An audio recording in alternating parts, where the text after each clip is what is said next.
Good morning, everybody. 5 minute warning. 5 minute warning.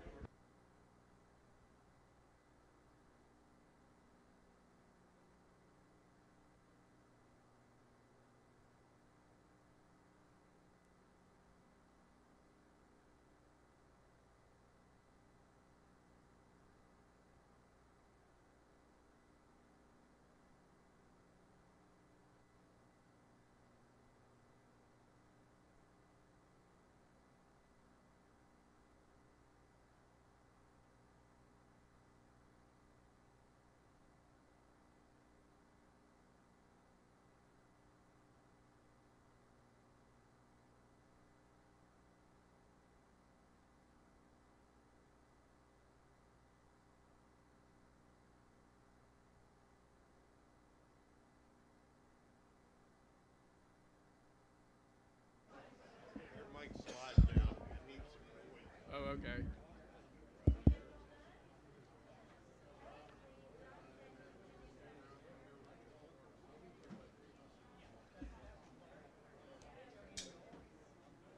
Yeah, I knew it was here. Like he was here 7:30 or so. Been right behind me.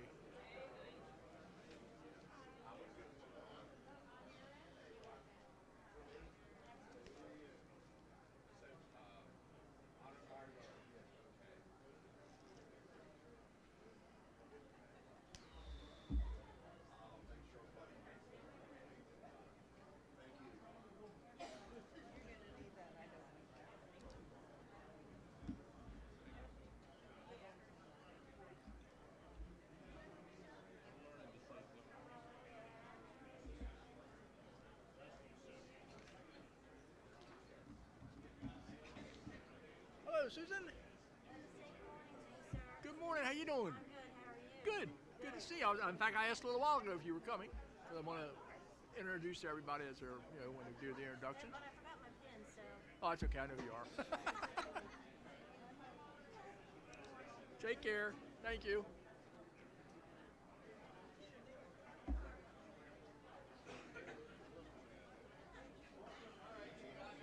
Yep, saw her come in. No, I just when guests come up, the local people I like to do. I'll do that one. Do the president, the fire company, and all that to welcome. Yeah, do those. Charlie, is there any political people, commissioners, or anything like that coming? Okay.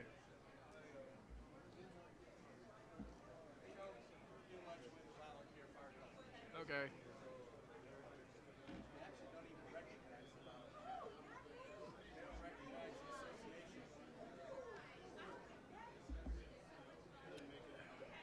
It's not the same as it was, but we still have a fairly good relationship on our side.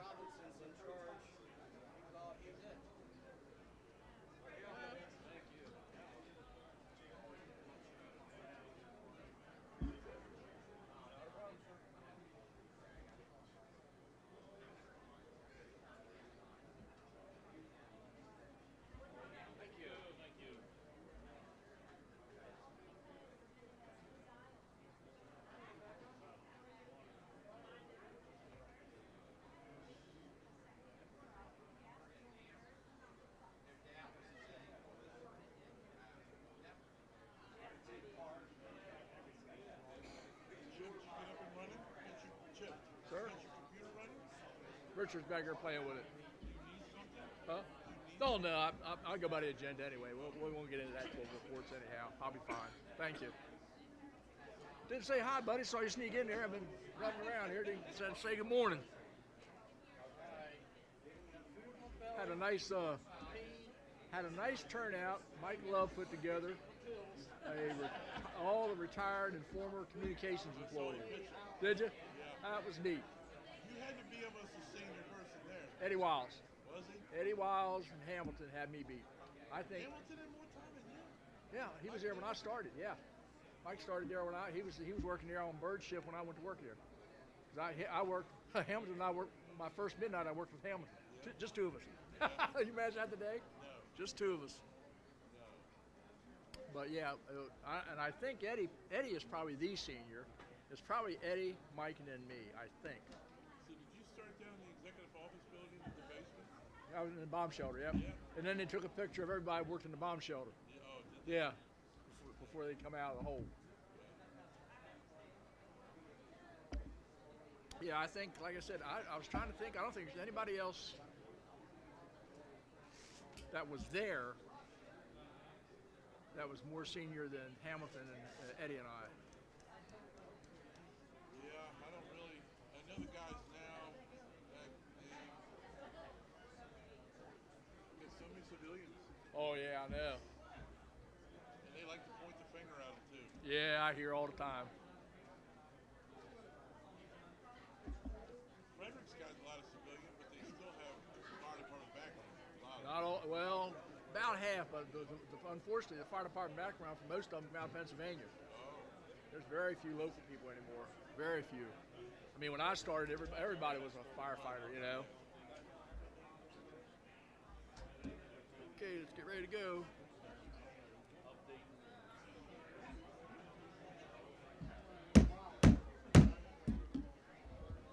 Please find your seats. I'd like to call the meeting to order.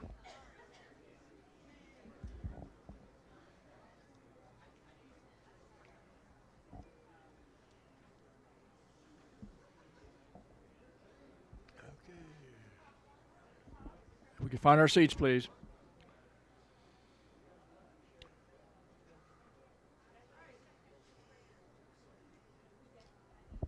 Ladies and gentlemen, a very good morning and welcome to the Executive Committee meeting of the Maryland State Firemen's Association. At this time, I'd like to call Chaplain John forward for the invocation, pledge, and a recognition service.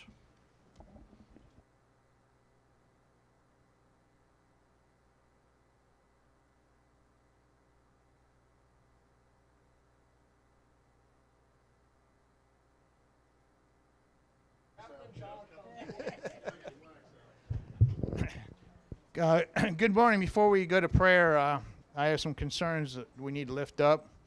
On the way up here this morning, Chaplain Charlie Barnhart called me, and he fell at church last night and broke his left arm. So keep him in prayer for a healing of his wing. Those of you that have been here a while probably remember Chaplain George Grimm. He was placed on hospice care Tuesday of last week, so we need to keep him and his family in prayer. And most of you know Lois Hetz passed away, and her funeral was last week, and we need to keep Harry in prayer for that. Please join me in prayer. Almighty God, as we gather here this weekend, Father, we thank you for the safe travel you gave us this morning in this fog. Father, we thank you for the opportunity to come here and to serve the service of the fire service throughout the state of Maryland. Father, and we thank you for those who dedicate their time to come here. Father, as we do the business of the association today, we ask for wisdom and knowledge to do the best for the firefighters and EMS personnel across the state. Give your blessings to this meeting and all those who participate in it. And Father, look after those who we've just talked about, Charlie Barnhart, George Grimm, and Harry Hetz. Father, comfort them, heal them, and be with them. We ask this all in your name. Amen. Please stand for the pledge. I pledge allegiance to the flag of the United States of America and to the republic for which it stands, one nation, under God, indivisible, with liberty and justice for all.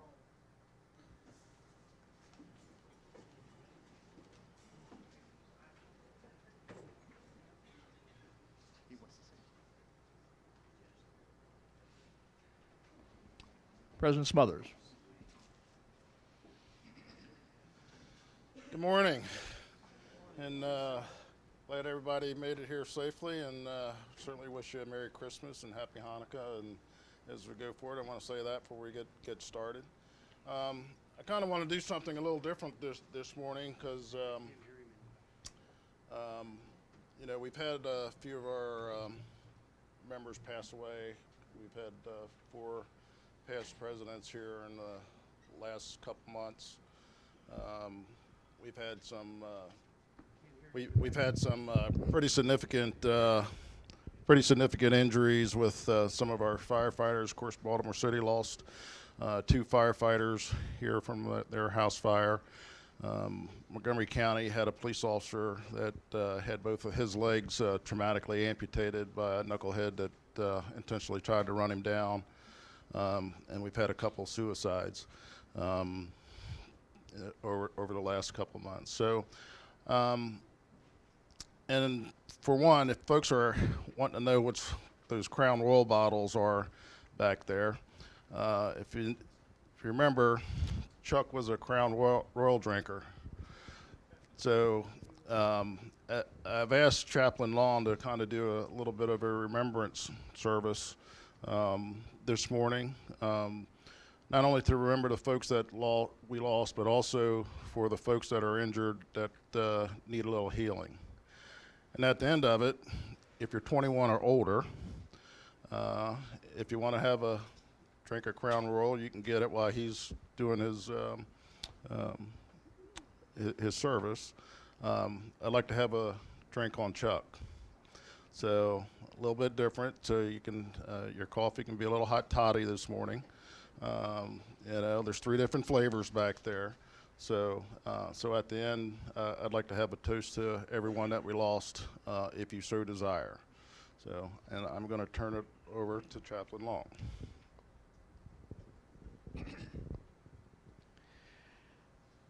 This is new, so today we are going to do a special remembrance of our fallen brothers and sisters who have departed from us since the last executive committee meeting. We remember and pray for the families of firefighter Rodney W. Pitts, III, line of duty death, Baltimore City Fire Department, October 19th, 2023. Captain Dylan J. Rinaldo, line of duty death, Baltimore City Fire Department, October 23rd, 2023. Maryland State Firemen's Association, past president George A. Fred Cross, August 25th, 2023. Maryland State Firemen's Association, past president Charles W. Chuck Walker, September 30th, 2023. Ladies Auxiliary of the Maryland State Firemen's Association, past president Lois Jean Hetz, November 16th, 2023. From the book Ecclesiastes, chapter 3, it says, "There is a time for everything, and a season for every activity under the heavens, a time to be born and a time to die, a time to plant and a time to uproot, a time to kill and a time to heal, a time to tear down and a time to rebuild, a time to weep and a time to laugh, a time to mourn and a time to dance, a time to scatter stones and a time to gather them, a time to embrace and a time to refrain from embracing, a time to search and a time to give up, a time to keep and a time to throw away, a time to tear and a time to mend, a time to be silent and a time to speak, a time to love and a time to hate, a time for war and a time for peace. What do workers gain from their toil? I have seen the burden God has laid on the human race. He has made everything beautiful in its time. He has also set eternity in the human heart, yet no one can fathom what God has done from beginning to end. I know that there is nothing better for people than to be happy and to do good while they live, that each of them may eat and drink and find satisfaction in their toil. This is the gift of God. I know that everything God does will endure forever. Nothing can be added to it, and nothing can be taken from it. God does it so that people will fear him. Though our hearts miss them, our memories last forever. We can rejoice in knowing that they were placed here for this time to do what God had commissioned them to do. Let us also pray for the recovery of Montgomery County Police Officer Sergeant Patrick Koepp, who was violently attacked on October 18th, 2023, while attempting to deploy stop sticks to stop a reckless speeding driver. He struck him and damaged his legs beyond repair, and they had to be amputated. Please join me in prayer. Father, we gather this morning to remember your servants who accepted your calling to serve others. Though our hearts hurt for those who you have called, we treasure the memories we have that comfort us. Father, we lift up Sergeant Patrick Koepp. Please help him with his recoveries from his horrific tragedy. Give him the strength to get adjusted to his new normal. And may we continue to serve and may he continue to serve as a police officer. Amen.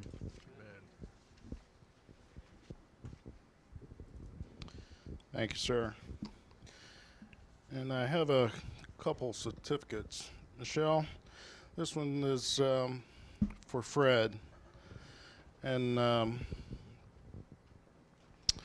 it reads, we do earnestly pray that God lighten the sorrow and gives them comfort and peace, which comes from the knowledge the good in life shall inherit eternal happiness. So that's for your dad and your family. So, and I also have one for Sharon, but I don't know if she's here, for Chuck. So I also have resolutions for him as well. So I'll take care of that. So again, welcome this morning. And I appreciate your indulgence with that. Like I say, if you want to have a little sip on Chuck back there, it's back there for you at the table. And I will turn it back over to Mr. Jewell. Any other comments? Opening? No. My report's submitted. I do have a couple things actually before we do that. Believe it or not, we didn't have AEDs in our vehicles and stuff. So if you look at my report this morning, you'll notice that I've purchased AEDs to go at 17 State Circle, also at the Crofton office, and each one of the cars will have one, including the ladies. So they're on order. I also have another Christmas present to go in each one of the vehicles. They're little trauma bags, so they will go in each one of the vehicles, as well as 17th State Circle in Crofton as well. And our handyman, Mr. Skip Carey, has got some heavy-duty tools. I'll let him roll those out. And then just food for thought. Snow Hill has said there's a conflict with their meeting, or a meeting in February. So we're in the process of looking for another location. So I will get that out to you as soon as I can. So that location will be moving. It'll still be on the eastern shore, but we're trying to isolate a spot for it. This flag, if you want to know what this was given during MIMS's 50-year celebration from the Memorial Foundation. It will also go down to 17th State Circle, but I wanted everybody to see it. So I want to thank the foundation for providing that for us. So that will be, once we can find some wall space, Mr. Phillips, that will go down there, in addition to, like I say, the bag and an AED. So we're moving forward. So I appreciate everybody's time, and thank you for everything that you've done. Thank you, Mr. President. We can certainly tell that the President of the Association is a paramedic. Thank you, Eric. Okay, I'd like to introduce Dan Plunkett, President of the Westminster Fire Engine and Hose Company No. 1, for a welcome.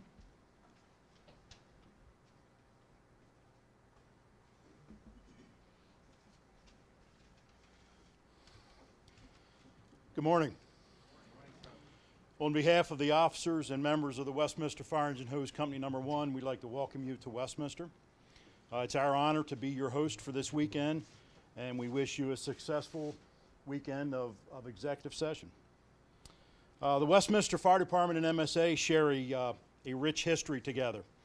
We were one of the 12 original charter members back in 1893.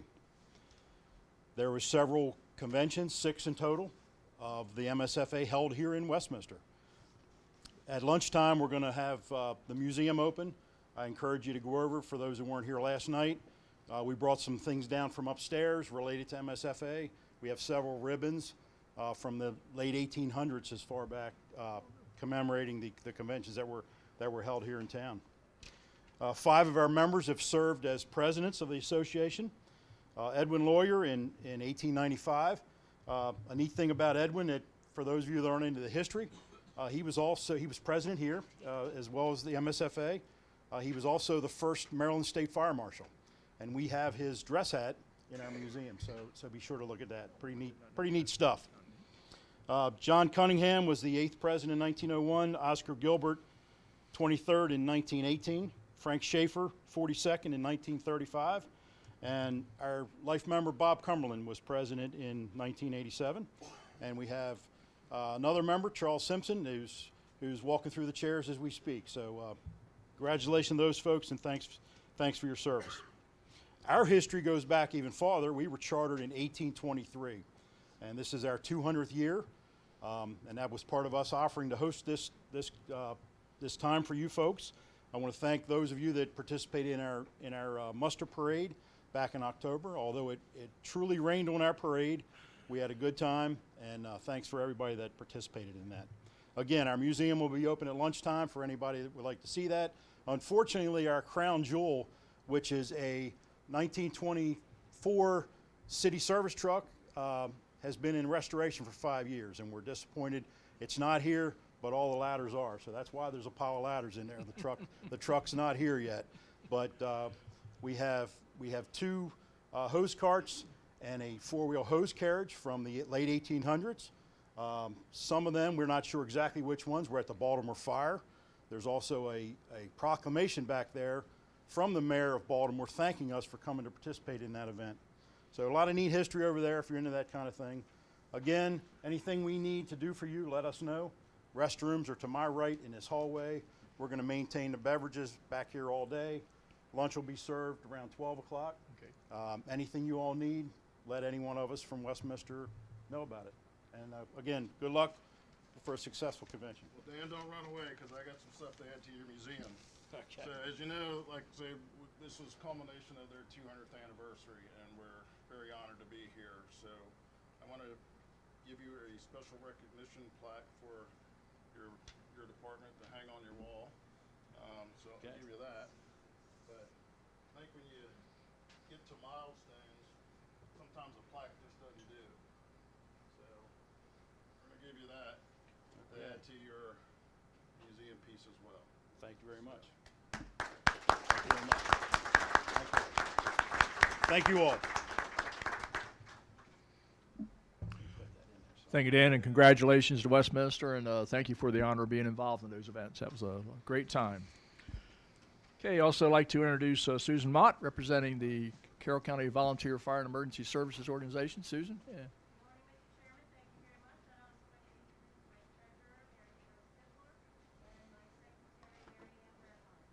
Very good, and thank you for the hospitality being in Carroll County. And I believe I saw Chief Mike Robinson.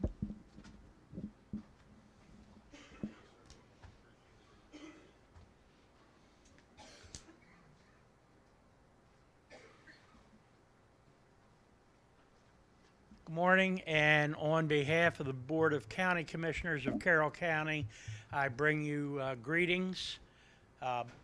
It's an honor and a privilege to be here as a previous executive committee member for a few years, and great to be here at Westminster. The Department of Fire and EMS began operations this past summer. We now have 157 career personnel staffing 7 fire stations within Carroll County, and we've also started an ALS chase car system. Our primary responsibility is to create a combination system, and if you look around the state, most combination systems have simply come in and evolved into primarily career systems. That's not even on our radar screen here. Our goal is to preserve the volunteer fire service, and Westminster really epitomizes what the volunteer fire service is here in Carroll County. They're our largest company. They're in an urban environment, and last year they ran over 6,000 responses out of one station. We currently have 8 people on a shift here. They work together every day with the volunteer company. We have an integrated chain of command, and I'd like to let everybody know that the volunteer chiefs are still in charge of their companies and the majority of operations. We do have a shift commander on duty every day now, and our future is by this time next year we'll have 250 people, and we're going to make data-driven decisions along with the commissioners to decide where we're going. So make no mistake, we are here to commit and assure the continuity of the volunteer fire service in Carroll County. And the other part of my job is to make sure they're adequately supported. And we're in budget season, and like the rest of the state, we're going to be challenged. But our priority is to make sure the needs are in place so we can continue to do what we do as a combination system. So it's an honor and privilege to be here today. I'll be talking to you later this afternoon with Bob Rose about some certification board things. So wish you the best for a very positive weekend and carrying out the critical business of the MSFA. Thank you. Thank you, Mike. Okay, recognition of our officers and guests. Second Vice President Charlie Simpson.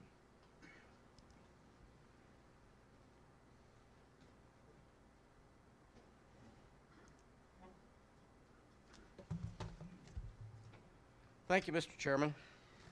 We have with us today, in addition to the officers already spoken, our President Eric Smothers, our First Vice President Skip Carey, myself as the Second Vice President. We have our Secretary Doyle Cox, the Financial Secretary Mitch Voke, Chief Chaplain John Long, our Parliamentarian Richard Brooks, and our Attorney Mike Farlow.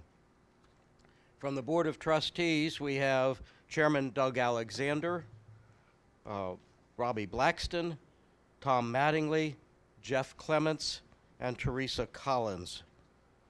Past presidents. Gentlemen, if you would please stand when I call your name. Our junior past president, Ben Kurtz, from okay, I got you on the wrong place here, Ben. Okay. And 2022-2023. Joel McCrae, 2021-2022. Richard Blair, 2018-2019. Mark Bilger, 2017-2018. Thank you. John Denver, 2012-2013. Doyle Cox, 2010-2011. Frank Underwood, 2008-2009. Bobby Jacobs, 2004-2005. Gene Worthington, 2002-2003. Steve Cox, 1996-1997. Gee. Okay. Bernie Smith, 1991-1992. I showed him some respect. And our senior past president, Bob Cumberland, 1987-1988, and also a member of Westminster here for 60 years. So.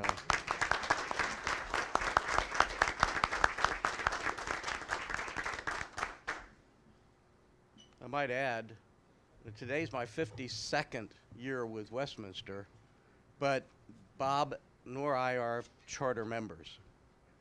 So just pass that along. He's closer. Okay.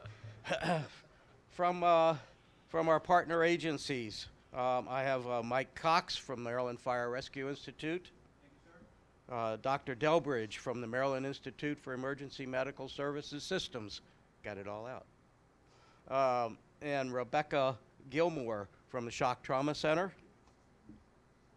And I also have with us First Sergeant Jeff Leppert from the Maryland State Police Aviation, and I might add that Jeff is also the fire chief of the Westminster Fire Engine and Hose Company. Welcome to you all. Is MDEM here? Yeah, Bill Hildebrand is representing Oh, MDEM. Bill Hildebrand from MDEM. Okay. Okay, thank you, Bill. Welcome. Also have with us from the Ladies Auxiliary to the Maryland State Firemen's Association, the president, Jean Main, and the second junior president, Joan Kramer. Welcome. Mr. Chairman, that's all I have at this time. Thank you, Mr. Vice President. Okay, officers' reports. President Smothers.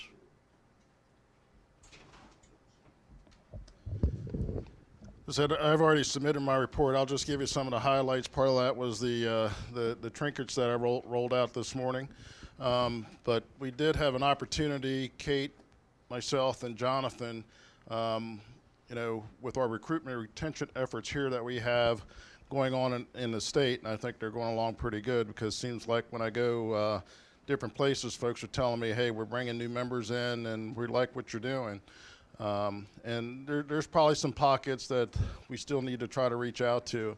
But the West Virginia State Firemen's Commission invited us to come out to their neck of the woods out in Canaan Valley here on Thursday to kind of highlight what we do for recruitment and retention. It was very well received. If they could, they would probably try to inherit Jonathan to stay out there, but I told him he was ours, so we made sure we were going to keep him, as well as Kate. I mean, the presentation went very well, and it's always good to reach out to the partner agencies and associations. They look at our website. We hired a new website designer. And Kate will give you some more information about him and how we're going to move forward to update our web profile and so forth going forward. And I think that's very important for departments. A lot of departments or people look at our website through MSFA eyes. So the Maryland.org that you see on the posters around the state, all that stuff links back to your county department. And if the stuff is stale, just like as we explained to them out in West Virginia, if you got pictures on there that are 2 years old, 3 years old, or you hadn't even updated your officers from 2 years ago, people aren't going to your website. So you want to keep that fresh. And that's one of the things that we're going to do with our website. It's going to look totally different in a few months as we go forward. It's not going to happen overnight, but we're already starting to lay the groundwork for the back end. So I really want to highlight that and emphasize that for the departments. You really need to go back and update your website and your platform. So if you're not on Snapchat, Facebook, Instagram, Twitter, X, and whatever else is out there, and Jonathan had a whole litany of other stuff that I wasn't even aware of, you really got to take the gloves off when you bring new folks in and let them kind of take the reins with that. Same way as chief officers. We shouldn't want to stay in the positions that we are. We ought to be looking behind us to see who's coming to take our seat. And that was one of the things that we emphasized also. I mean, they've got fire chiefs out there that have been in their positions 15, 20, and 25 years. So, yeah, we're a little bit stuck in our ways, but you got to also be able to want to have growth in your department. And sometimes letting the new folks take the reins and give them a little bit of authority and let them do stuff, that's going to be a plus. So that's what we talked about out in West Virginia. The rest of the stuff I have is on my report. I certainly look forward to going forward into next year with our initiatives. I want to say thank you to all of our executive board members and committee members that make the wheels on the bus keep rolling. There's a lot of moving parts, and I think the folks in West Virginia that they kind of their eyes kind of glazed over with all the stuff that they're doing. They couldn't imagine what we do here, and that speaks volumes to what each and every one of you do, including our partners. They couldn't understand that workmanship between the trauma centers, between EMS, between training, and how it all linked together. They're just trying to figure that out.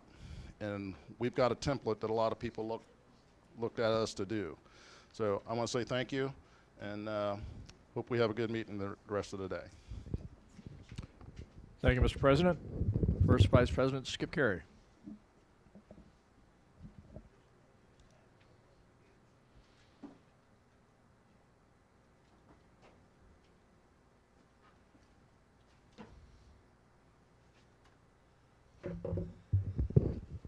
Thank you, Mr. Chairman.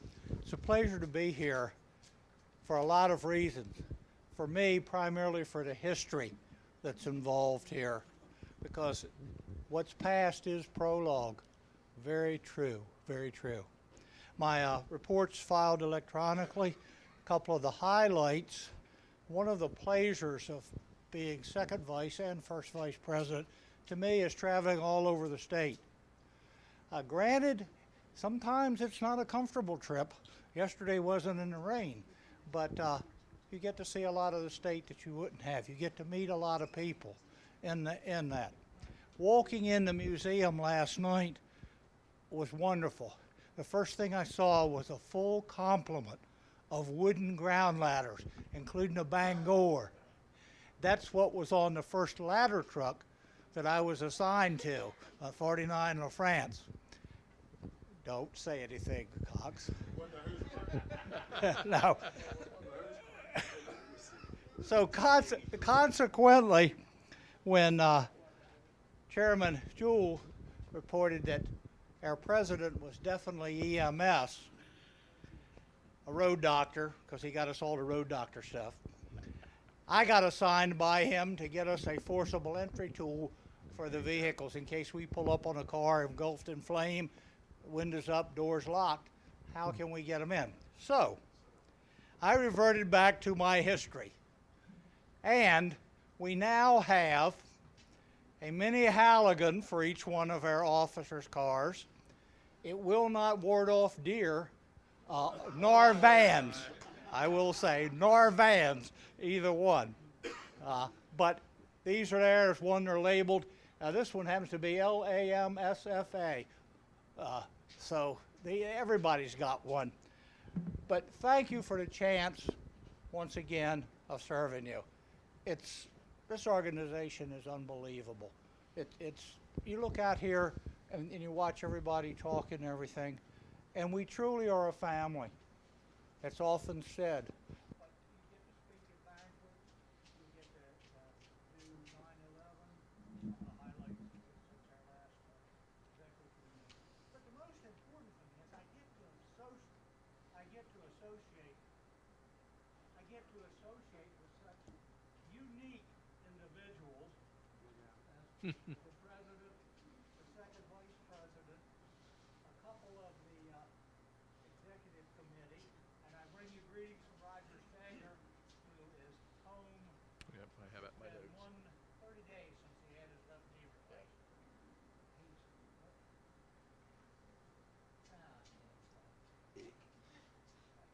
Microphone in the attendance book, no. Can you hear me now? Hey, thanks, Mom. But that's basically my report. I'm here to serve you. I am going to be a candidate in June for first vice president. I've been told I have to announce that at every. No, wait a minute. What am I running for? Yeah. The door here shortly if you're not careful. I'm going to sit down. I've made enough of it. I've made a fool of myself, so here. Thank you, Mr. Vice President Carey. Mark, you're going to need some help, buddy. You're going to need some help. Vice President Simpson.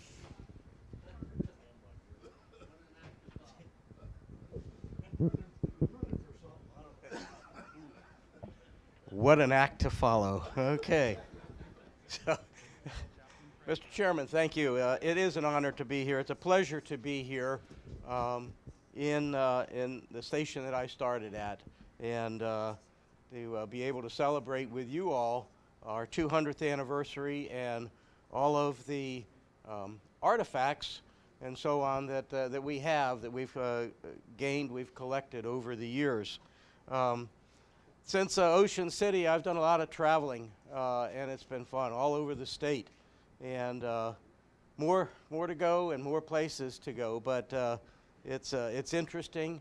I thought as an instructor with MIFRE and my time with MDEM and so on like that I'd gotten around quite a bit, but it's even more fun now. More places, more things to do.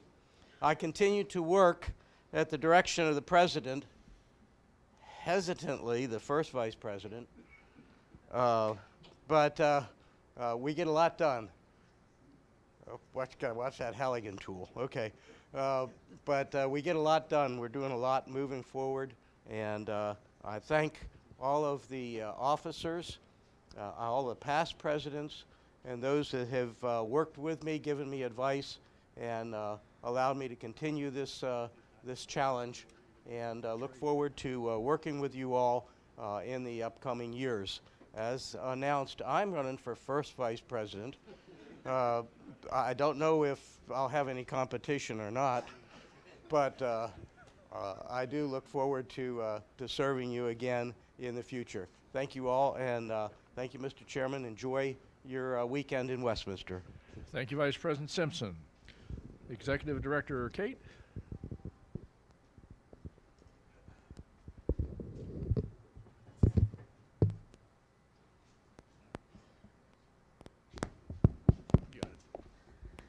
Good morning, everyone. Thank you so much. Just wanted to give a brief update. My report was filed electronically. I just finished the updates to it last night, so you do not have a copy in front of you, so I apologize. Is it online for you? Yes. Okay, thank you. So just some updates. The Commission to Advance and Strengthen Firefighting and Emergency Medical Services within Maryland. We met at our final meeting on November 21st to review the final draft of the report. The Commission is excited for the report to be released. They will release it first to the General Assembly for review, and then we will be able to distribute it to our contacts as we see fit. We're hopeful that the findings will help educate lawmakers on the various needs of the Maryland Fire Service, and that the recommendations will be favorably received. So once we start getting into legislative session, we'll be requiring a lot of hands on deck for some of the things that we've put in for recommendations, and I'm sure Chief Phillips will expand on that in his report. The MSFA weekly reports continue to be a useful tool to update our member companies on what's going on across the state. So if you have anything of importance that needs to be put into the report to be disseminated to your counties and your regional jurisdictions, please let me know. Usually by the Thursday of the week, by Friday morning, Friday afternoon is usually sent out. So please let me know if there's anything that needs to be updated. I'm working with Austin Christner, who is our new web technician. He is going to be uploading the last 6 months of the report to the website, and anything prior to that will be archived. So if you need to reference anything, of course you can reach out to me for any additional copies, but if you need to go back any further, those will be up there for 6 months. The SAFER grant. So we've been busy. Our main website is currently under construction or reconstruction. The general template has been chosen, and much of the content has been reviewed. It's been a little bit of a process because we've needed to go through a lot of the pages, see what was going to stay, see what was going to be archived, see what updated information needed to be revamped. The final product will be a more user-friendly platform with a streamlined look, updated resources across all the committees and programs. So what we envision is that it will be compartmentalized into boxes on the home page rather than all these little links all over the place that kind of are difficult to find after 4 years of stuff being just kind of thrown onto the website. So it will be organized and everything will be a lot easier to find. Second, we've completed the first round of marketing scholarship program. This program assisted 65 member departments in the creation and purchase of event marketing, including tents, backdrops, table covers, and flag packages. The value of this package was $1,200, so the department could go in and use their shopping page to choose the items that they wish to purchase up to $1,200 that we would cover. And we did find that some departments actually went above and beyond and spent some of their own money for some additional items. So we will be offering another program in March. So any of the departments that did not get in with the 65 will be able to take part of it in March. We already have 12 departments already in the queue waiting for the next round. We've seen some posts on Facebook, thanking the MSFA for their assistance in getting these items, so it was a really positive program. And thanks to the above-mentioned marketing program, the MarylandVolunteer.org website had many updates to content, to profile information to make sure that those recruiter contacts were updated, because we found that a lot of the leads from the website were going to emails that were no longer in service. So it was a twofold program. Utilizing Safer Funds, a regional roadside marketing campaign ran from September 24th to November 24th. Some of you have seen the Maryland Volunteer posters, or 10, I guess they're 8 by 10s, or no, I'm sorry, 10.5 by 22 posters that have been around the state, strategically placed in every region. Analytics from the website showed a 12% increase in leads during this time frame, and it helped that the last week of leads were during the holiday travel. We look forward to another campaign in the spring of 2024. We may move some of the locations around, but most of them will stay the same. We're looking at holding a newly designed 2-day recruitment/retention officer course, which will be offered through Mission CIT across all 5 regions throughout 2024. So instead of having one boot camp or recruitment and retention forum like we had in September, we're going to host at hopefully either the MIFRE offices or the county regional training centers. We're going to be offering this course, so more information on that will follow. I just received the proposal yesterday. And of course, we're going to, talk to Jonathan and his group at the Recruitment and Retention Committee and make sure that this program is something that we feel is appropriate. The Safer Regional Coordinators will also be working with the regional MIFRE and county training centers to host the MSFA mentorship program training. A lot of the departments have, reached out and said, we want to get this mentorship program up and running. We're just not sure how. So we're going to host those as well. The program guide is posted on the MSFA website on the recruiter portal if you have not had a chance to look at the mentorship guide yet. 2024 convention. So we at the office are already in convention mode. I know we have the report submitted by Ron. I think he's going to be here tomorrow to give his report. But the RFP for instructors has been announced. We already have 6 submissions for classes for next year. And in the next few weeks, I'm going to be working with Austin to get all of the platforms set up on the website to get them relaunched. The program book ad submissions, sponsorships, the event schedule, and the booth registration. So those will be up hopefully by the end of the year. The recruitment contact information line has been added to the credentials form. Capturing this information will allow us to maintain a database of recruiters so that we can coordinate with them, we can let them know of trainings. So we're communicating directly with the recruiters in each region jurisdiction. Finally, the nearest update. This has been something that is coming down from USFA, so they're going to be releasing this new program that will eventually update NFERS. It's been asked that we mention this at every one of our meetings, so everyone is continually aware that the nearest update will be hopefully updated, but within next year. It highlights the project's advancements, attributes of the new framework, showcases the benefits to the new system. So there will be a new webinar on December 14th. I've included the link on my report, so if you need it, just reach out and I could send that to you. It's really important that we educate ourselves on this new program, because once NFERS goes away, NERIS is going to be its replacement, and it's going to be a little bit of a process to get everybody on the same page with it. So the more you educate yourself about it now, the easier it'll be once we roll over to the new program. So that's pretty much all that I have. If anybody has any questions for me. Mark?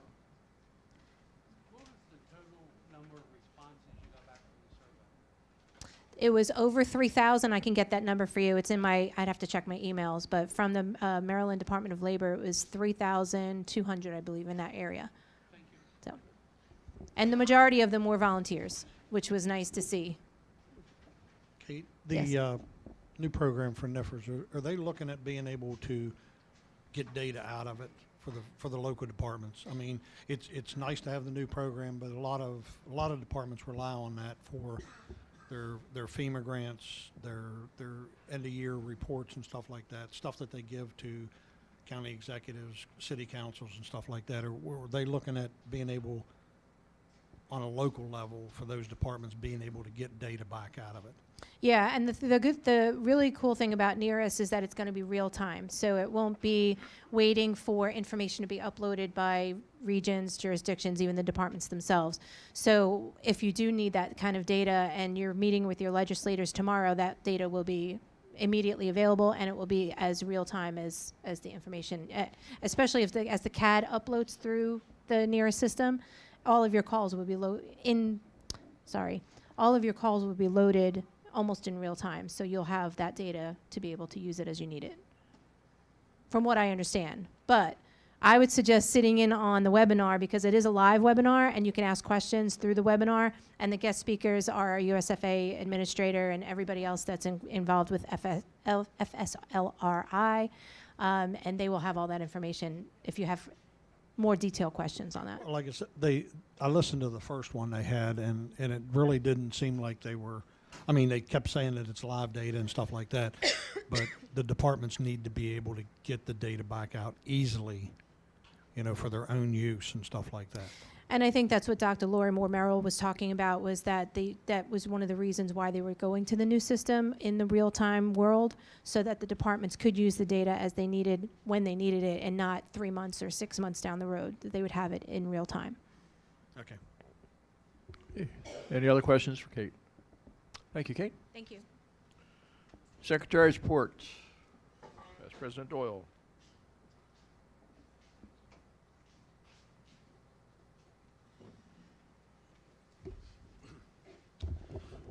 Good morning.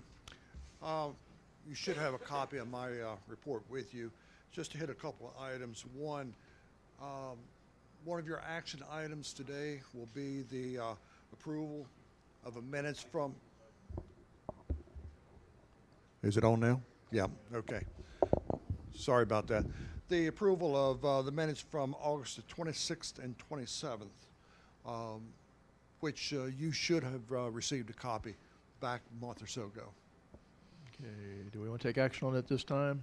Any questions? Motion by Randy, second Bill. Any further discussion? Call for the question. All in favor, signal by saying aye. Opposed, nay. Ayes have it, motion carries. Thank you, Mr. Chairman. As you heard this morning, you know, we recognized Westminster for 200 years of dedicated service. Any department, and I've said this at every meeting, I believe, if you know of a company in your area, please let us know so we can get the appropriate certificate, plaque, whatever to them to recognize their years of service. Most of you have received a copy of the 2023-24 directory. If anyone needs any additional copies, let me know, and we can get them to you.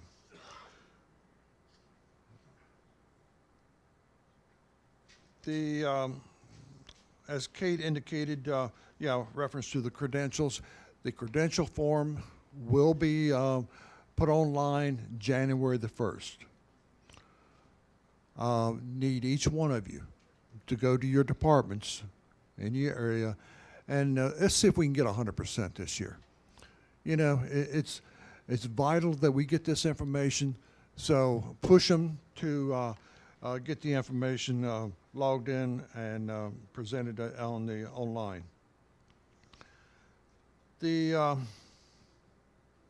Also attached to my report, you'll find a form. It's the member informational form. You know, the members that's serving on the committees. I have copies available for every committee chair to pass out to their individual members of the different committees. I'm looking for the name, address, but most important, the email address. You know, what department are they with? Are they with a department, or are they an associate member, or are they a member of a informational group? So I need this information so we can get it updated in the in the directory for next year. With that, any questions? Any questions for Secretary Doyle? Thank you. Thank you, sir. Chaplain's report. Chief Chaplain John Long.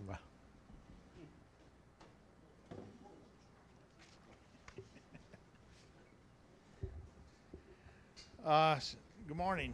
I submitted my report electronically, but there's been some changes since then. Right now, we have 12 known special tributes for the memorial service, and talking to Dennis Beard this morning, it's going to be going up a lot higher than that.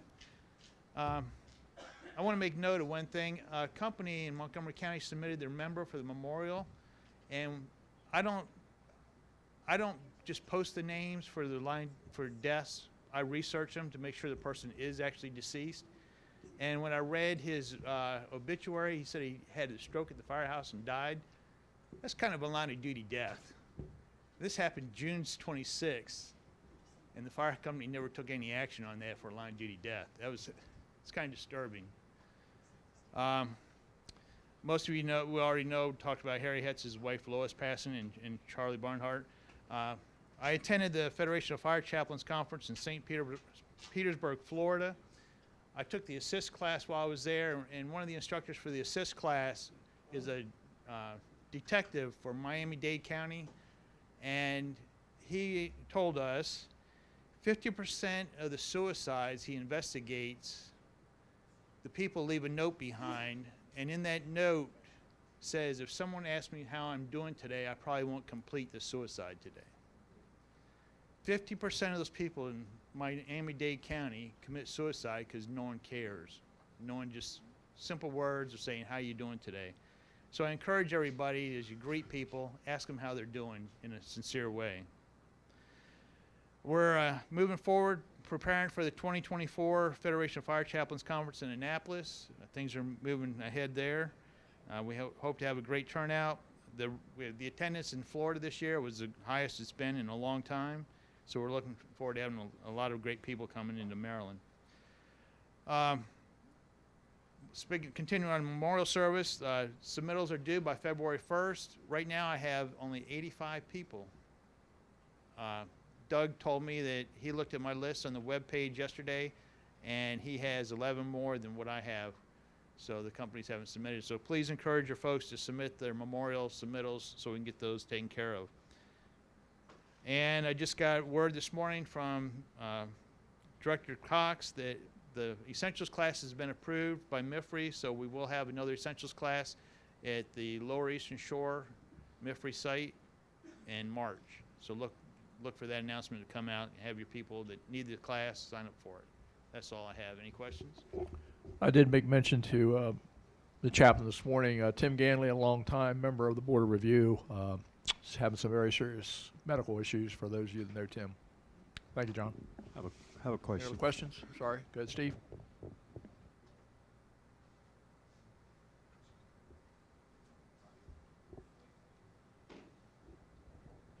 Question. You mentioned that you get the names, but you don't post them. How do they get posted? Wait. The names of deceased members. I send the list weekly into the webmasters, and the IT folks post the names. But before I post them, I make sure the person's deceased. Okay. It has happened. We've had people in the audience at Ocean City who saw their picture up on the memorial. And I'll get with you individually, but I've received some calls from companies within Hartford Cecil where the names have been really delayed and posted, yep, or names from 2022 weren't posted. Actually, one particular company, 3 people were posted this year and 2 from last year that didn't include the entire list, but they were recognized at convention. Why isn't the list at convention being posted? Steve, with the old website, it was live. I could go in and change it. I have to rely on the IT folks to do the updates. It's out of my hand. Once I submit them, it's out of my hands.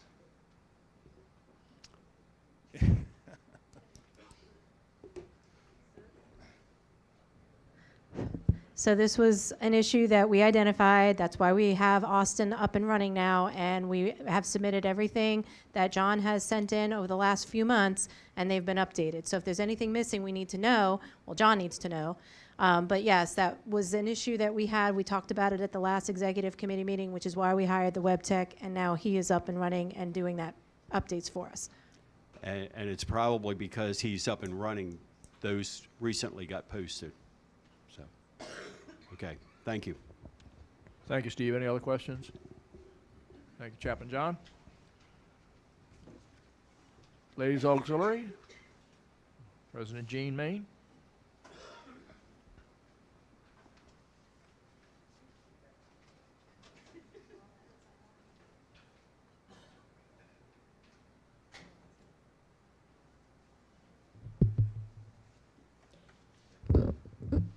Good morning, everyone.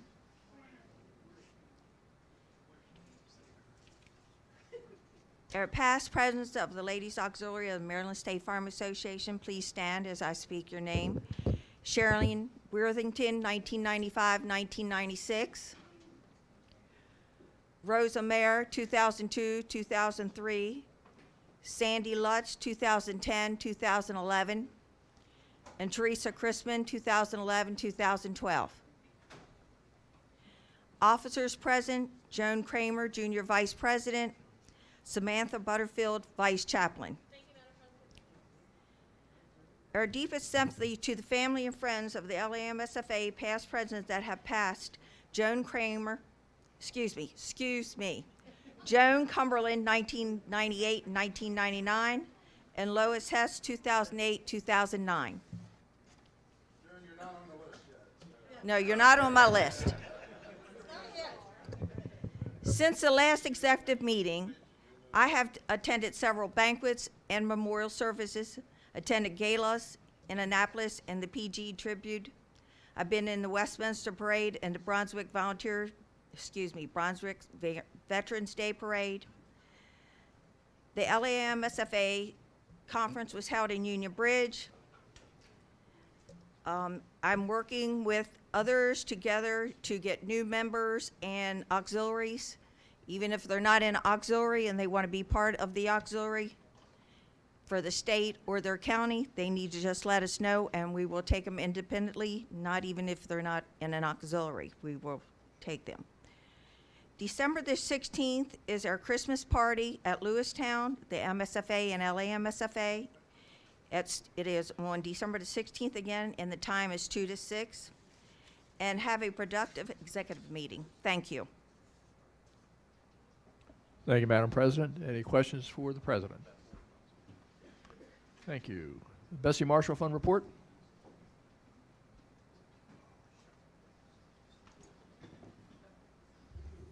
We'll be giving our full report tomorrow, but I'll have the Bessie Marshall tickets for the lottery. Lori has some more stuff for tomorrow that we'll give out. We have a good amount of cases. I have 3 that I'm working on this weekend to get facilitated. And then we have, through Kate and Lynn, we were able to update the new application, and I will get that to everybody. But again, our biggest money raffle maker is the the lottery. And they're $5 a ticket. So if you'd like some, I'll be in the back of the room. But we'll be giving a better full report tomorrow when Lori's here. She has to work today. Thank you. Thank you, Teresa. Fire Prevention Queens. Any here this morning? Here we go. Madeline Moore.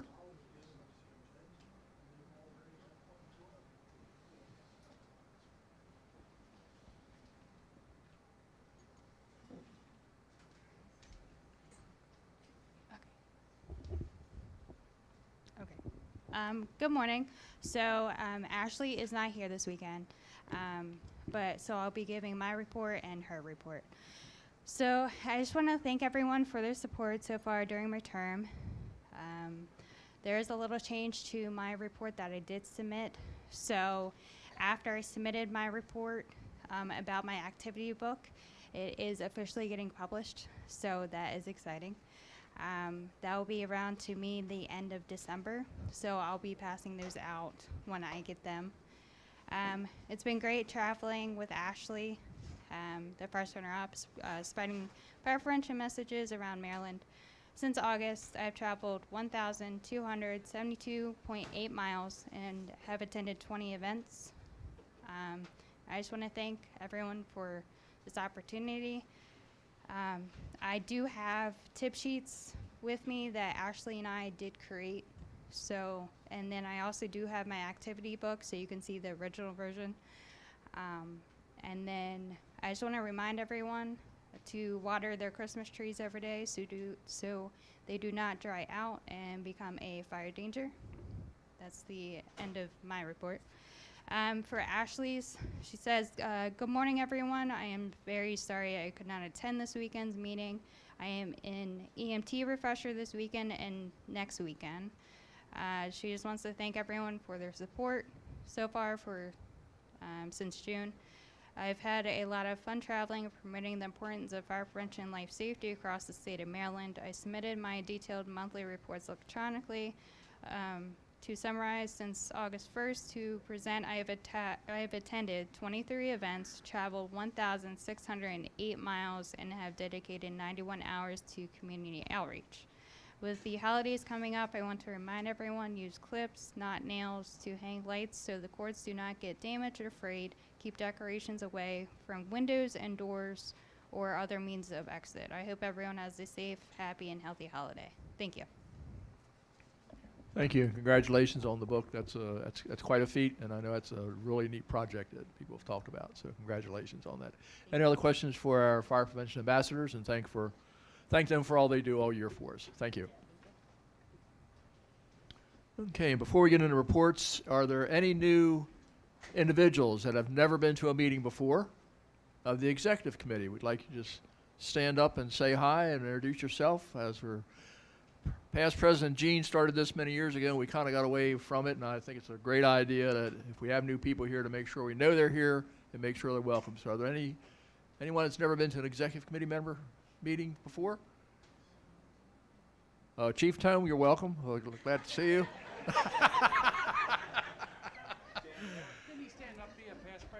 Yeah, I think it was a past president. I think it's still for Ladies Auxiliary too. So I don't know, Wayne. We gotta question some things here. Okay. Well, nobody stood up, which means we need to have some work to do. Get some new people, new blood in here. Okay, MSFA reports. Board of Trustees, Chairman Doug. And on deck will be the attorney.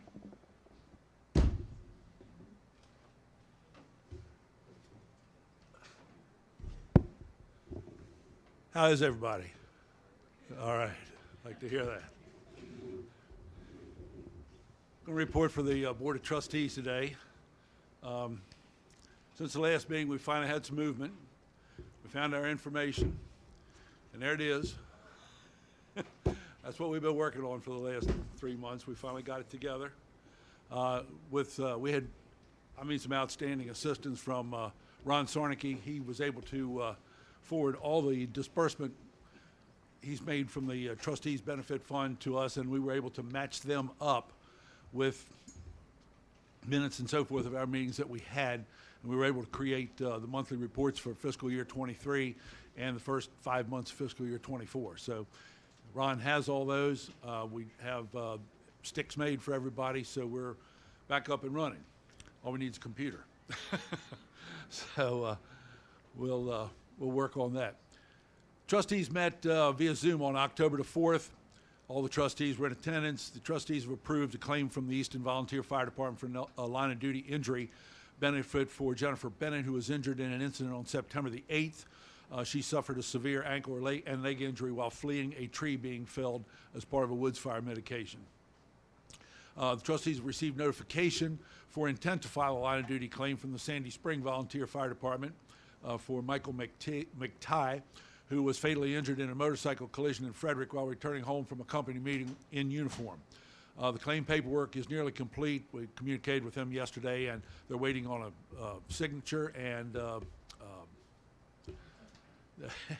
the notarization of one of the forms, and it'll be ready to go. So I'll be meeting with them this coming week. We received all the information from our old computer in mid-October. We finally got that rounded up, sent to us. We had a couple of issues trying to get it out from the way it was sent to us, the file, or how it was. I don't know. Thank God my wife knows that stuff.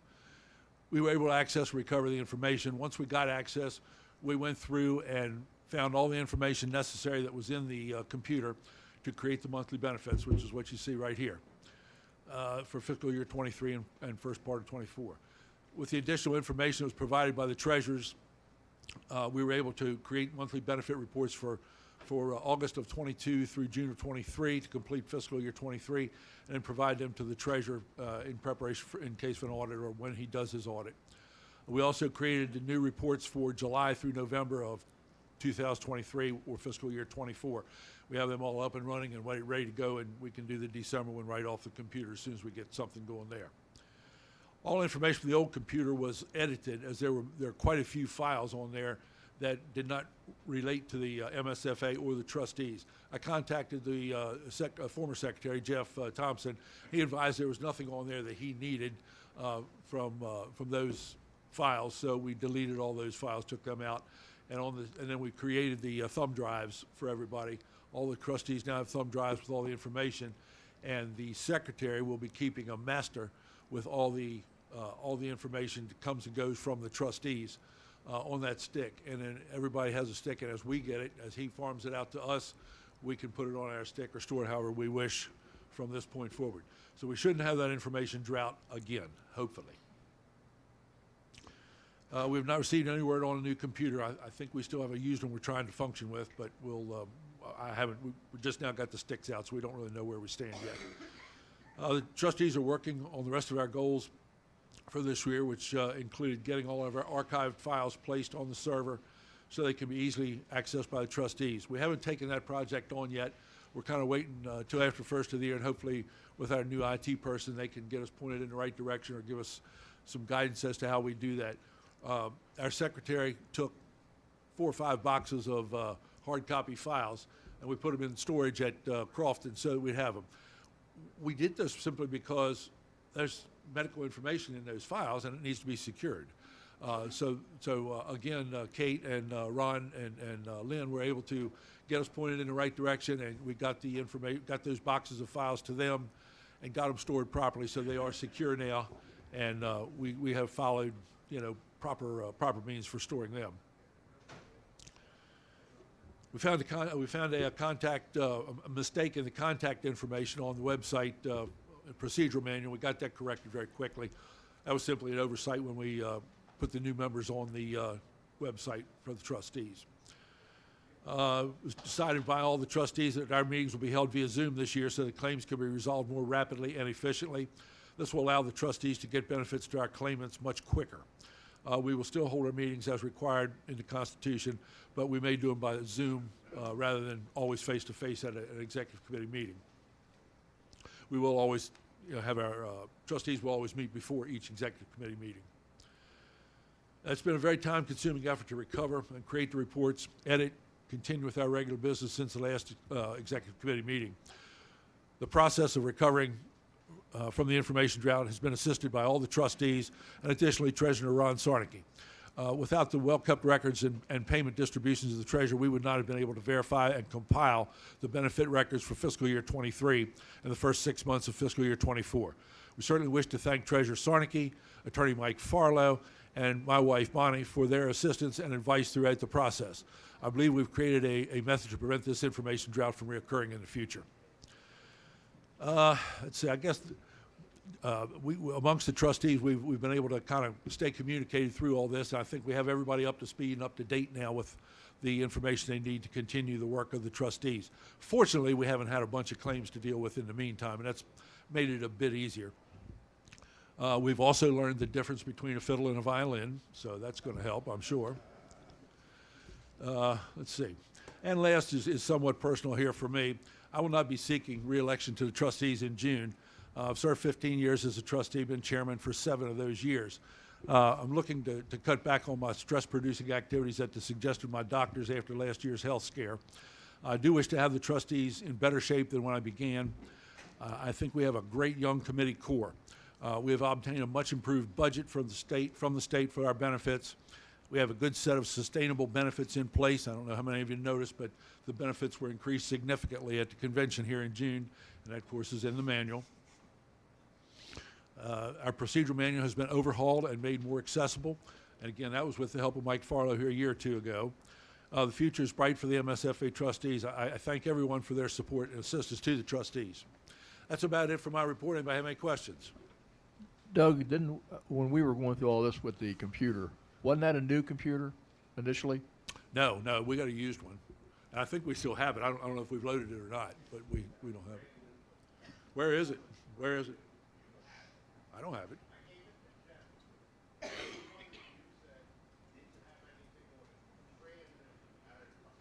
Okay. Okay, so Got me where it is. We'll search for it. So we still got a computer out there. Yeah, somewhere. We'll find it. Okay.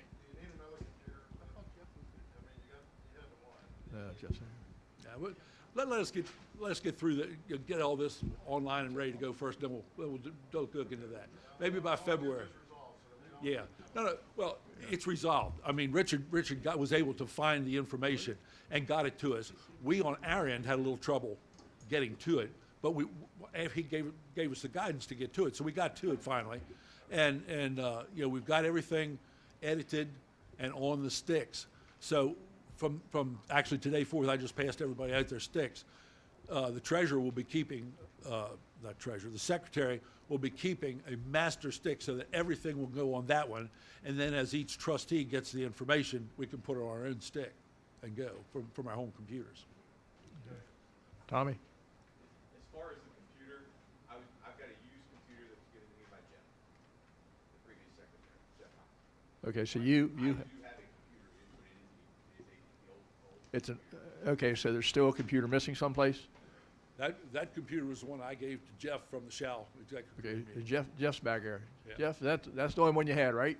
Yes, sir. Okay. Yeah, I've got the one that Jeff had. He gave it to me. Okay, so It's not a new computer. it is used.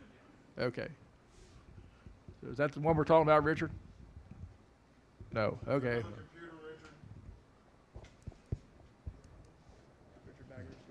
Yeah, Richard gave me a computer at the Shell meeting. Okay. And I took it and gave it to Jeff, and that's the last I saw of it. Yeah, I don't know what it was. I Okay. gave it to Jeff. I have no idea what it was. Okay, so that is the computer, though. I suppose. That is a new one. Okay. Yeah. Okay, so I think based on what we've talked over the last couple of months, it sounds like we're just about where we need to be. I think so. Okay. Yeah, I think so. We've at least got everything recovered and documented, and you know, we've got information out to everybody, and so they can store future information, you know, without any problem. I mean, Plus we've got secure storage now.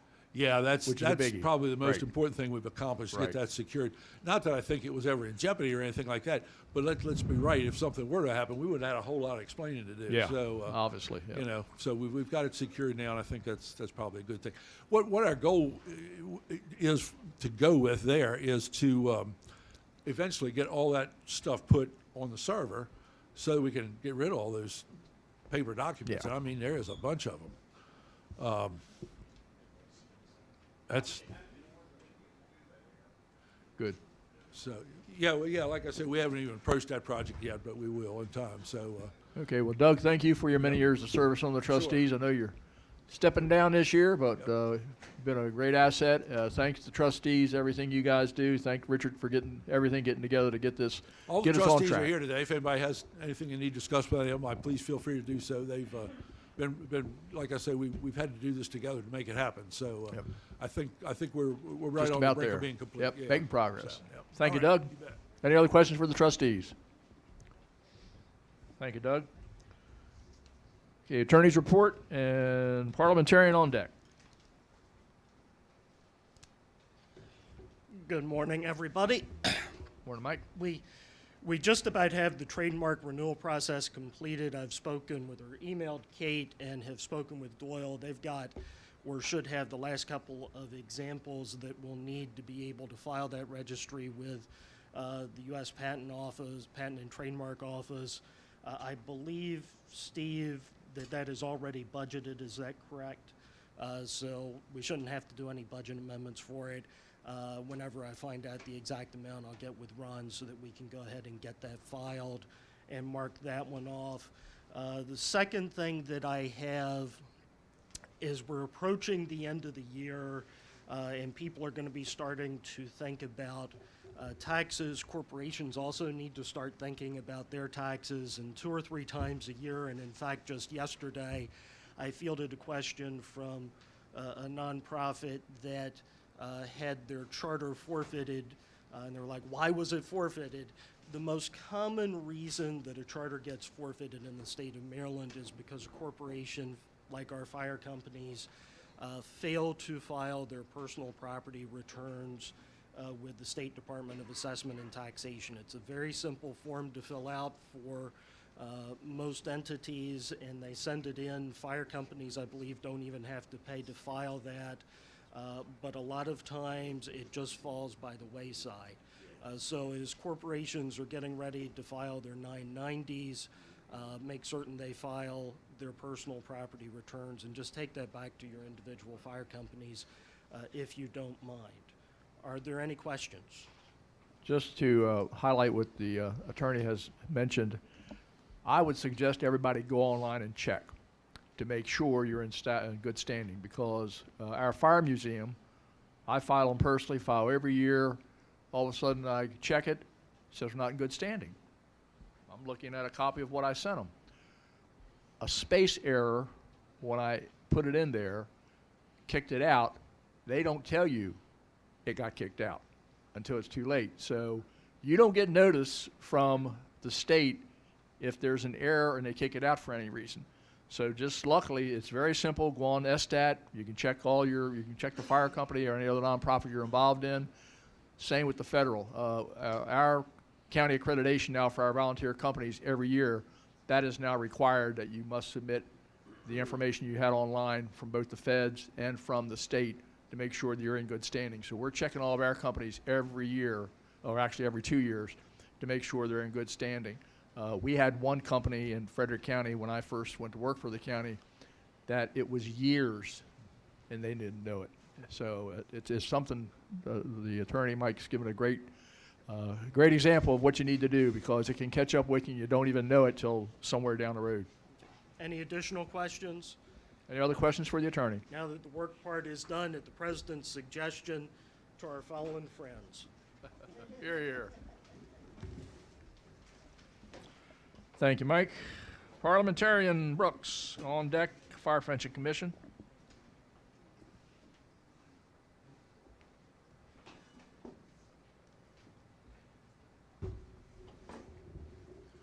Good morning. Fine-looking group. Mr. Woods and myself are here joining you today. Mr. Bush was on a structure fire till about 3 o'clock this morning in Easton, so he begs forgiveness, and I told him just go to bed, all right, and be done with that. So the season is upon us. We could probably go back into my December reports for several years, and it says basically the same thing. This is not the time of year to try to change your bylaws, to change the outcome of your elections and your member companies. 3 phone calls so far, 3 different companies. How can we do this? You should have started last year. Well, we need to do it for the election. Now, pardon me for saying this, but my comment then is, who are you trying to screw? Because that's what's happening. You have somebody who you don't want in an office. You have somebody who is the only qualified candidate in your company for the office, and you don't like them, and you're trying to change the bylaws. Folks, it's the way it is. This happens every year. I don't get it. One phone call, I've talked to this gentleman in prior years. They still haven't done it. The other thing is you cannot suspend your bylaws. Please don't do that. That's inappropriate. Right? Bylaws are there to guide the company. Bylaws are there for the president to rule the company and give good direction. If your county requirements have outrun your bylaws, get a group together and sit down and adjust that, all right, in time for next year. By and large, we do a good job. 3 phone calls is not bad out of, the 300 plus companies that we have. But it happens, and it tells us what's out there. The only saving grace to me is I don't burn up the highways like I used to anymore, right? And I can now sit in my home office in a leather chair and take the conversation on speakerphone, and it's delightful to me, right? I don't have a problem. Mr. Woods, you have any comments you need to make? No, sir. I think you covered it all. All right, it's nice to have Harv on board. Ken will not be here tomorrow. You're going to be here tomorrow? Yes, sir. He's going to be the parliamentarian tomorrow. It's Christmas season at the fire company in Delta. I'm going to be there. So if there's any question, pardon me? I am not. We have a nice young gentleman who enjoys being Santa Claus, right? But I appreciate your concern there. All right? Thank you. Thank you so much. Thank you so much. Any other questions for the parliamentarians? Never mind, Mr. Cox. Thank you, Chief. Any other appropriate questions for the parliamentarians? Is that Thank you, better? Mr. Okay. Chairman. I appreciate that. Have a great holiday. Thank you, Mr. everyone. Brooks. Thank you. Okay, before we get to our partner reports, the president asked me to advise the companies. We are, I'd say partnering would be a good way, on a national child ID program. So we have kits available, every fire company to have available in their communities. When you have your open houses, Christmas season, fire prevention week, these would be great. It's first off, it's a good PR. Second of all, it's a good thing to have done. Both it's the DNA kit, the swab, it's also the fingerprints. So we have these available. The president has them. I think Doyle has them in the back, I believe, right? So please take some back to your companies before you leave today. Great idea to hopefully you never have to go through that, or anybody in your community has to go through it, but to have that available for any type of a issue with a lost child, that is a great program. So we will be working with them and pushing it further, but we do have the information and packets available today. Anything else on that, Mr. President? Pretty much it? No, that was it. Very good. We got plenty of them, so take them. Okay, partners reports. First one will be the Fire Prevention Commission, which will be presented by past President Bilger. On deck will be State Police Aviation. Thank you, Mr. Chairman. I bring you greetings from the State Fire Prevention Commission. I want to recognize Dan Stevens, fellow commissioner, who's in attendance today. Recently, we've had some new appointments to the commission. Mark Hopkins is our new engineer representative. Gerald Johnson has been made appointed for the Eastern Shore volunteer fireman. Randy Sagner is now our co-chairman, and then Carl Spriggs is the representative for the career department on the commission. The commission has also started the process of reviewing the new code, NFPA 1101, that was adopted by NFPA. So hopefully this time around we will be able to use those documents and produce a new state fire prevention code in the near future. And then once that code has been adopted by the commission, it's gone through all the hoops, then this association can work on producing the fire laws books of Maryland. And we have a list of, again, all the list of names of the members of the commission are on the website, contact information. If there's anyone that you need to get a hold of, feel free to contact me or Commissioner Stevens. Thank you, Mr. Chairman. Any questions for past President Bilger? Okay, thank you, Mark. Maryland State Police Command, for the last few months I've been calling him Chief Lippert, but today will be Sergeant. From Maryland State Police, on deck will be whoever representing EMS board today. Good morning, everyone. As Mr. Simpson mentioned, and thanks for the introduction, my name is Jeff Leppert. I'm also the fire chief here. In line with President Plumford and on behalf of the members and officers here at WFP, I welcome you. Enjoy your stay.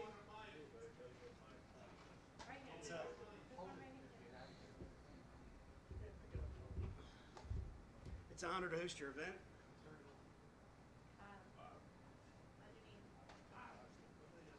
Hello? All right. So I did submit the report electronically last night because my captain didn't get it done until last night. So I did print off some copies. I think there's only 10, so I don't know if I have enough for each one of you if you want to pass them around.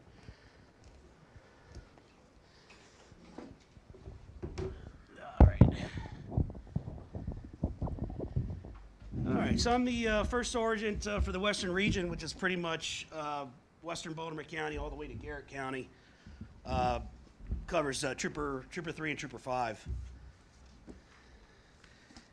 So my report for you today is going over pretty much the yearly summary, I guess, for 2023, just to highlight some incidents that have gone on across the state. In 2023, we've had 5 trooper medics complete the rescue tech training, which is the entry level. We have rescue techs and crew chiefs. Crew chiefs are the more experienced level providers. So we've had 5 new troopers completed the entry level. During this calendar year, we had 6 rescue techs that have upgraded to the crew chief position. And we anticipate running another rescue tech process in January. There's currently 6 paramedics designated to come to MSP Aviation in the near future. I believe they're still in field training at the barracks. So hopefully sometime after the first of the year, we'll get them in and get them trained. Within the last 11 months, we've hired 5, 6, 7 pilots, 6 maintenance techs, a procurement officer, a procurement manager. Also within the last 11 months, we've had pilots that have upgraded. We've had 9, 10, 11 pilots that have upgraded from pilot 1 or 1A to 2. And then there's 4 different levels based on your hours and certification. So we have them internally progressing through the ranks, if you will. We have currently 12 pilot vacancies across the command. And let's see here. Oh, and our chief pilot actually yesterday was his last day.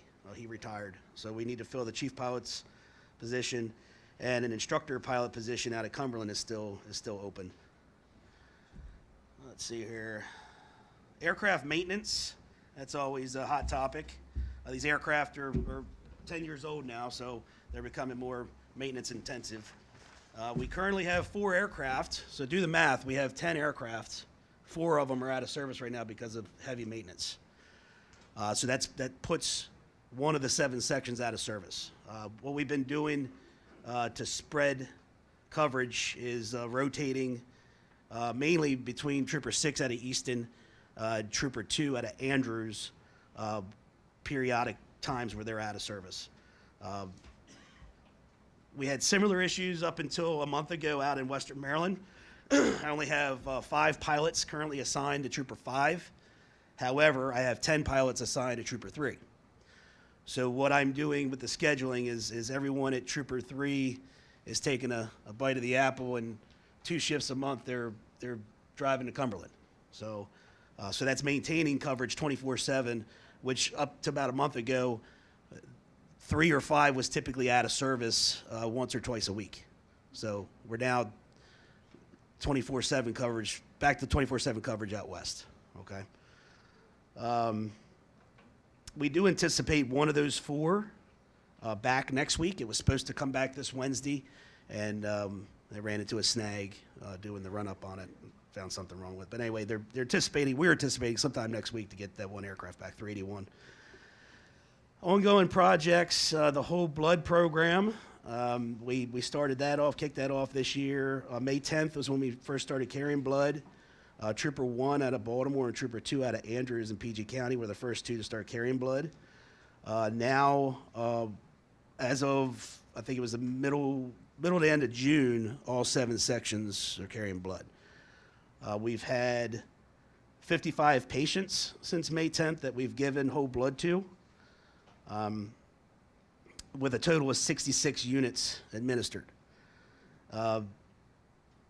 Those that don't know the process with the whole blood is we're partnered with University of Maryland. The blood that we receive from the blood bank, it's good for 3 weeks. So when we get it, we have coolers that we keep on the aircraft that keep the blood at a temperature it needs to remain at. We keep it for 7 days. So Tuesdays and Thursdays, we use our Saratoga, our fixed wing, or troopers drive across the state and swap out the blood. So on Tuesdays, part of the state gets replenished, and on Thursdays, the other part of the state gets replenished. So during those 7 days, obviously, if we need to give the blood, we'll take the patient. If we go to shock trauma, we'll just go to the blood bank and replenish right there. After the 7 days, it gets swapped out and sent back to shock trauma or university, where it can be another 2 weeks to be used. Okay, so it's not going to waste. Moving on here. Oh, the hoist platform. It's basically a mock-up cabin of the aircraft that we have suspended in mezzanine at Martin State at our training facility. It's there, physically there. We just don't have a hoist to put on the platform, so it's not being utilized. We're still trying to procure money to purchase that hoist. Westcam simulator was just delivered back in September, and we just did the train the trainer program, so now that our instructors are trained on how to use the simulator. So starting in January, next Con Ed, we're going to start doing training with our Westcam simulator. That's the camera that's on the aircraft. Let's see, UAS program. We have 10 drones in the command. That we have 20 sworn troopers that are certified, Part 107, FAA certified to fly the drones. They've flown over 300 missions so far to date in 2023. A good chunk of those flights are actually reconstruction, fatal crash reconstruction missions. And just a reminder, the drone's not replacing the use of the 139, our aircraft, but it does come in handy for search missions where, say, the information that we've gained is stale. The missing person that's been missing for a week. They might consider using the drone rather than burning the blade time on the aircraft at $5,500 an hour. So the next page, page 3, I'm not going to go through this whole chart here, but it more or less just breaks down the missions per section. Trooper 1 and 2 continue to be, and Trooper 7 continue to be the busiest aircraft across the state. And a total year to date in 2023, missions flown over 2,500 with 2,100 hours flight time. All right, moving on here, I'm just going to cover, skim through some of the notable events in 2023. We asked the regions just to put together, to pick 2. Obviously, there's several. I sit here all day and tell stories, but the ones that we chose from our region, I'll start in my region. At Trooper 3, on July 13th, Trooper 3 was dispatched to Clear Spring, Washington County, for a reported 2-year-old pool drowning. The patient's father quickly removed her from the pool and began CPR. Several minutes into the call, Trooper 3 was canceled as ground units were on the scene and had decided to transport by ground. Priority 1, the 2-year-old was in cardiac arrest. An off-duty first sergeant with the Aviation Command was monitoring the radio and directed SysCom to divert Trooper 3 to Meritus instead of canceling should ROSC return to spontaneous circulation occur. During ground transport, a pulse was recovered. However, the patient remained in respiratory arrest, which means they have a pulse, they're just not breathing on their own. Once at Meritus, the crew from Trooper 3 reported to the ED with their equipment. Master Trooper Green, who's also a respiratory therapist, took over the airway responsibility from the ED physicians and secured airway on the 2-year-old. Just to note, obviously, Meritus is an adult trauma center, so they rarely encounter the high acuity pediatric patients. Now, with the patient stabilized, Trooper 3's crew medevaced the high priority patient to DC Children's for continuation of care. And just to note, she made a full recovery. And sorry to get a little emotional. I actually know I know the father is also a state trooper. So, all right, continuing on. Trooper 5 on 11/24. They're requested to assist Allegheny County with the search of a vehicle rollover received by OnStar. While on the scene or overhead, Trooper 5 was able to locate the UTV lying on its side. down the bottom of a 200-foot embankment off of a remote trail in Crescent Town. They used the Westcam, the camera, and the track of the light to light up the scene and identify how many victims they had. They found one patient that was ambulatory and then guided ground fire and EMS to the scene where they discovered critically injured. They found a second patient that was critically injured. Trooper 5's crew, they lowered the rescue tech down, secured the victim in a PET bag, and then hoisted the patient, and then transitioned to a medevac role and took that patient to the trauma center. I think they went to Western Maryland. Let's see, Trooper 1, this is May 16th. They were instrumental in the swift apprehension of an armed rapist immediately following 2 assaults along the Northwest Branch Trail in Montgomery County. Trooper 1 successfully coordinated with Montgomery County's Emergency Communications Center to establish an effective radio patch, allowing seamless communication between the aircraft and ground units from multiple agencies as they were conducting a large search, combing through suburban neighborhoods, densely wooded parkland, and the edges of I-495, the Capitol Beltway. Trooper 1 observed and relayed that Montgomery County Public Schools, the school buses were actually dropping off middle school kids in the immediate area of where the suspect was last seen. This prompted Montgomery County Communications to contact the school board to pause and reroute the buses to keep them away from the area. The suspect was apprehended in the area where the school buses were dropping off the kids. Trooper 2, on May 18th, 2023, they were alerted for a vehicle pursuit initiated by PG County Police. The pursuit was due to a vehicle that was involved in a child abduction. The 5-year-old abducted child was in the vehicle with the suspect, who was ramming police cars. Trooper 2 remained active in the pursuit until it concluded in Washington, D.C. with the successful apprehension of the suspect and safe recovery of the child. Trooper 7, on April 16th, 2023, there was a hoist of an injured person from the Carnival cruise ship down in Point Lookout. The patient sustained injuries related to a fall and could not ambulate. The crew of Trooper 7 successfully hoisted the patient and transitioned the medevac role and took that patient to Cap Region in Largo. And that was the 20th, at that point, that was the 20th hoist in 12 months. So the hoist missions have drastically increased over the last 2-3 years. And I'm not sure the reason for that. Trooper 4, this is pretty cool. MSP Aviation Command personnel from the Eastern Region worked with the Ocean City Fire Department and the town of Ocean City to develop an FAA-approved instrument approach procedure, which is designated specifically for patient pickups at LZs that are not an airport or a hospital. It will be used, given the Ocean City weather patterns, as you can imagine, along the Atlantic Ocean with a lot of low-level local fog that comes and goes throughout the summer. So that's pretty cool. That's the first one in the state of Maryland, and then there's one that's in the, I don't want to say beginning stages, but that's still being worked on in Oakland, up in Garrett County. Let's see, Trooper 6, this is the last one, I think. October 19th, 2023 at 0900 hours, a report of a serious motor vehicle collision occurred at 3011 Star Road, Queen Anne's, Talbot County, which is pretty much a block away from the hangar.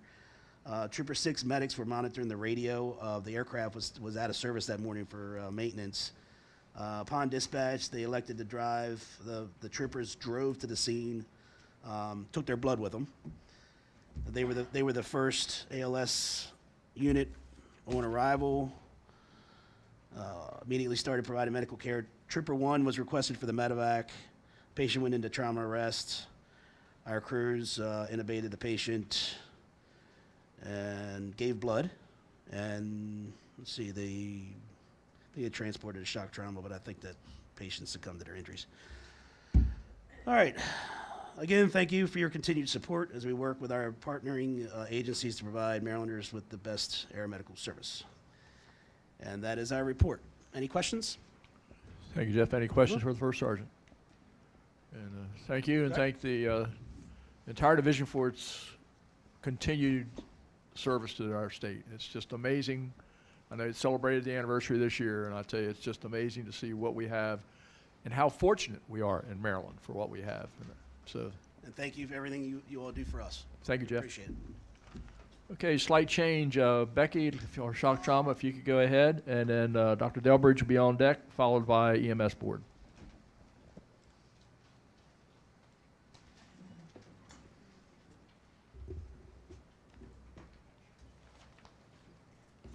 Good morning, everybody.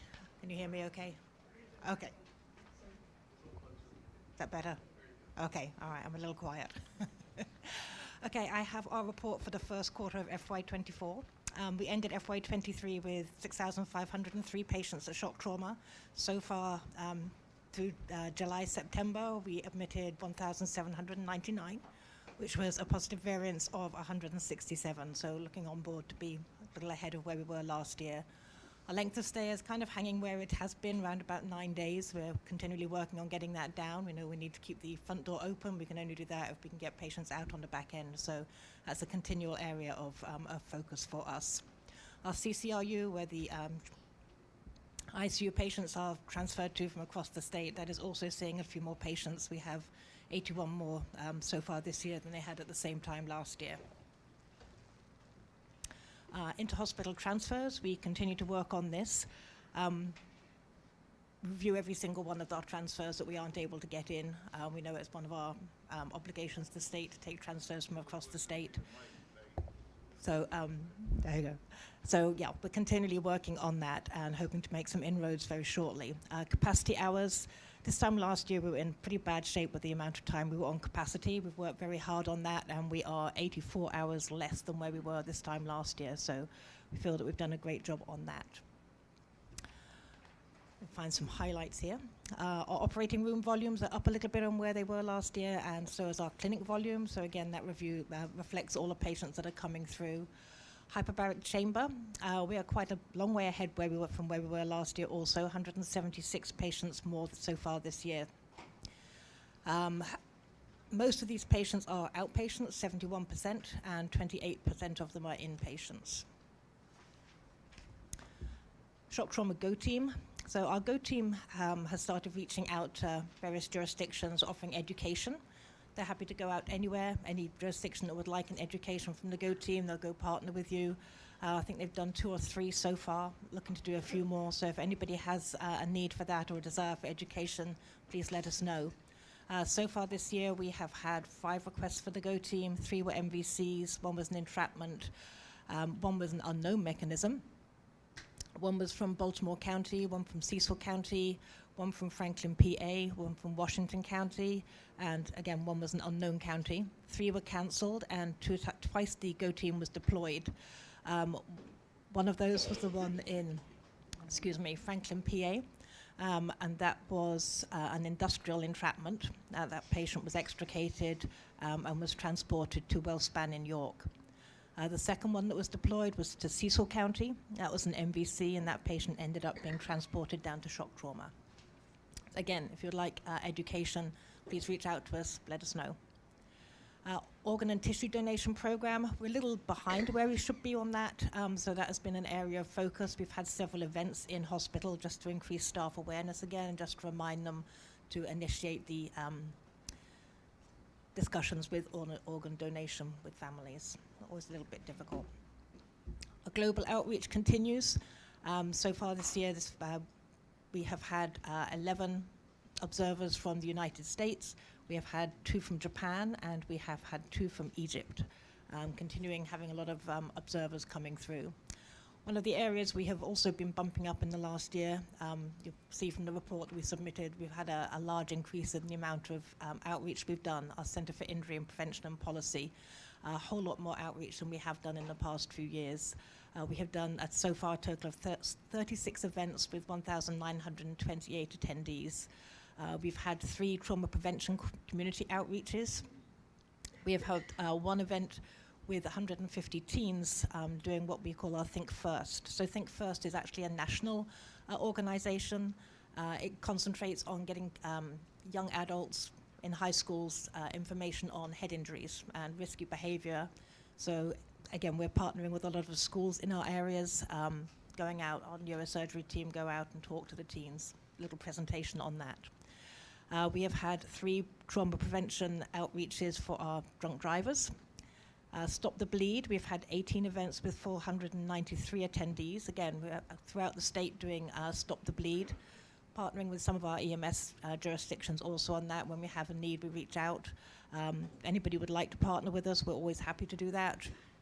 If anybody has a need for Stop the Bleed training, we're happy to go anywhere, take it on the road. We have all of the equipment, plenty of people that are willing to go and teach that. We've had 9 events for Minds of the Future. Again, that's a teenage program, and 2 violence prevention with our what we call our Smart Kids. That's Saving Maryland At-Risk Teens. They're our young offenders that come down to shock trauma. We walk them through and have a little presentation for them. Other EMS outreach and education, observation program is still going.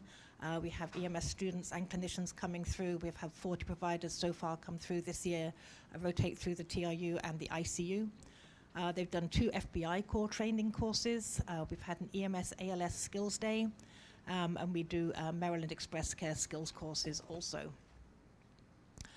Other things we've done, we had a U.S. Army National Guard skills day. That was for physicians, PAs, EMTs, and flight paramedics. The GO team in Harford County did a technical rescue educational activity. That was 2 MSP, 4 from MIMS, 6 GO team, and 12 Harford County staff members on that. So a lot of stuff going on in our outreach at the minute. We have, say, the GO team training. Anybody else wants that, happy to go and do it. We've been out to Greencastle, PA, and we also went across to the Eastern Shore, did a virtual event with them. We've had 1 webinar so far this year. That was Shock Trauma GO team training and treatment and transformation. That was in EMS Region 5. We also have our EMS Education Day coming up. That will be on December the 16th. It's 8 till noon. It's free for EMS clinicians. You can reach out to us at stcems@umm.edu.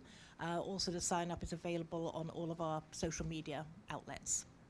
Okay, so hope to see some of you there.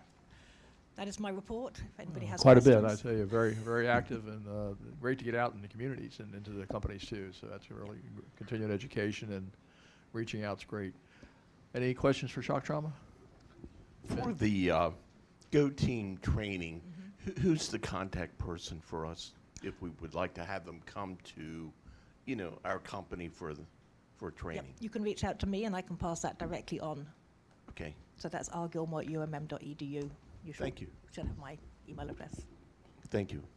And certainly Stop the Bleed's a great program too, particularly in the rural areas. So something to think about.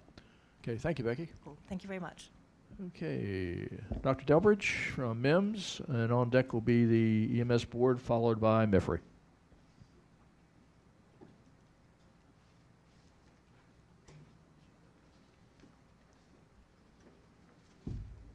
Good morning. I am relatively certain I'll be not nearly as interesting as the last 2 speakers. I'll start with something we continue to keep track of, which is the transfer of care interval from EMS to hospital personnel. It's been something that we've been tracking for years now, and trying to convince the hospital folks that their inability to accommodate newly arriving EMS patients directly affects the function of the EMS system and is a public health matter. We've been really successful in bringing that attention to the HSCRC, the Health Services Cost Review Commission, which now publishes that data on a monthly basis on their website. It's data that we give them. And they track how well hospitals are doing in terms of their ability to effectively transfer care of patients within 30 minutes, 35 minutes, 95% or 90% of the time. That has led to a couple of different efforts. One called EDDie, the Emergency Department Dramatic Improvement Effort, where every hospital in the state has been required to, or requested and has, submitted an action plan to describe how it will improve emergency department throughput of patients, including offloading of EMS patients when they arrive. Again, the goal is that 90% of the time they'll be able to do that within 35 minutes of the ambulance marking at the hospital. So allow 5 minutes to get out of the ambulance and into the front door, and 30 minutes for the hospital to do what it has to do. One of the important things about that, though, has been the integrity of the data provided by EMS.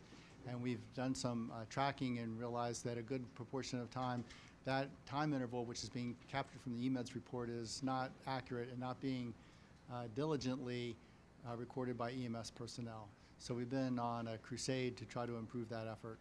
It's really, really important. And we can't wave a flag and say that we need help if we can't describe the situation accurately. That is also dovetailed into an effort that MEMS is participating in, the Commission to Improve Hospital Throughput. It was the ED Wait Time Task Force, then it was the ED Throughput Task Force, and the reality is that what happens in the emergency department is largely a reflection of what's going on elsewhere in the hospital. And so there is a large group of really, I'll describe them as smart people who are responsible for running hospitals, who are engaged in the matter with some legislative folks, and hope to produce a report with some good ideas the first part of next year. We are also participating, helping to lead a commission to study trauma center funding, which directly affects EMS, obviously. The trauma centers have long been concerned that the way healthcare is financed in the state leaves a large delta between what it costs them to be a trauma center and what they can derive from caring for the patients that come their way. And so the question is, what's that gap, and how to make that gap somewhat smaller. That group will produce a report first part of next year as well. And I finished with two things. One is you'll hear over the course of the next year that we are transitioning the continuing education requirements for EMT recertification.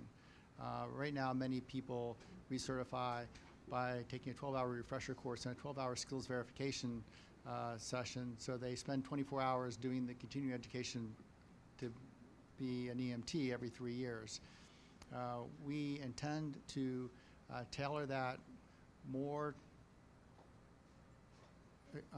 definitively in terms of the subject areas that are covered. It won't require a 12-hour sit down at a course on a weekend. People will be able to access more of this online, for example, and do, for example, so much cardiac, respiratory, so much trauma, so much whatever. And that in total is 20 hours, plus a skills verification that can be done by an EMS medical director or a training officer at a company will make a format for how that goes. And EMTs will have to do the protocol update that takes 30 minutes to an hour once a year. So the time requirement is the same. The structure will be a little bit different, and it'll allow a lot more flexibility on the part of any given EMT. And we're working with MSFA to ensure that we can for the transition period, that we can crosswalk what people have already done to what a new requirement will look like, and over the course of the year transition to this new way of doing what is required to be an EMT. Any questions about that? You are looking at company level training officers that would actually do the practical evaluation? Skills verification. Okay. Which if people can do it, shouldn't take more than an hour or so. So we're really cognizant of the total time commitment people have to make to be recertified. This just sort of restructures it a little bit. It actually makes it a lot more flexible, we think. So we'd be able to utilize a regular company drill for a skills night, for example? Yes. Okay. And we'll work out the details of how that will go over the course of the next several months, but that's that. Very good. Sounds positive. Thank you. And finally, as we're approaching legislative season, what is going to be really important to all the EMS partners is the Maryland Emergency Medical Services Operation Fund, which is what funds essentially the entirety of the budget for MEMS, MSFA, about 80% of the Maryland State Police Aviation Command budget, and about $3.7 million for the RM's Cali Shock Trauma Center. That fund will go bankrupt toward the end of calendar year 2025, unless there's an additional infusion of funds. The way the MSOF is capitalized now is by a surcharge on motor vehicle registrations. $14.50 per year, or $29 biannually. That hasn't been updated since 2013. And so we're looking for an increase in that or some new source of revenue to keep the MSOF solvent. And I neglected to say, in that annual expense to the MSOF is $15 million in grant funding that often benefits volunteer fire departments. So we're looking to put together a strategy for how to approach the legislator with potential solutions. We're in contact with several of them, and there's a meeting later this week with the partners to try to strategize more effectively. And that's what I got.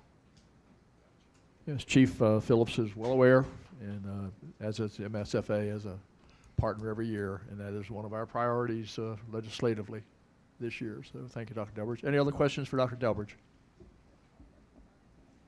Okay, thank you, Doctor. Okay, oops, I'm sorry, stand by. We need to turn the sound up. We can't hear nothing back here. Okay, you can't hear? No. You can't hear me? The only person we hear is you. Okay. And we'll need to, I think we're going to need to get closer to the microphones. Yeah. You got to get right up to the mics. So we have video available, so we'll be able to watch it. Thank you, Gene. We'll keep working on it. Okay, EMS board, past president Steve, or okay. I'll start off. First of all, on behalf of Chairman Stamp, I'd like to thank Dr. Delbridge in the work that they're doing on the hospital times, because they've been monitoring that each month. They bring it to the EMS board, we review it, and MIMS has been working very, very hard with all the hospitals to make sure that our providers get in, offload the patients, and get back in service. So, Dr. Delbridge, we appreciate your efforts there. I think Chairman Stamp says it best in the annual report that was just handed out from MIMS, where he starts off and he says he wants to thank the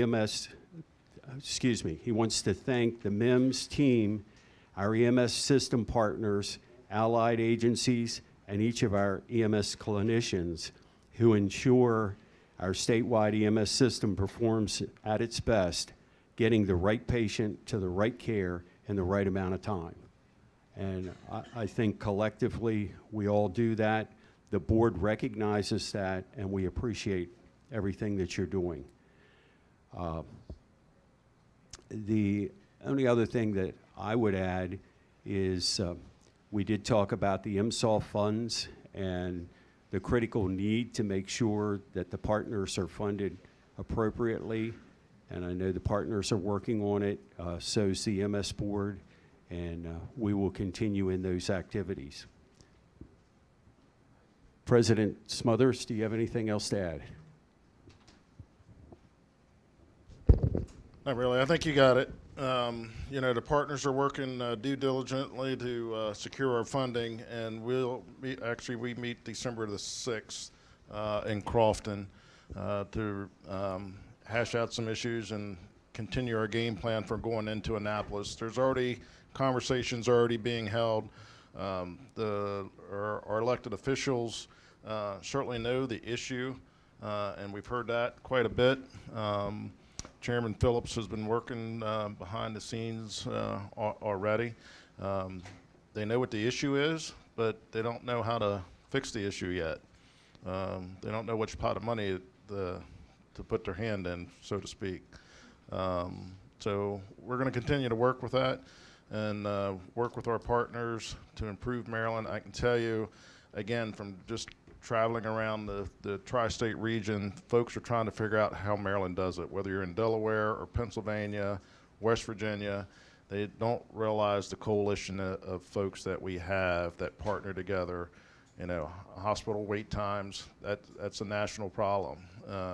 And I know particularly some of the hot spots have been in Prince George's County, and you've seen that on the news already. And we've been working, as Dr. Delbridge said, over the last 2 years to try to get that corrected so we don't have ambulances waiting 30, 40, minutes or an hour to offload a patient. And that's what it is in some of these hospitals. So we're going to continue to do that. I think just administratively for our providers, you know, regardless, when you're rolling up on a scene, and we've probably seen a little bit too much of this here lately, if you're an EMT, do what we do best. If you're a paramedic, utilize your paramedic skills to the capability that you have. We have seen, and I've mentioned this in a couple meetings already, where we've had one ALS unit roll in with 4 ALS providers, and we didn't do what we were supposed to do, and the patient had a bad outcome. We can't have that. We're much better than that. So reach out to your crews, and doesn't matter what piece of equipment you roll in, whether it's a chief's buggy, a utility truck, if you're there, render and administer care. We don't want to take anybody's certification away, but that's just ridiculous that something like that would have to come our way. The only other one that keeps popping up is that we're in the holiday season. I like to party just as much as the next person, but the card in your back pocket, just like your driver's license, is not a given. Phone a friend, call an Uber, call a Lyft, because that does affect your certification, whether you believe it or not. We just see too many of those. I mean, we're in the business of saving lives, not trying to injure our own folks. So appreciate the holidays coming, but phone a friend if you need to. And I think that's probably about it, Steve, right? Yes. Thank you. Okay, thank you, President. Anything else for MIMS or EMS Board? Very good. Director Cox, good morning.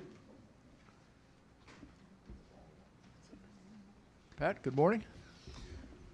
And MDEM will be on deck, followed by DNR. Good morning, Mr. Chairman. Quick report we'll run down for you. I'll start off, we filed a report. Doyle has some in the back, but the EMT programs continue to do well. The numbers we're getting out of the 2024 fiscal year classes so far look well, about 68% first-time pass rate with a second-time pass rate for testing of 93% with the EMT. So it's doing well. It's early in the fiscal year, but the classes that are going through now working. I will say Diane May has worked diligently in that program to tweak it, keeps an eye on it, and continues to make changes going forward. So our tablet testing test item analysis program continues, been fully implemented and is going well. Any of the connectivity issues have been worked out. We continue to change some of our policies and procedures. One thing I do want to bring to everyone's attention is that based on the Pro Board and the IFSAC visits, and I'll talk a little more about those visits themselves in a minute, but some of the tablet testing is always done by proctors. We never allow the instructors to do that. But practical testing, even for our module exams we'll use EMT as an example. So you have Mod 1, Mod 2, Mod 3, and there's practical skills that go with them. The lead instructor for the classes will no longer be allowed to test for them. It can be a support instructor that is assisted in the class, but the instructors, lead instructors cannot do it because, usually as the lead instructor, they are the ones that are teaching the majority of the class, and then the folks come in to assist with some support work. So, but support instructors can do it. It's just a change. What is really the onus for that has been the Pro Board and new things that they wanted to see, as well as IFSAC. So along that line, our Pro Board visit occurred during November 13th to 15th. So we had to revise a whole bunch of PTIs in preparation for the visits for some of the new rules and the information they had sent out to us early on. But I'm happy to report that we got a positive outcome from the site team visit that came out to look through all our stuff. I believe they went to Howard County's Academy to look at the one ATRA they wanted to. Typically they look at two, but they seen everything they needed to see. with our policies and procedures and the interviews and discussions with instructors and students and staff at MIFRE as well as the ATRA. So I want to thank Chief Robinson, as the president of the MFSPQB, came out and gave a great presentation to them early on.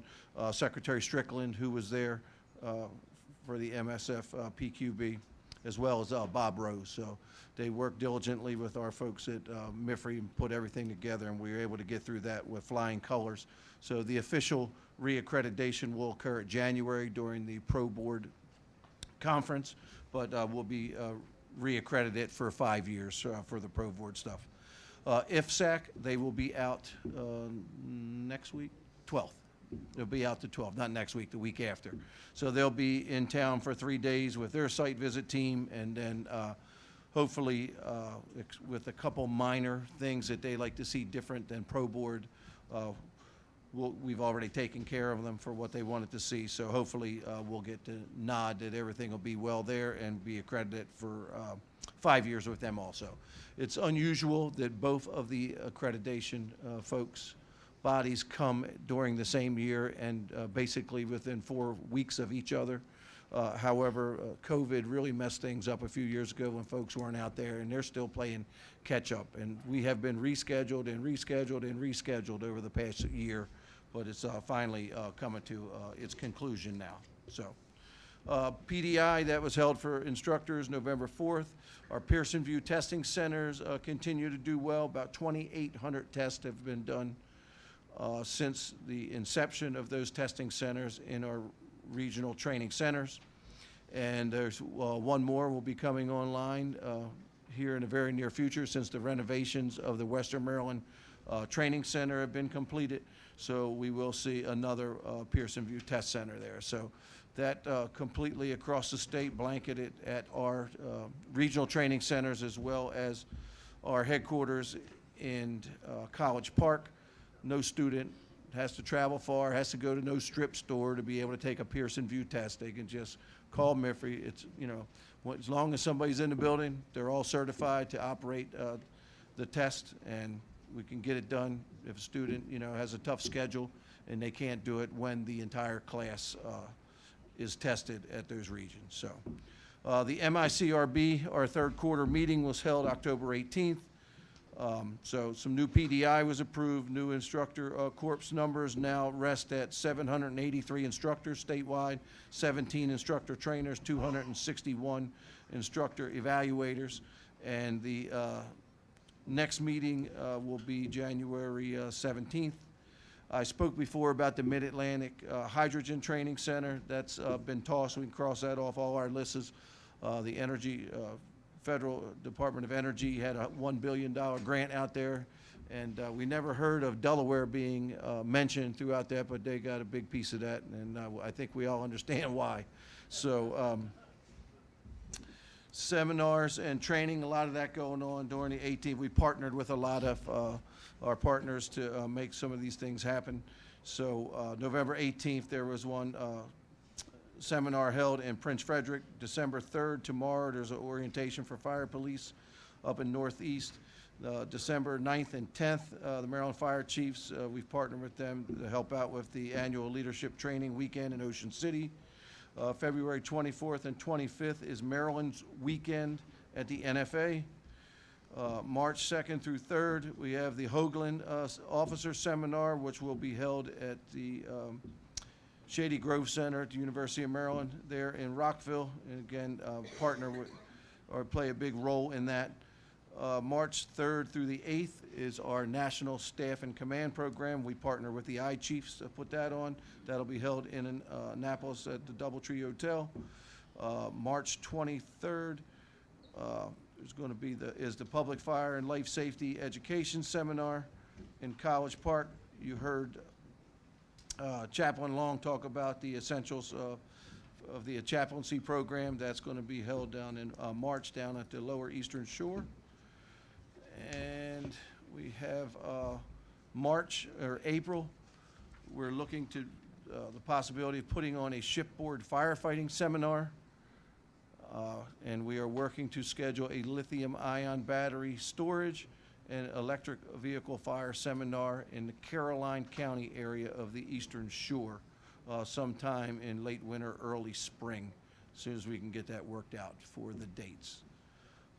COMAR regulations for the instructors. As you know, we spoke probably close to a year ago where were based on the new standard that had come out from the NFPA. We broke apart Instructor 2 and Instructor 3. It used to be combined as one program, so that was all reviewed by MIFRE Tech, went to the Higher Education Commission, and that was all approved.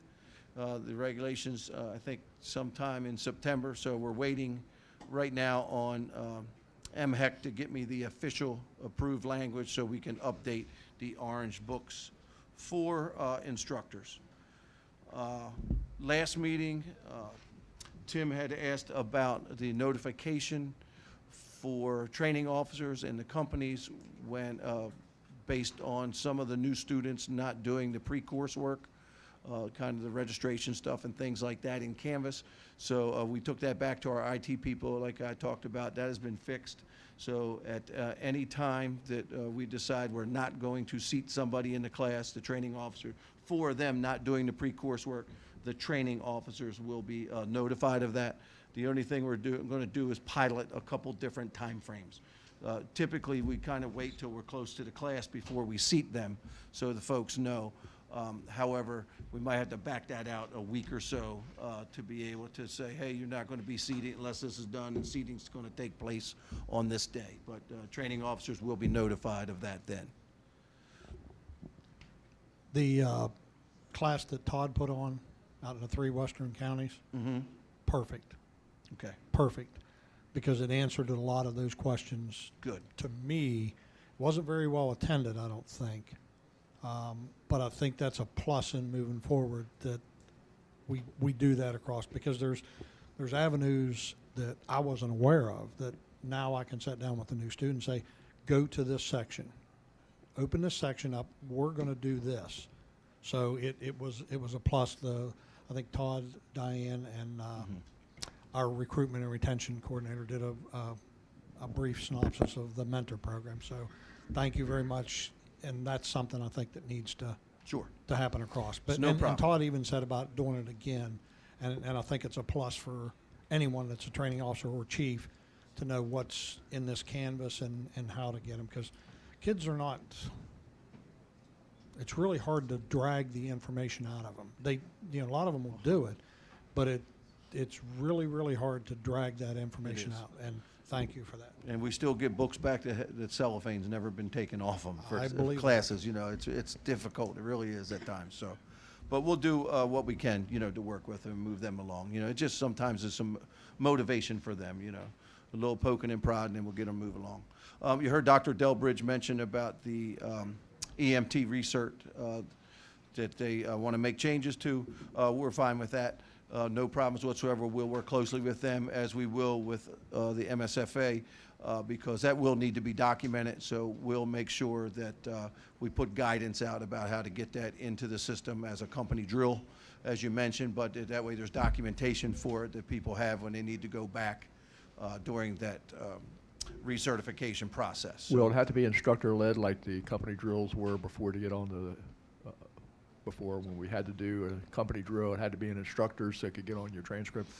It won't be in this case. Right now, preliminarily looking at it, as your Dr. Delbert said, they're going to be fine with, a training officer do it. So for that class, we can make that type of an exception. If it shakes out that way, we'll look at it. We just want to, we'll work closely with MIMS as that gets implemented and get that taken care of. I just want to make sure there's documentation there that folks can go back to, and it's on their transcript that they did do the practical skills portion check off. All right. And then if you hear any rumbling from any of the instructors in any of your respective regions, our instructors, they were told back during the instructor meetings in the summertime, and we had went forth and reminded them in an email that there was mandatory training that needed to occur with them based on the requirements of the university. So we've had good attendance. Those training is only lasting about an hour and a half, 2 hours. They're able to do it by Zoom. It's led by some folks out of the Office of Civil Rights Sexual Misconduct over at the university. So they were kind enough to do the training for us. It's all done. However, it is mandatory training, and we did warn the instructors, those that do not complete it will be removed from teaching. Until then, I think, do you remember the last number, Steve? It's 300, almost 400 of our instructors have completed it. So I don't see it being a problem with, classes. We have difficulty at times now getting some instructors for some classes. That's just because how busy they are when you especially throw the Metro Chiefs on, departments on top of it with the back-to-back classes they're running. But if you hear any rumbling, we're on top of that. We'll make sure.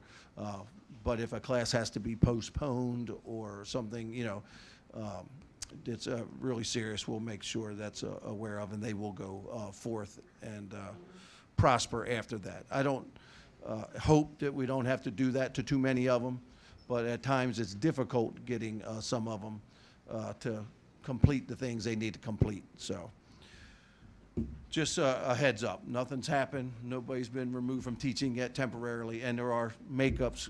What we did, 2 sessions a week for 4 weeks over a month's period of time. So they had plenty of time to be able to take it, And yeah, there'll be 2 makeups coming for that. And we made the regional coordinators call each and every instructor to say, hey, this is happening, you have to attend it. So, but we'll go forth, and more on that later if it becomes an issue, but I don't think it will. Just want to give you a heads up. So that's all I have, Mr. Chairman. I'll answer any questions anybody may have. Yep, Chip. Good morning. Thank you for that detailed report. Imagine this, Montgomery County having problems at the training academy. So a question, I got several emails from training officers and other chief officers, and here's one comment. The PSTA, Montgomery County, claims that their personnel cannot take PEEF and hazmat back-to-back in the same month because it's taken MIFRE 30-plus days to update the transcripts, which requires them to take the next class. That is not necessarily wholeheartedly correct. So, Steve, do you want to address that since you handled that? And real quick, sir, we did have a nice conversation. Oh, okay. I was on the phone with him during that meeting, Right. actually walked out of the meeting, and we had he gave me a lot of heads up. I know there's a big issue with my academy, and we're very, very aware of it. Yeah. Yes, sir, go ahead. Yes, as I talked to you that night, they can, as far as MIFRE's concerned, they can.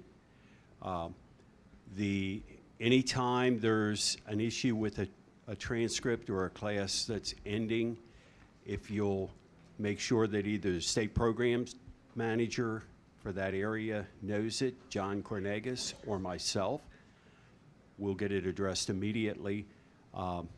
As I mentioned to you, we are willing to sit down and meet with the academy and make sure that the regional office is also in step with what MIFRE's policy is, that we try to close out the classes and have it on transcript in a reasonable time, and we have given them a time period to do so. Unfortunately, with many of the academies, we don't get the material from them in a timely manner. We're also going back and readdressing that at Council of Academies with them, that the academy agreement they signed says they're going to submit the paperwork and submit the course completion within a timely manner and gives them the time. So we're addressing all of those issues, and certainly at your next training committee meeting, the acting regional coordinator, state programs manager, and myself will certainly be there. So is that the first Thursday of each month they meet somewhere, or every couple months? Whatever. I'm sorry. Council of Academies. Yes, first Thursday of the month in the morning, and it rotates where Council of Academies meets. Right, and each PSTA attends these meetings? Yes. Okay. Or a representative. Okay. Is that open to anybody that wants to attend? Yes. Okay, good. Good. Thank you, Steve. The next question. But Chief, Well- just one second, whether Steve explained that to you or not. All of the Metro Academies work under an academy status agreement with us. Okay. All they have to do is take the names on the roster, Right. send us that roster with their grades on there, and it was completed, and it will be put on transcript within a day or two. So the tablets, who owns the tablets? We do. Not the training academy? No. And you all enter the data and it gets sent to it and it's all electronically? Right. Yep. So that's a lot of the stuff that they're telling me, that because their name's not on the transcript as completing PEEF, they can't take hazmat. So there's a huge, and we also have a huge problem with scheduling. If it's on top of each other, it's not going to happen. That happens with Fire 1 and Fire 2. Yeah. The information on the tablet doesn't necessarily go right to the the registration Okay. or their record. So, but again, they see the results. All they have to do is send that document to us, like the other training academies around the area do, and it's taken care of. It'll be on the transcript, in a matter of a day or two. Right. I don't want to put out my dirty laundry, but it's like it's given the sense that the volunteers are being held back in my county, and that's terrible because the young person's first influence is a PPE class and hazmat, and they cannot continuously be up and down with schedules. These young people have a schedule and they want to do the right thing. So I'm extremely frustrated at my level as the association president too. And look, I have a handful of chiefs and presidents or training officers that are showing their concerns too. It's gotten so bad we now have it in our written agreement contract with the county government on PST issues. So I thank you both for your continuously working with us, and I will continually ask more questions to make things better for the volunteers in Montgomery County. Thank you. Sure, no problem. And again, I'm not as close to it as the folks in operations are. I get their reports from them and everything. But I can tell you, we don't see that problem from any of the other academies. Yeah, so believe me. So, okay. But thank you, Chief. We'll be more than happy to meet with them. Yeah. Good. Western Maryland, where we at? We're not back. Mr. Pat? Tell 'em. Where Yes, are we yes, at? you are. You just don't know it, but you're back. We are? are back. The offices, of course, are open. We have a small, very small actually, punch list that we're completing. We just had a very important and extensive meeting this week concerning the AV systems. One of our challenges is that the vendor who is supplying that product, and there are only two vendors that do this for these educational institutions. And we ordered the equipment a little over a year ago. We were promised a delivery of May. It's still not here. So we have a group going up this week to do a workaround so the instructors will be able to come in. And the only thing we won't be having is some of the more sophisticated AV that's there. We just don't have the gear to make it all talk to each other yet. And once we do, we will have all that. But they will be able to have it will look just like it is in every other center we have right now, this workaround. And that's happening this week. Also, they are doing the burns in the burn building to get everything up to speed and do the break-ins basically to that equipment.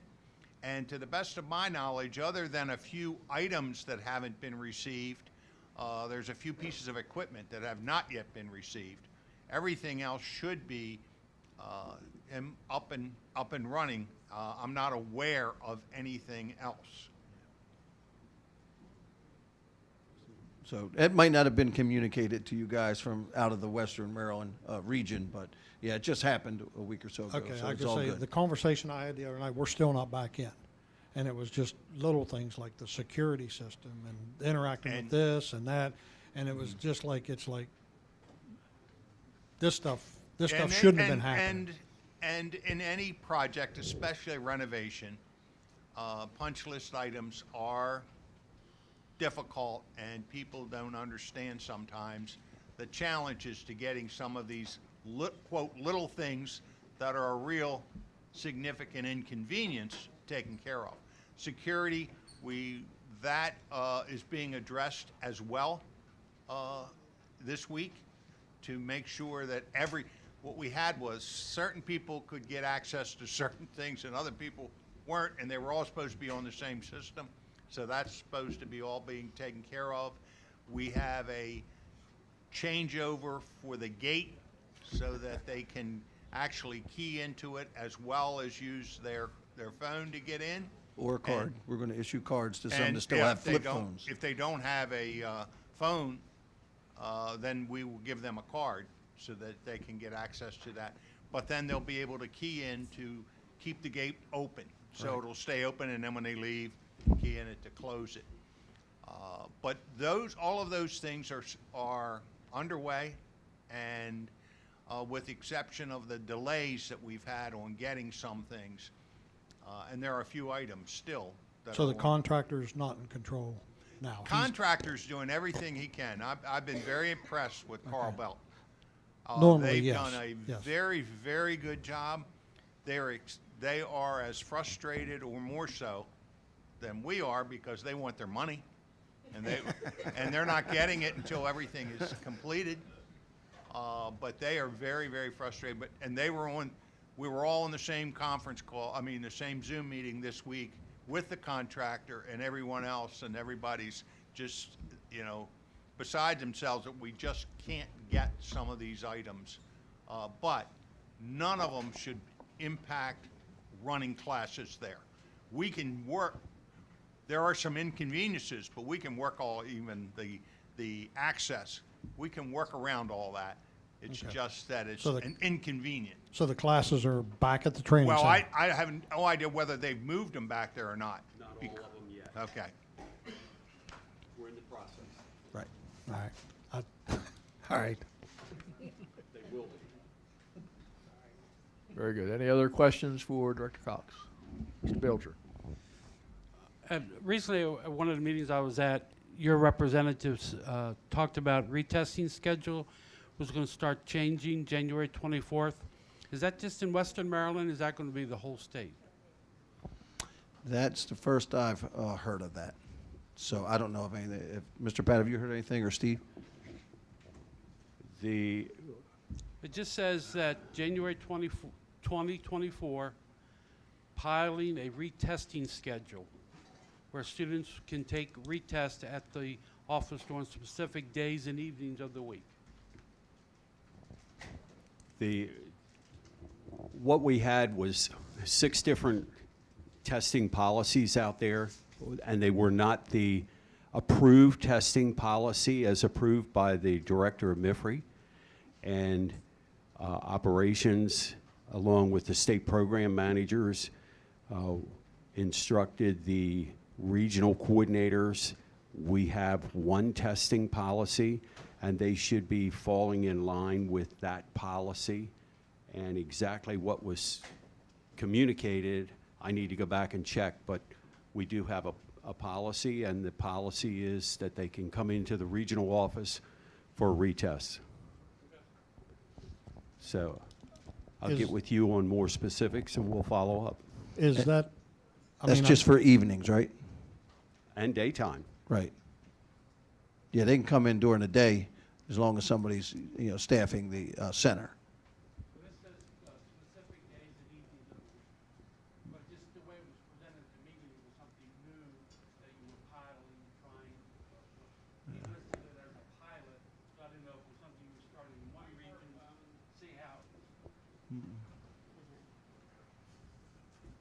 The way it was presented, it was a pilot, and I was just curious if it was then going to go from one region to the whole state, or again, it was just going to be one individual.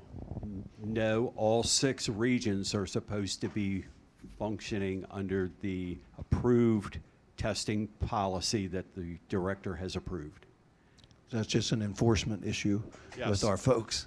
Well, and I guess a follow-up to that is, you said Western Maryland's not online for that yet.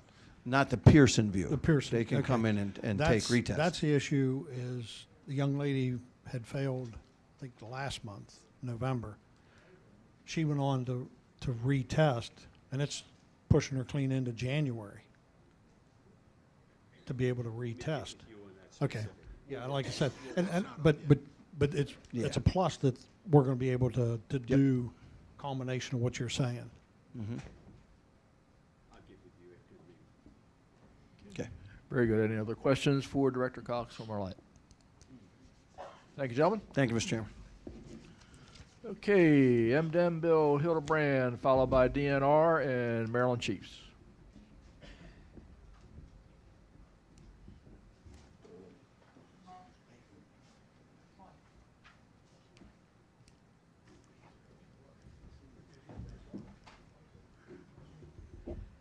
Good morning. I'll bring you greetings from Secretary Strickland, who's grandparenting today.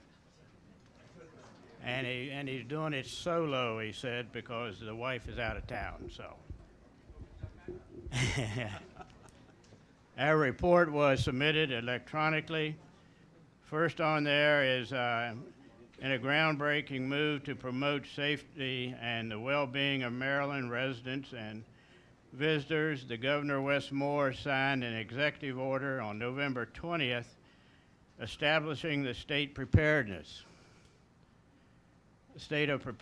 Under this new executive order, the state of preparedness may be declared by the governor when there is a heightened risk of disruption to lives of Marylanders.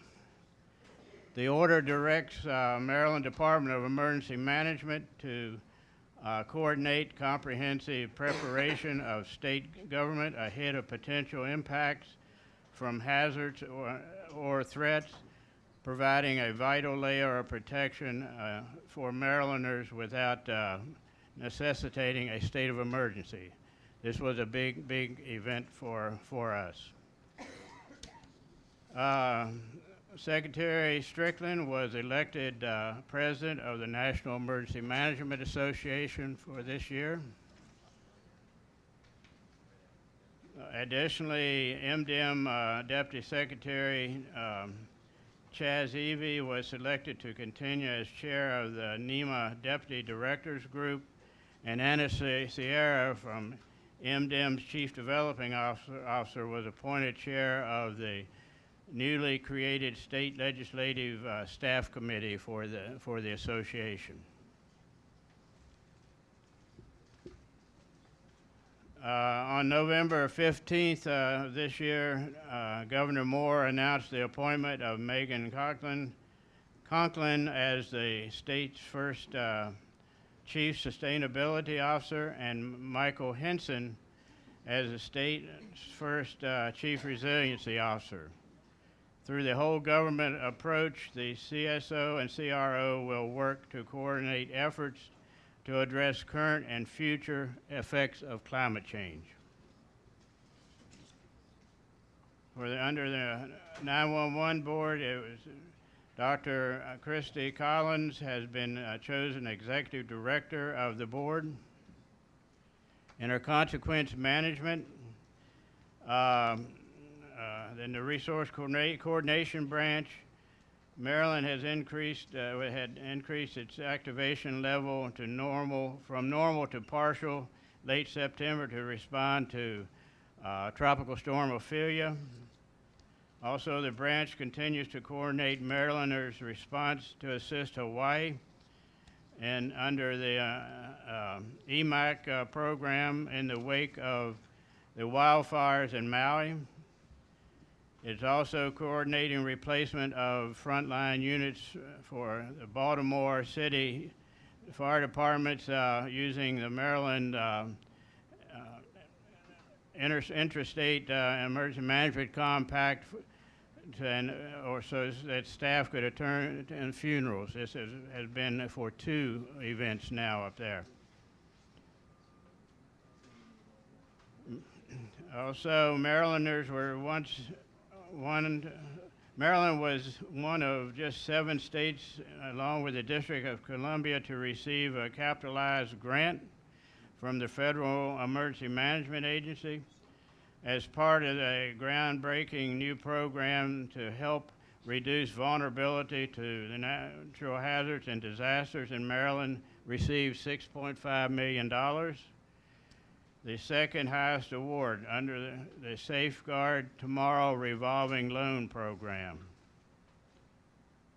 The state created the Resilience Maryland Resolving Loan Program to administer this program. The money can be used to help finance a variety of projects designed to minimize the effects of natural hazards in communities, and can also be used to help local governments pay for cost share and traditional federal hazard mitigation programs. Under our risk and recovery, MDIM and the University of Maryland unveiled its first of more than 70 Maryland mesonet towers on October 30th. This event marked a significant step forward in advancing weather protection and ensuring the state of Maryland's residents and visitors. And Director Strickland was quoted as saying, "The unveiling of the first Maryland mesonet tower signifies as a significant stride toward enhancing public safety." And they tell us we'll have Frederick. So more to come on that, but it's a very good, big move for us in this program. And that's all I have for that. I will say that for the MDIM fire personnel group, there is no committee report this time. We will possibly have training once after the first of the year. Thank you, Bill. Any questions for MDIM? Very good. Thank you, Bill. Appreciate it. Thank you. Anybody here from DNR today? Okay, Maryland Fire Chiefs, JJ, followed by Maryland Fire Rescue Memorial.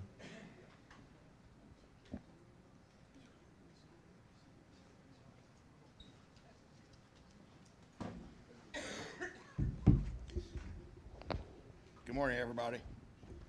I did not submit my report electronically, but I'll certainly send these notes to the secretary.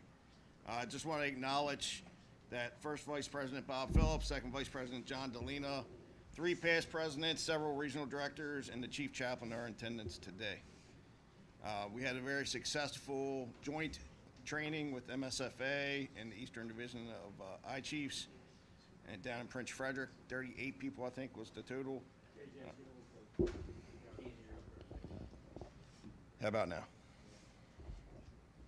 So, joint training down in Prince Frederick, about 38 people, I think, were in attendance. It was very well received.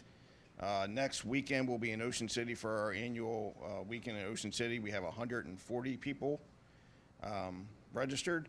A few visitors from West Virginia from the recent trip out there with President Smothers. So we're really looking forward to that. We cut it off at 140 to be honest, just because of paying for lunch. It's over $4,000. So we probably could have had 160 or 170. So we're going to look to see what we can do next year. We're also preparing. Jeff Thompson's here today, and John Delina are working with the NFFF for the upcoming Memorial Weekend.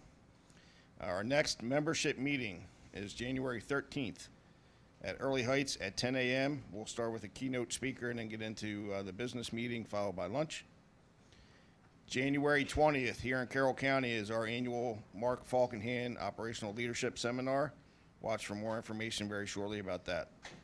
As Director Cox said, the Hoagland Seminar is March 2nd and 3rd. We are planning out for several day trainings and we're going to try to mirror what we're doing in Ocean City, maybe out west in April or May timeframe. We're putting a training plan together for our SAFER grant. There are currently 2 scholarships out for the SAFER grant for staff and command and the Fire Department Safety Officer Association Annual Conference. Please spread the word. We haven't got many applicants for that. And lastly, our chaplain corps is very active, and the chief chaplain's here today, but they really ran and are doing a lot in the state. So that's all I have for updates, unless you have a question for me. Thank you, JJ. And good to see you here, Chappie. Good to see you today. Okay, anyone else? Okay, Maryland Fire Rescue Memorial, followed by Transportation Committee.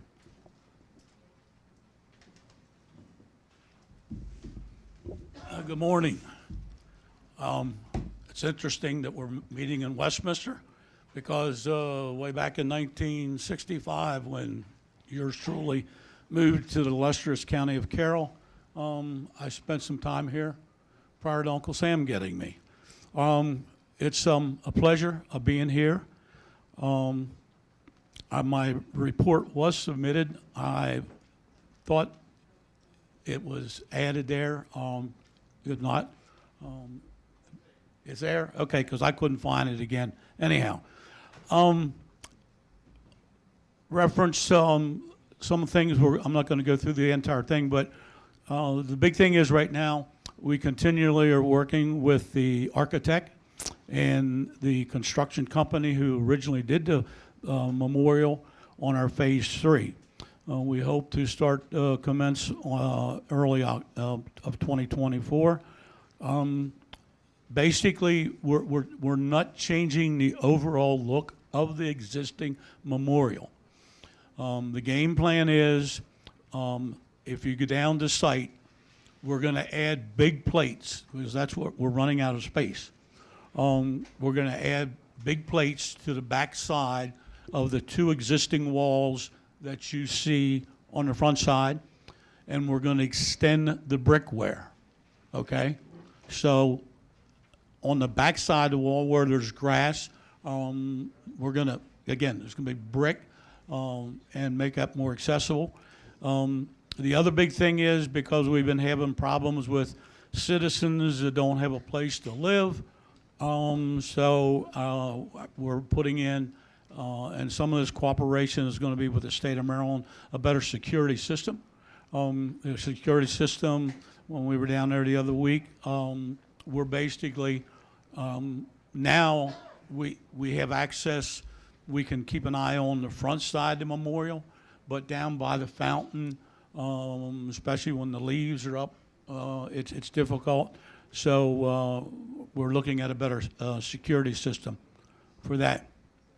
The other thing that I've been sort of frustrated with for a long time, although we're a 501(c)(3) nonprofit organization, if we go out and buy something, we don't have to pay taxes. But when we're out there hustling and selling you folks T-shirts, coins, the gala, technically we're supposed to be collecting sales tax. So last year at the reception, at the president's reception in Annapolis, and Comptroller Learman showed up, and I got to give her credit. She's trying to catch up with Louis. I'm not sure she ever will, but she's doing a daggone good job of it. And she spoke to Gene and I a little bit that night, and she said, we'll be in touch. Since then, Guy and I go way back, being a former employee in Howard County. Guy goes, Senator Gazone was very important to the fire service, both volunteer and career. And so we set up a meeting with the senator. And one of the things I'm going to be asking from you folks is when Senator Gazone is going to be introducing a piece of legislation, that piece of legislation is going to exempt not only our organization, but any nonprofit organization exempt from taxation under 501(c) of the Internal Revenue Code that maintains a memorial on property that is owned by the state. And when we chatted with those folks originally, we had to be careful on how we're presenting this, because we don't want every nonprofit in the state of Maryland to piggyback or to say, well, why can't we get that exemption? So the selling point, and both the comptroller and the senator has agreed that they're not placing our name on the bill. They're basically saying a nonprofit organization exempt that maintains a memorial on property, because the memorial site technically does not belong to us. Okay? So Senator Gazone's folks said that they'll be back in touch with me. We will want someone to speak. And so again, I'm reaching out to your legislative committee, and I'm hoping that the executive committee will support us in those efforts. Again, we're not talking a lot of money, but in our situation, every cent that we raise is a lot, and so it be. The other thing, there's been some, currently, my list, and I got with the chief chaplain a while ago, we're showing 8 names that are going to be honored in Annapolis next June. And again, here it is. We're almost to double figures, and this is why, again, I never thought that we would be in this situation to have to add plaques, but we are. And so currently, we receive paperwork from the Naval District of Washington for an individual, Frederick County DFRS for an individual, Howard County DFRS for an individual. We're waiting on paperwork from Sandy Spring. We've received paperwork from Kensington Volunteers. We're waiting on paperwork from Baltimore City for their 2. And then Antietam Fire Company, a person up there has sent me information from a death on 5/23 of 1923. So the biggest thing, I need someone from Antietam Fire Company to get a hold of us. The sooner the better. Last but not least, we talk about funding. And I'm kind of reaching out to you folks. I know you all represent the entire state of Maryland. Every county is represented at this table. And I know you folks are out there beating the paths, and I appreciate what you do in your counties. But when we look at our costs for the memorial, basically maintaining the memorial site is our biggest cost. We're currently dealing with the vendor. Matter of fact, I am trying to find out, I'm trying to get more vendors maybe interested. But we need some help.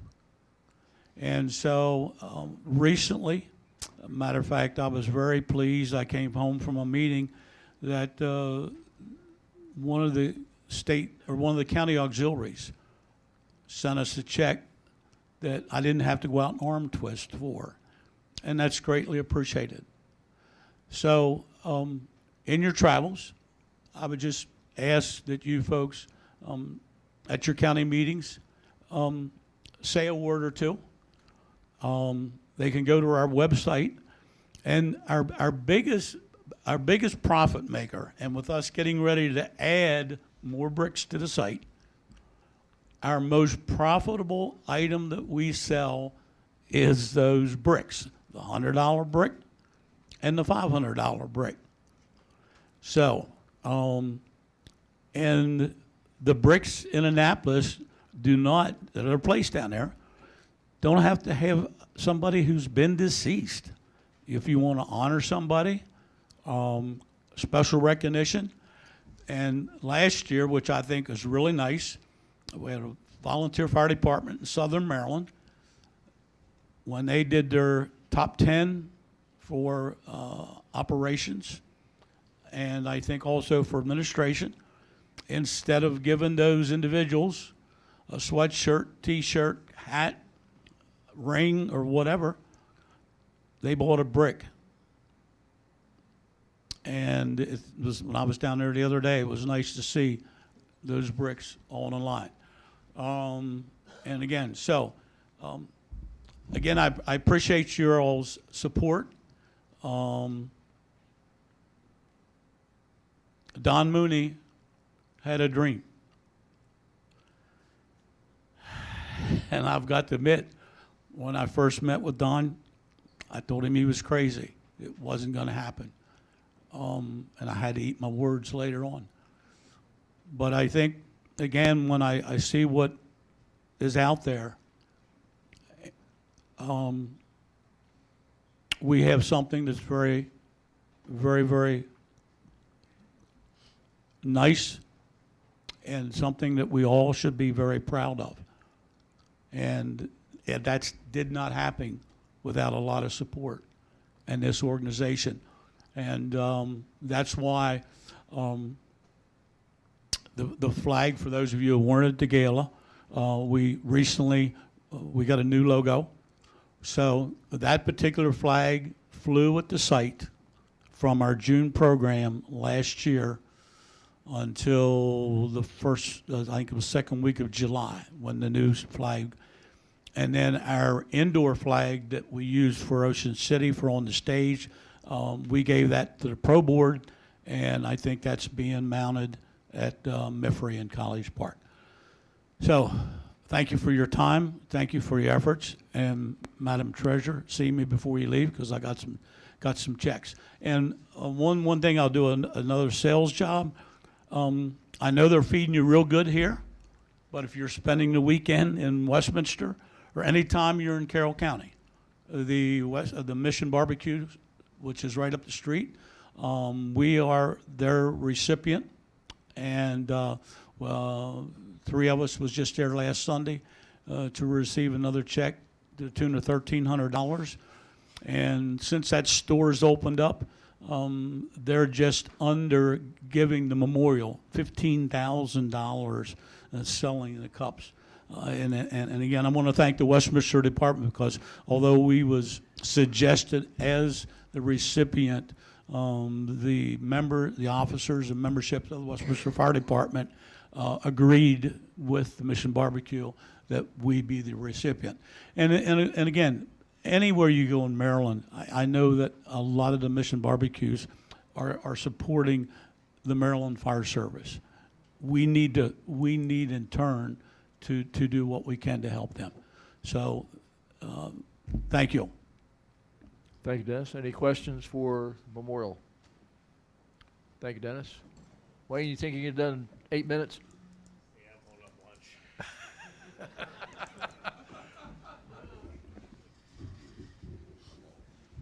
lunch. Good morning, everyone. To say it's been a tedious, frustrating process with this recertification is an understatement. And I think the staff at the office, Kate and Lynn, will echo that. So patience is a virtue that sometimes gets tested. The issue with the database, we get from coordinators, we're getting lists without checks, we're getting checks without lists, we're getting checks without even knowing who people are sent to the office. So this is a work in progress. We'd like to get you to reiterate, to go back to the guidance that has been distributed to all the coordinators and have them go by that. They're not submitting the forms when the old tags have been sent money for recertification. The VR 124 has to be filled out. That's not being done. We had some communication issues in April. Some packets didn't get back to 5 counties, so they're just now starting with their recert. But we are a little north, I think, of $10,000, so we've had 1,000 recerts so far. So it's progressing in the right direction. Mail has been an issue, and this is a PSA also for fire companies to watch out for. Check your reconciliations really close. Mail's getting stolen in Baltimore is what we've figured out. We had a check from Waterwitch Fire Company, and we've had some mail issues with getting research back to us at the office. People say they send them in, they don't show up. So people are looking to steal your checks. And we got bilked out of about $35,000 at Waterwitch. Fortunately, it was covered by the insurance, the FDIC insurance, but we had to change our accounts because somebody got a hold of a check and made out bogus checks to personal people in St. Louis and Baltimore and such. So watch your accounts that you have. And with that, we're going to look at trying to do an electronic mechanism in the future for sending in money, since mail has been an issue, and try to do more things electronically. With the research coming up, a Google form will be developed for the future to make things a lot easier with amendments, so that it's a work in progress. We're still having problems with people trying to register commercial vehicles that they own, like for a lawn mowing company and such. They cannot be issued FD tags. So, and also relatives of people who are not members of the fire company, if they're member of the fire company's name is not on the title, we can't issue a tag. So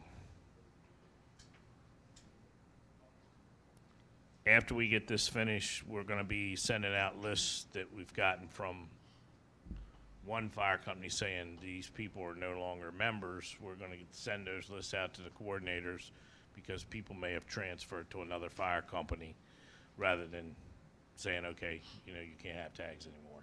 So we're gonna try to work on that. We're not gonna automatically send that to MVA for them to send out to as a tag pickup. That's pretty much all I have, unless any folks have any questions. Any questions for Chief Tone? Very good. Mitch, go ahead and do the vehicle committee. How about now? There it is. Okay, Mitch Folk from the Presidential Vehicle Committee.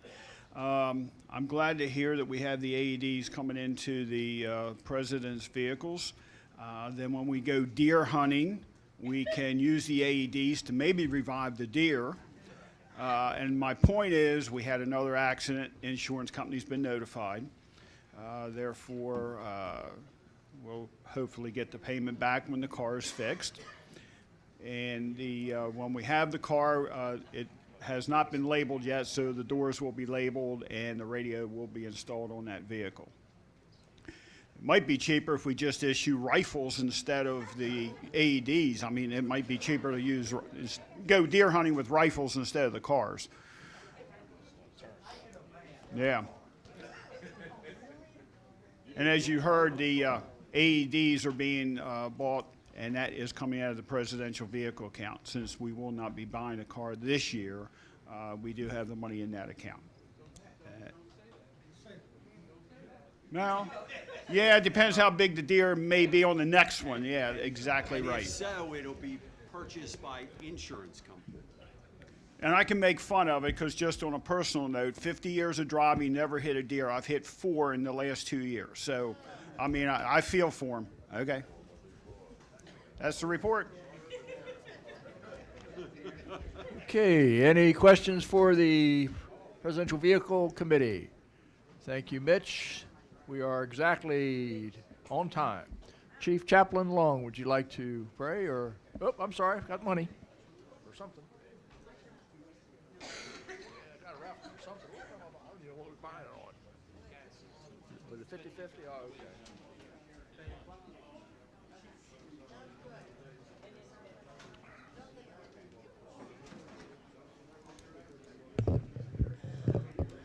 Good afternoon. I want to thank you for your donation.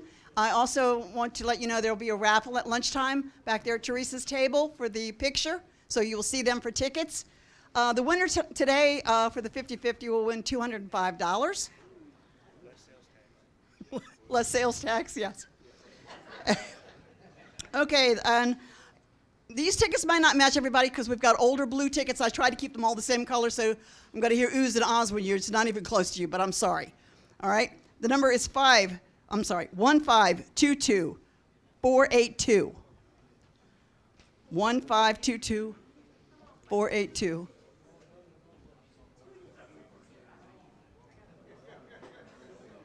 Check your tickets. Hands up in the back.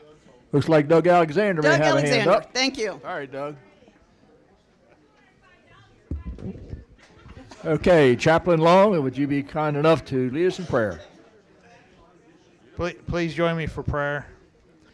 Almighty God, as we take this moment to fellowship and break bread together, Father, we ask you to bless this food and bless those who have prepared it, and continue to give us the wisdom and knowledge we need to continue this meeting. We ask this all in your name. Amen.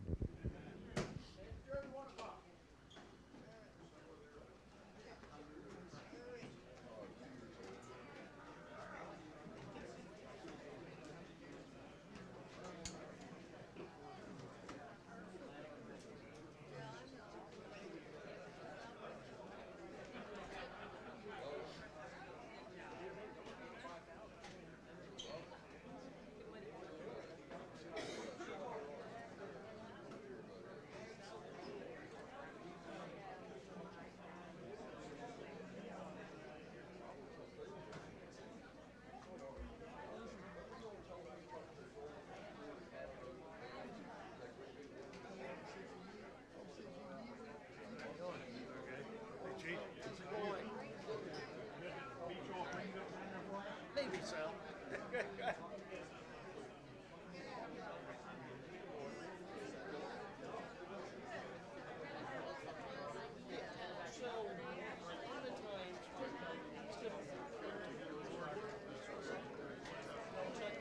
Thank you, ma'am.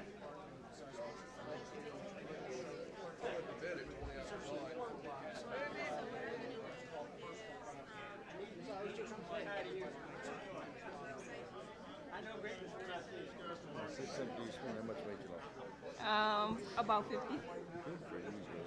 How much more? I'm hoping at least 10 or 15 more. Thank you, sir. Thank you. How's your daughter doing? She's doing fine. She not. actually was in the academy and she had problems breathing, so they pulled her out of the academy because that doctor wouldn't let her go any further up in Carroll. So then they put her in the fire marshal's office in Ricerstown. They moved her from the fire marshal to Ricerstown. So she's over on Eastern Shore now. They're At the Eastern office? So she's actually out in the field right now. So she's over there with the guys I know over there. She actually ran all the way. The other day? Yeah, she Chestertown? ran. Yep, she ran that home. Yeah, up there. It was 6 o'clock in the morning. It was gone. But Who did she work with? Shane Kenny? He was there. He's there. So it. And Brad? Brad Childers? Yeah, but he was in training. Oh.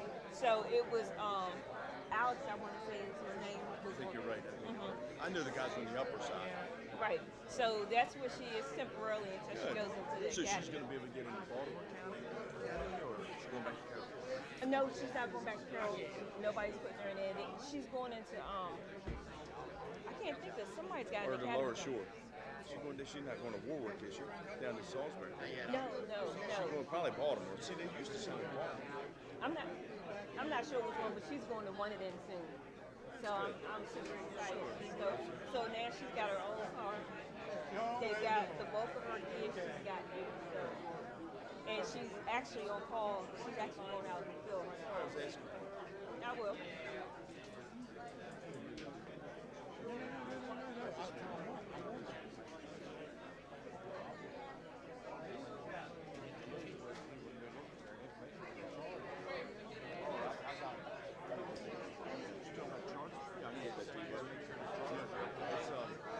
Matter of fact, I've done it.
mission.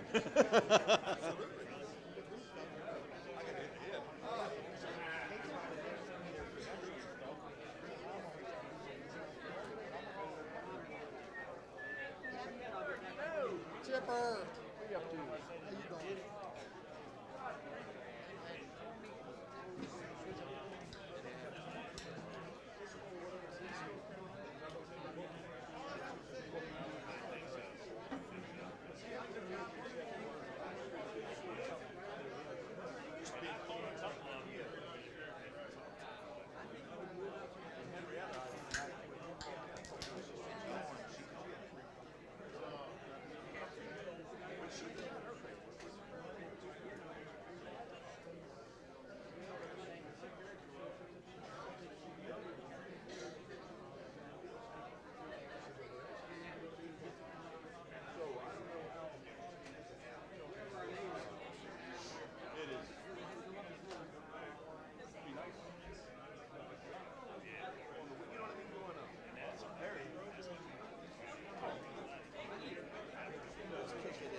Unless it's approval somewhere or WA approval. Wow. Yeah, right.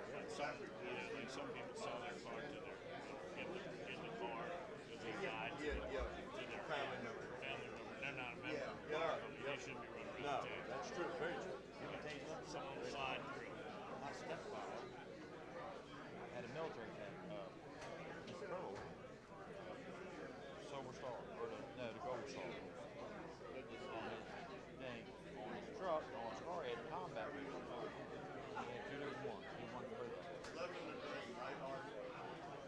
2 days after he died, my mom got notice they said 10 days to strike. 2 days. Somebody was on that. That organization. Yeah, military one. 2 days. She got an email.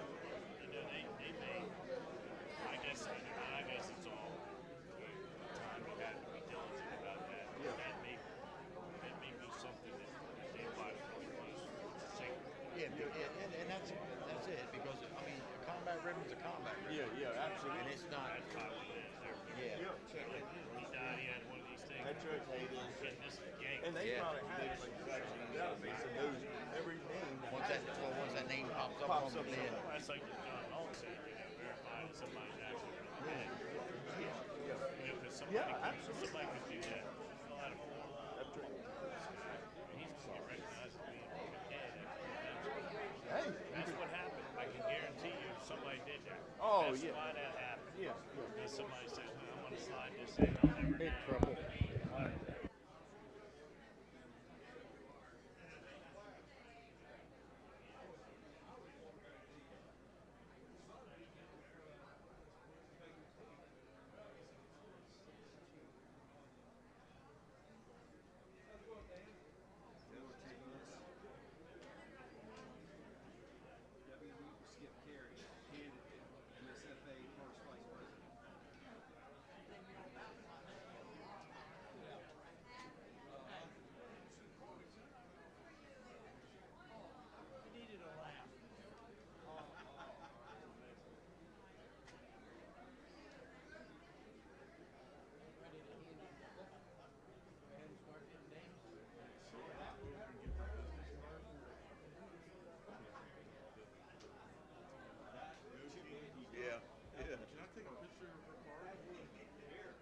let me send it to you, buddy. I took a picture of it. Go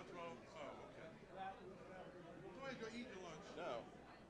See, I took it. Let me, I'm That's pretty some sure. good training. Them young kids will love it.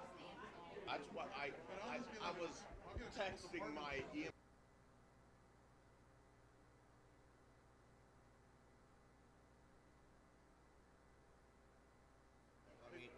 Test 1, 2, 3, 4, 5.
If anybody's interested, the museum is now open. President Plunker's just advised the museum is open, so please take advantage of it. It's fantastic to see a lot of great historical artifacts in there, not including some of the people. So I'll take that out.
Hello, everybody. If you all are interested in our cardinal picture for Bessie Marshall, we have the tickets in the back. They're $1 for a strip of 5.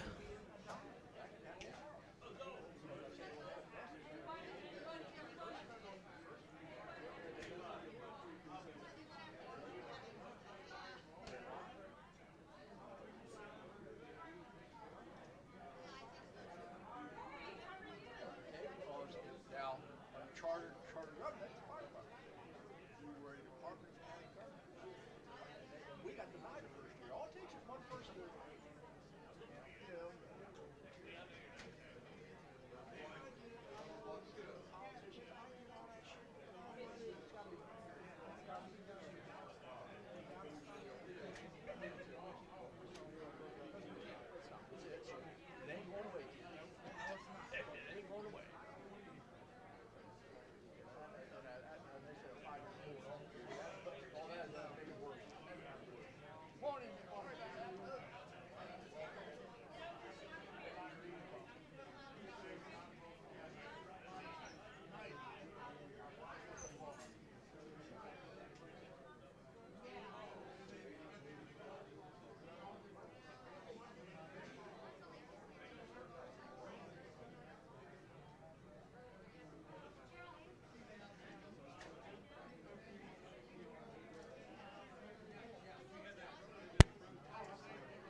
5-minute warning, 5-minute warning.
Okay, ladies and gentlemen, if you can find your seats, we'll be starting in about 30 seconds.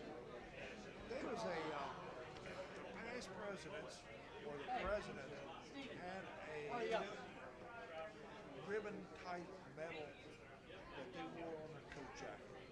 We have one of those. I remember seeing one, yeah. How you doing, Dale? I said hi to you, yeah. Oh, hanging in there. Good afternoon. I'd like to call the afternoon session to order. Vice President Carey. Where'd he go? Oh, there he is. Where'd Skip go? He was out in the hallway, I think. Is Vice President Carey in the room? It is 1300 hours. Please advise him. Oh. I was going to say he's not staying in there just because he's a part of it, right? We'll bring him out. I wouldn't say that without him here. I will. Would you mind informing him that the session has started? Thank you, Mr. Vice President.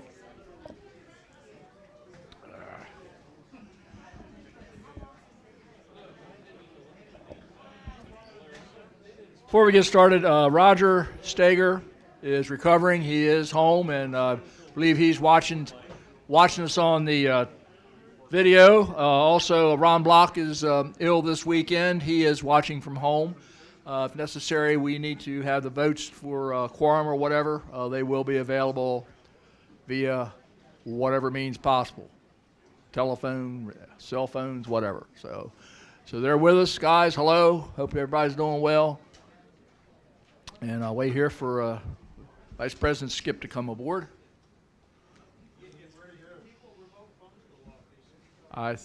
They said he's over at the museum. Yeah. That's right.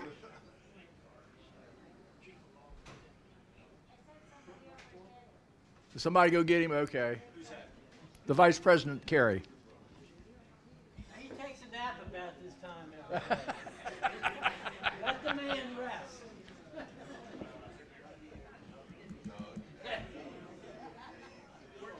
We're getting, okay, very good.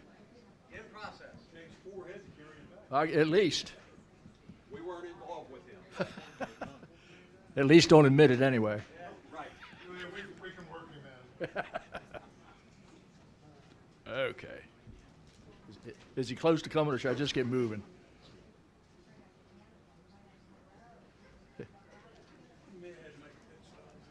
Maybe.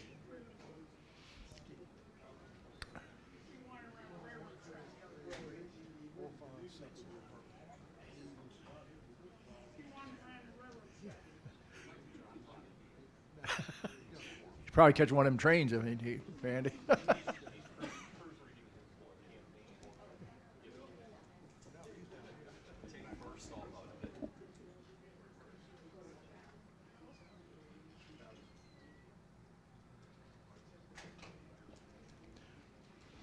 Lynn, you want to go ahead and give your report while we're waiting for Skip? I don't know where he went. Lynn, you want to do scholarship, didn't you? Oh, okay. Come on, Susan. We're going to go ahead and do the scholarship report. So, Vice President Carey gets here, we'll work him in.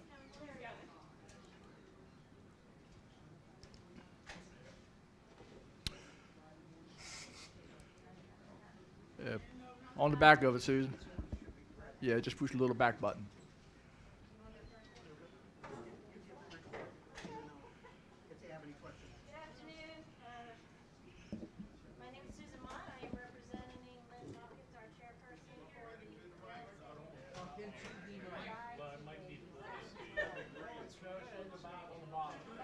It's got a little button on the bottom, and then you got to get real close. There you go. I think it's working.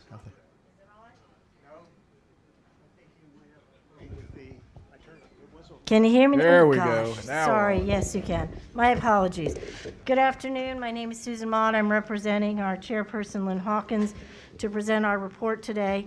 The committee is excited to announce the Scholarship Committee received $53,000 in funding through the Baltimore County Foundation. This funding was allocated money remaining in the Maryland Survivor Scholarship Fund. The foundation reached out to the MSFA and was able to facilitate the transfer of funds for the MSFA to administer as part of our program. We thank the MSSF for their partnership and trust in the MSFA to award these funds over the next few years. We will have more to come on this distribution. The MSFA will now be administering a $3,000 scholarship for the next 10 years, named the Charles O'Reilly Fire Arson Investigation Scholarship. First priority will be given to an active volunteer who is a full-time United States University student enrolled in a bachelor's degree program in fire arson investigation. Second priority will be a career firefighter, God bless you, working within the state of Maryland and enrolled in a bachelor's degree program in fire arson investigation.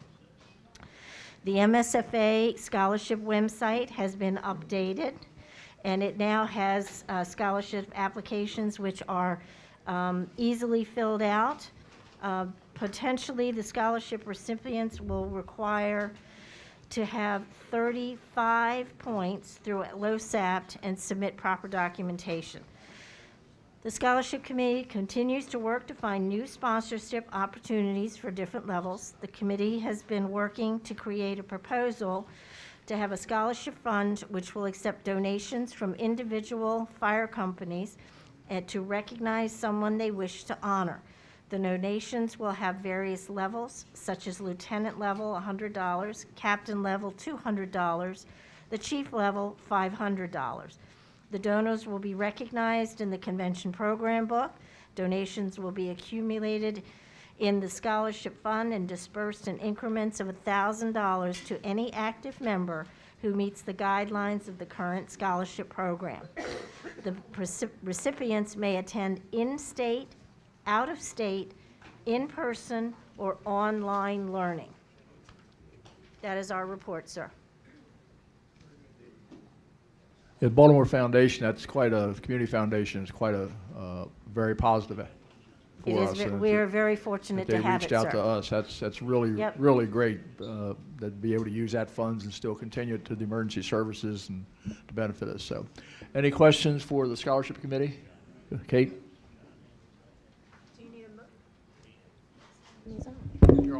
Is there a motion that needs to be addressed to approve that program, the proposal? Not that I am aware of. Can we? I think it should we come do. as a proposal, from the scholarship committee to the executive board to the membership. Correct. Therefore, I would like to make, as a member of the scholarship committee, and thanks to you, Frank, for getting the ball rolling with this thing for these donations, the 1, 2, and 500, for a scholarship accumulative grant. So I wish to make the motion to accept the recommendation of the scholarship committee for their monetary new adventure. Second, Randy. Okay. Further discussion? Question. Steve? For the maker of the motion,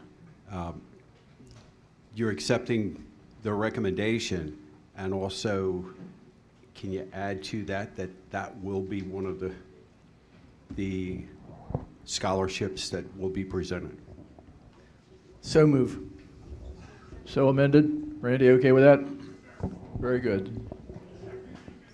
Seconded as amendment. Frank, do you want to say something further, sir? Any questions? I just wanted to.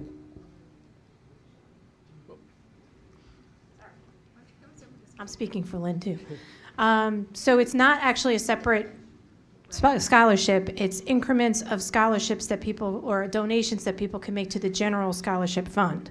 So it's not going to be a specific scholarship that they'll donate in memory of someone or for somebody or in their name of, but the money will go into the general scholarship to be dispersed as the committee sees fit. So it won't be a specific separate scholarship. No, they won't give 100 to you, 2 to him, Right. 5 to her. Right. But I thought. We work in $1,000 increments. Right. Right. But I thought I heard you were doing a scholarship for arson investigation. There was actually a scholarship included, right? That's separate. Okay. That's separate. That's the volley we have now. It's not a separate one. That's the one we would have to act on. Oh, That's okay. one So current. either way, yeah. So, Yeah. so then the Riley scholarship would need to be voted on as well. So, Okay, so that was already approved by the board, the Riley scholarship. So we need to. We've already have the scholarship approved itself. See it corrected. So we'll remove that the additional amendment. amendment to the motion, we don't need the scholarship information. Okay. So we're approving the program as presented by the scholarship committee. That's all we have to approve at this point, correct? Frank, go right ahead. I'm sorry. I think it'll take a little bit of time till we can get up to the $1,000, but I believe with 370 volunteer fire companies, there's got to be 300 and, what's the amount? 348, I'm sorry. I gave us some extra ones. 348 volunteer fire companies that someone out there wants to do something in memory or of someone. Or, so I just think it can work. We just have to get it out there.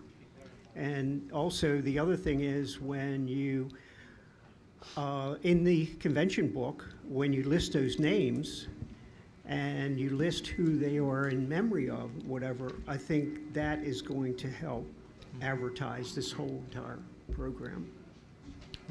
And am I correct, the money from the Baltimore Community Foundation, that is actually, we are managing that fund, correct? Yes.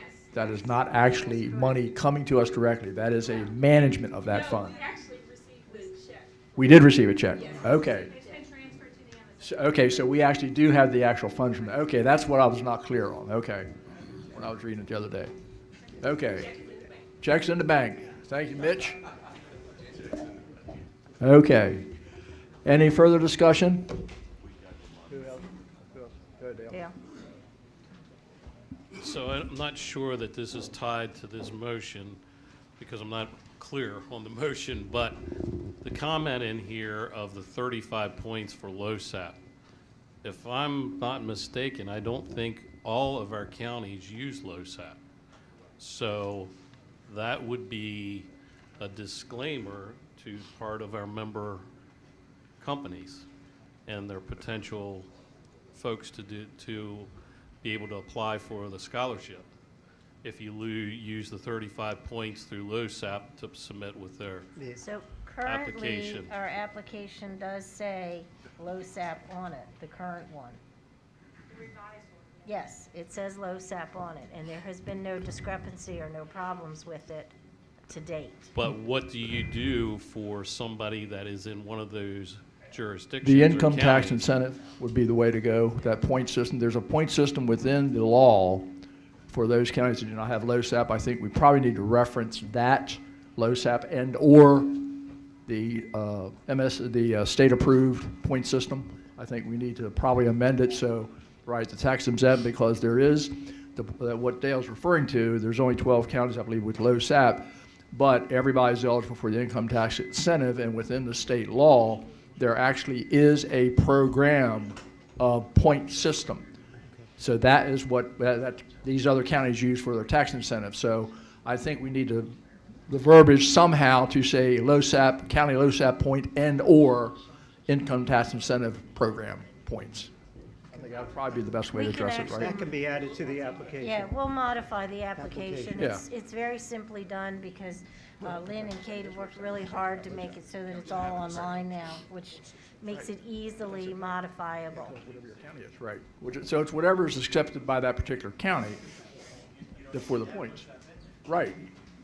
Well, but some counties just have to use the LoSAP for the income tax incentive, vice versa. The income tax incentive is used for everything. Right. So that you can just do away with the LoSAP, that way there's no question about it. If you make the 35 points for the tax incentive, you got it. Okay. We'll change the tax incentive. The only thing with the LoSAP is, However, you have people that don't file income tax incentive, so you better do both. 16-year-old kid doesn't file the income tax incentive, so we need to do both. We need to include indoor, okay. Okay, and we can get those numbers from the LoSAP coordinator in each of the counties Yeah. too. Yes. So that's available. right. So the point that, right, do the and or, Right. the point Dale brings up is very valid, that we need to make sure we have everybody covered. And like I said, a 16-year-old wouldn't do income tax incentive, so, at any rate, the motion, I believe, reads to accept the recommendations of the scholarship committee as presented and go forward, because it's just in writing. and just accept the recommendations of the scholarship committee. Is that sufficient for the motion? Is that the original motion? Okay, Doug. As amended. Everybody clear on the motion? Yeah, as amended. Okay, the motion is to accept the program as presented by the scholarship committee, seconded by Randy. Any further discussion? All in favor, signify by saying aye. Aye. Opposed, nay. Ayes have it. Motion carries. Okay. So Any- one last comment, if I could, sir, is that we really need to push the scholarship out there. I know in Carroll County, we're pushing it very hard. These young people that are working jobs and trying to go to school and trying to have a future, they sometimes don't know this information is out there. So if you could, make sure that you mention it at each one of your county meetings and let them know that it is available to them, we'd really appreciate that support. Great. Any other questions for the committee? Thank you all very much for the hard work. It's a great idea. Thank you. Great program.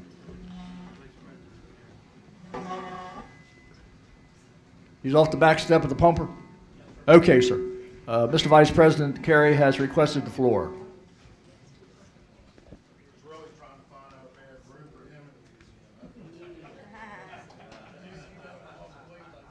Careful, we didn't get stuffed.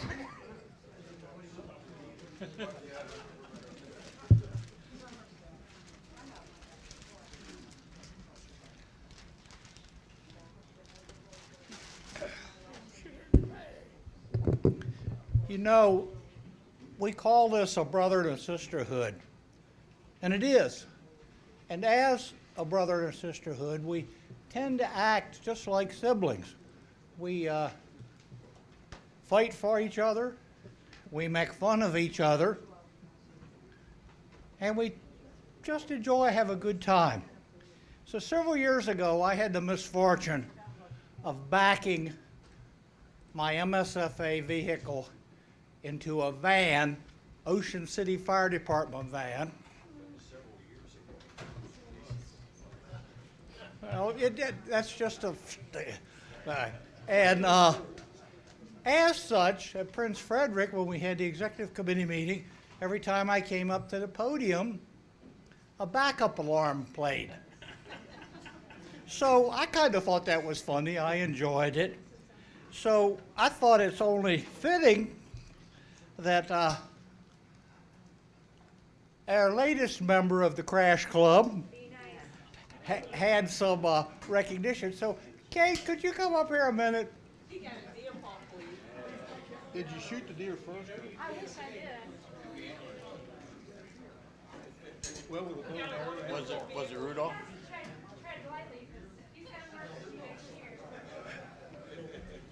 Two things, hon. I got you a deer so you could recognize it. And since most hunters like to have a trophy, I got you your Hey, we need a picture of this, folks.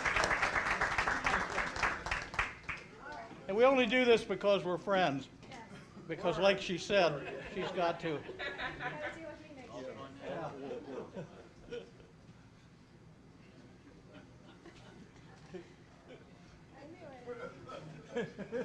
I knew when you called me right after. That's his fault. Hey, dear lives matter.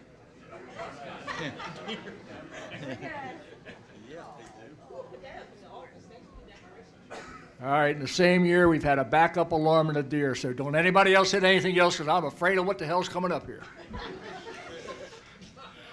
Okay, moving right along. Legislative branch, and Chief Phillips, would you like to begin, sir? Guilty. Give me 1 second, sir.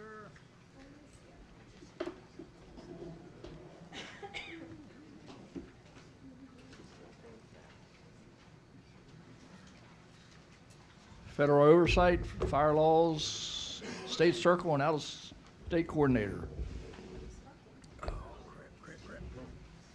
I'll get it all together. I'm still laughing over the deer thing here.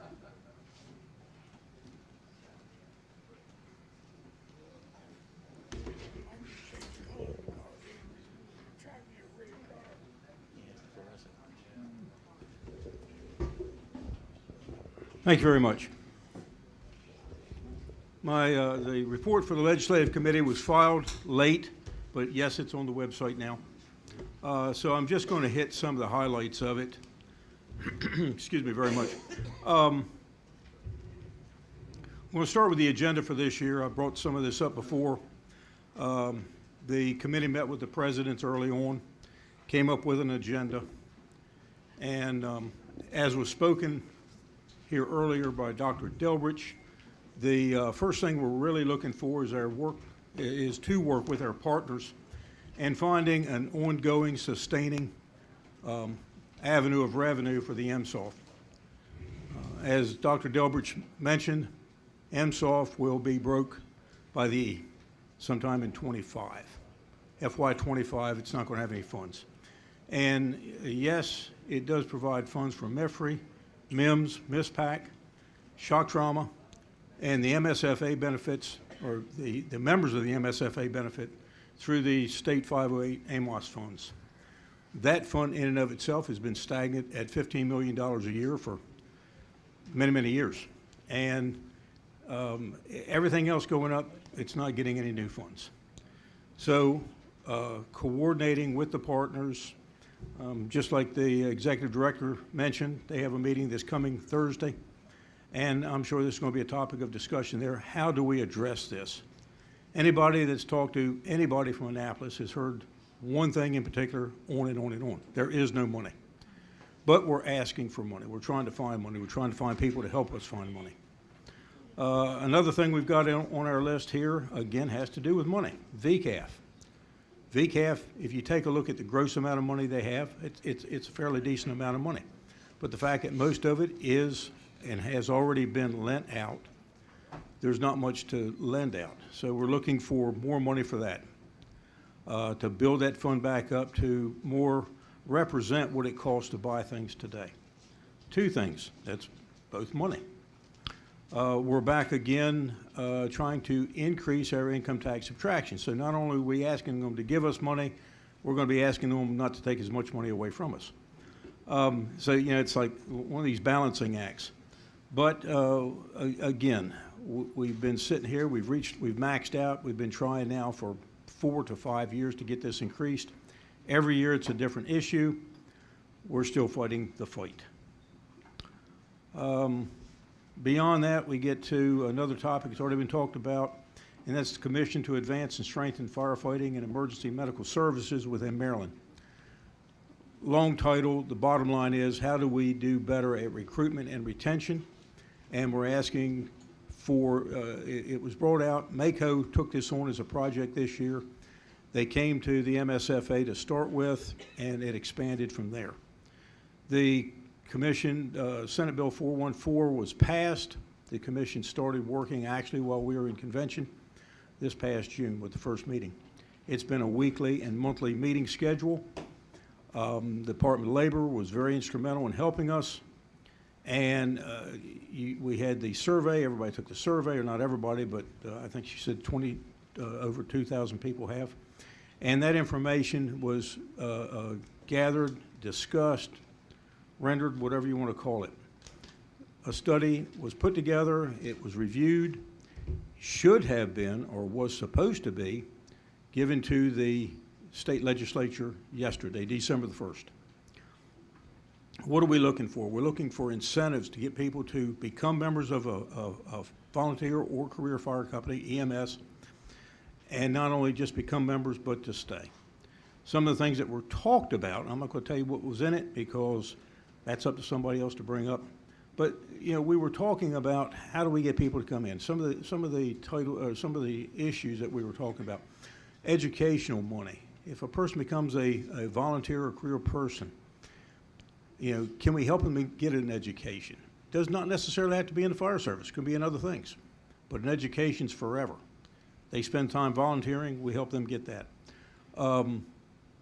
Child care was something. Volunteers have problems with child care. You get up in the middle of the night and you got to go, you know, take a call. What do you do with your children? Daytimes, other times, trying to get some assistance such as that. And there was another one I had in my, access to health care. State of Maryland has a health care system.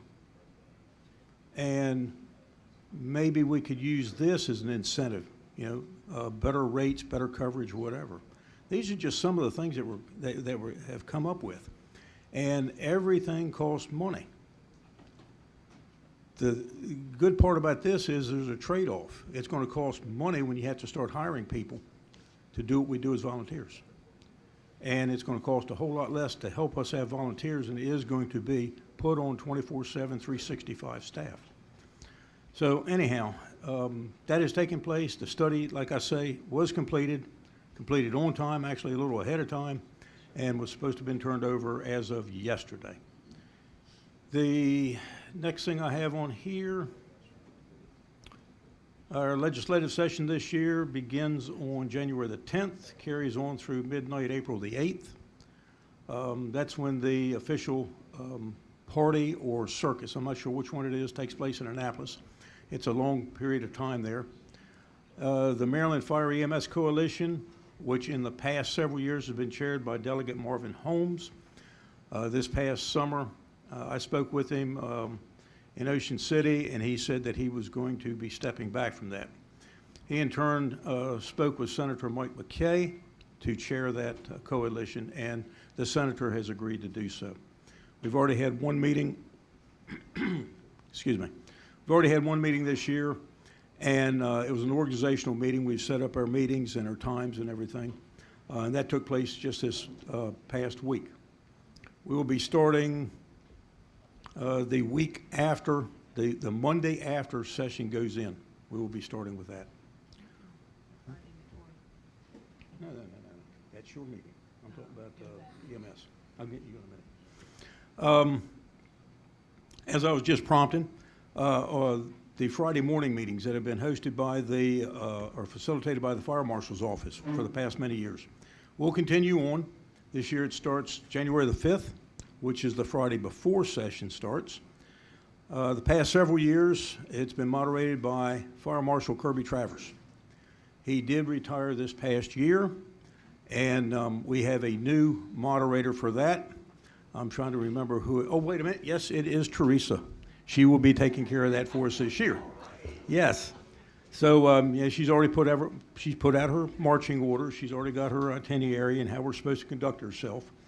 So yes, she will be doing that. This is a very important meeting that we have every Friday morning. We have partners from all over the state that attend this meeting, both in person and through a Zoom or a platform, video platform somewhat. So that is going to continue on and take place under her tutorage.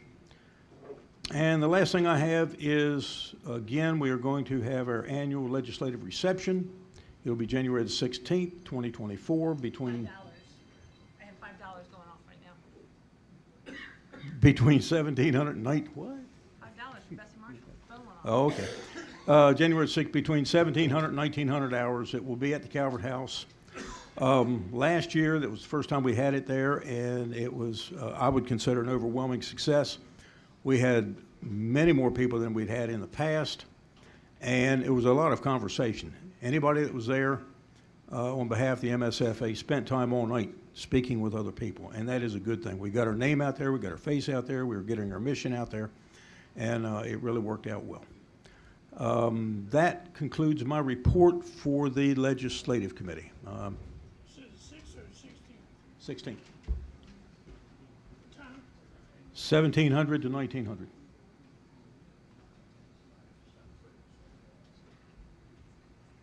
Anybody else from the executive? Any other questions for Legislative Committee? Okay. Well, something else you want to go? You had something else on? That's all I got with this on one. yours. Okay. Bob? Okay, thank you, Mr. Chairman. My report was submitted. I think Thursday night was the federal legislation because I was trying to get more information on. The first item on my report was a National Move Over Law Day resolution that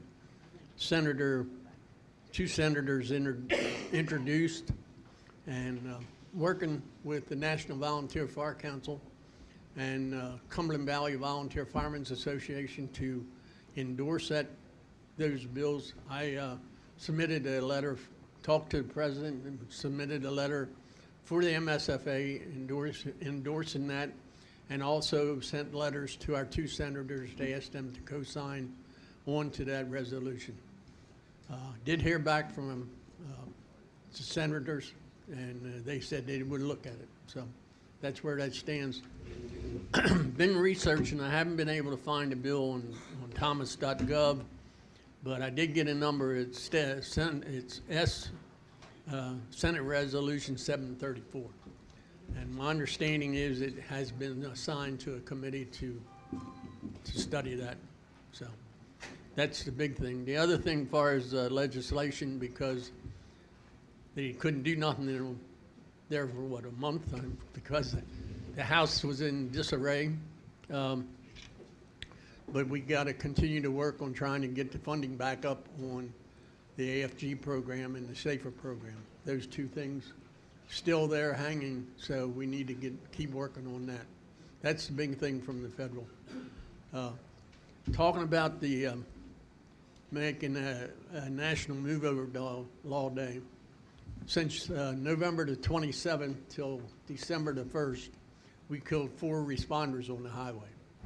1 firefighter that was struck back in February of this year died, and then a tower, and just Thursday, 2 Nevada state troopers got hit on the same incident and got killed. So we're up to 40 responders struck this year on the highway and killed, compared to 51, and we still got a month to go, so hope we don't get there.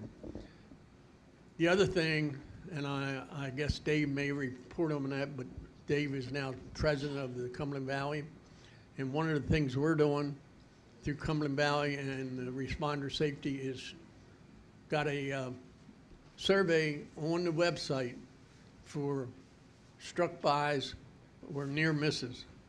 And we would ask anybody that is involved in anything like that, or any of your companies in your area that may have the near miss or struck bys, to go in and fill that survey out. It's a drop-down survey. It's very easy to do. Probably takes you about 15 minutes to do it. Nobody else in the United States is collecting that information. So we're trying to get that so that we can get more money from a federal highway to promote and make sure that this is happening.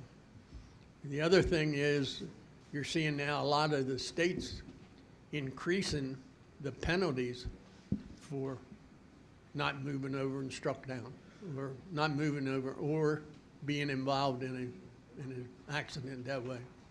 And it was something I was thinking about. Maybe we could look at maybe talking, and maybe not do it this year, but work on increasing the fines and the penalties for the state of Maryland. Texas had just increased theirs, and they added into theirs that there would be jail time. So these other states are really cracking down on the not moving, the people not moving over. So that's pretty much it right now for federal legislation, until they get back rolling again and decide to make a permanent funding stream for next year for the government. That's one of the big things right now. Any other questions? Mark? Bob, is Senator Kagan still trying to do something as far as 211 and 311 in Maryland? Is she still working on that project? I cannot answer that.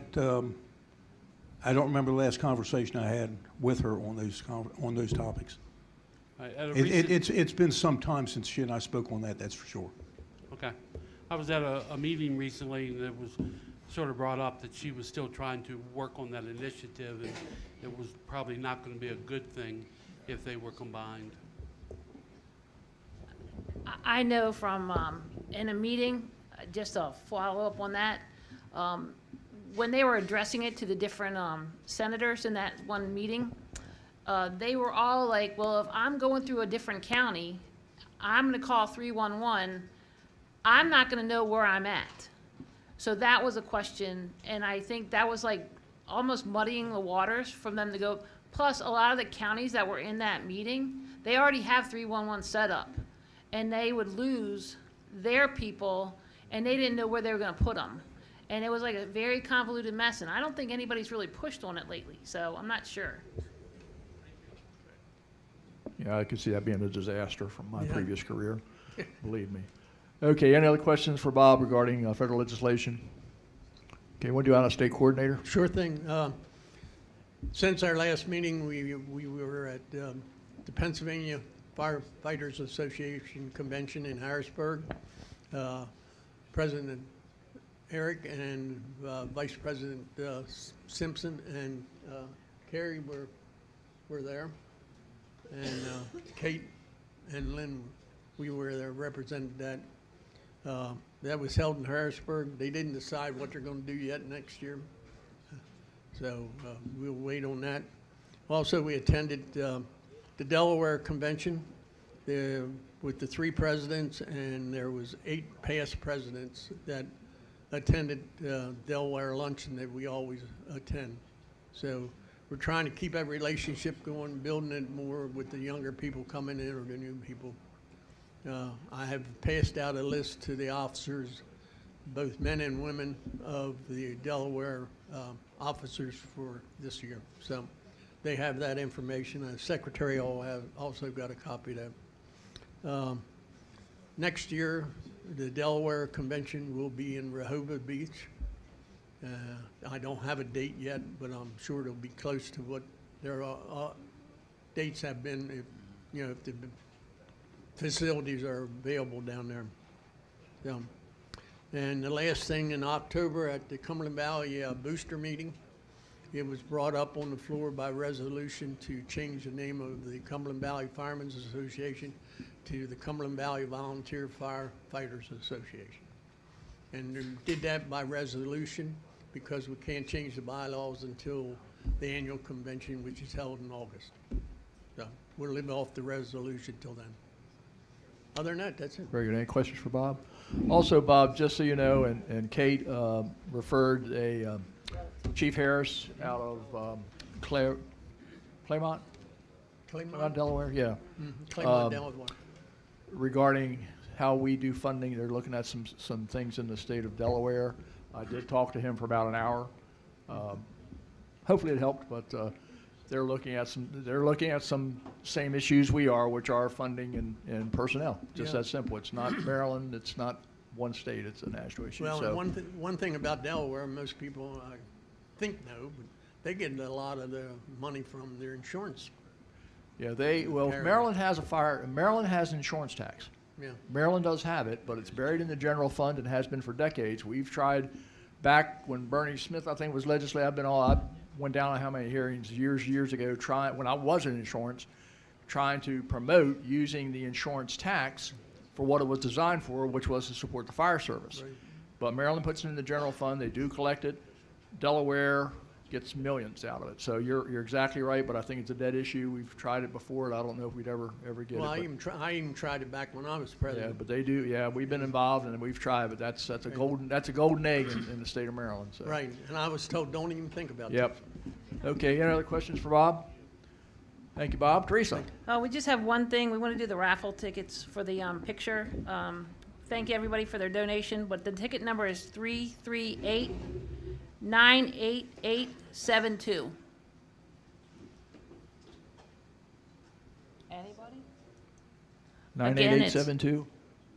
98872. 338-98872. Me? You can thank me later. Congratulations. Draw again, 'cause I'm not taking the picture. That's And fine. next on deck will be Rick Udell and EMS. All right, so the next ticket, next year is not the same thing, is 338-99686. Yeah. All right, there you go. Sorry, you have a picture of a deer for you, though. She's exchanged it. That's right. Yeah, picture of a van. There we go.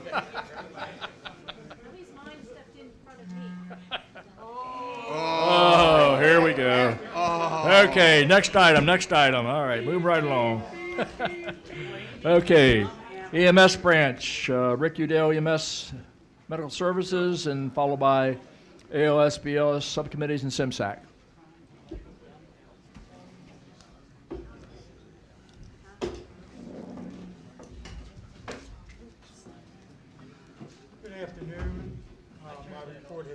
You need to turn it on, Rick. Hit on the bottom, on the very bottom, there's a little button right there. Maybe. There you go. I think it's on now. I think I heard it wrong. There you go. There we go. You got it. Good afternoon. My report's been sent in electronically. Even President Smothers reiterated early, providers who want to indulge in alcohol just got a reminder that you don't drive any type of equipment, ambulance, so forth, if you decide to drink. The state medical director has asked to address issues regarding our ALS providers. As an ALS provider, you hold the highest level of certifications on a call. If you see a provider care issue, you have to intervene. You cannot sit back and let inappropriate care happen. Do not show up and just watch bad things happen. And if so, you could jeopardize your license. It's very, very important as an ALS provider. We are still addressing the hospital wait care issues. The hospitals are opening their eyes and get it. Hospital wait times are still an issue. Emergency Department Dramatic Improvement Effort, EDDI, is reporting to MIMS the 90% times. This 90% group captures hospital transfers of care from EMS and hospital staff times. Transfer time reductions are improving in 2023. 90% longest wait time is 124 minutes. The best in the state has been 10 minutes. Proposed renewal regulation change reviewed by SEMSAC and EMS Board supported EMT renewal, continuing education hours reduction from 24 hours to 20 hours, and makes the topics flexible to current and educational needs. There is a MIMS approved 12 hours skills competency included in your educational credits, but they have to make sure they have 3 years of MIMS protocols that are up to date and with your licenses requirement. Vaccination. Currently, EMS COVID and flu public distribution approval will sunset January 21st of 2025. MIMS will like legislatures to extend the legislation to allow EMS to vaccinate our own. The General Assembly feels the public is not in need of our help. Pat Garner needs our documentation to be able to confirm to the legislatures we are administering vaccination to the public. He would like to preserve that ability. The ALS state context is being reviewed since 2017. We have gradually introduced the state contact using the statewide medical director concern. Feedback important to make didactic education universal. Howard County is transfusing whole blood. The ground service is logistically heavy. It takes a lot of personal time, supply, and logistic time. The norepinephrine, the Model T pilot, is for patients who overdose and are not transported. It's getting off the ground. Baltimore City, Baltimore, and Frederick counties. This program encourages connecting patients to the next day treatment.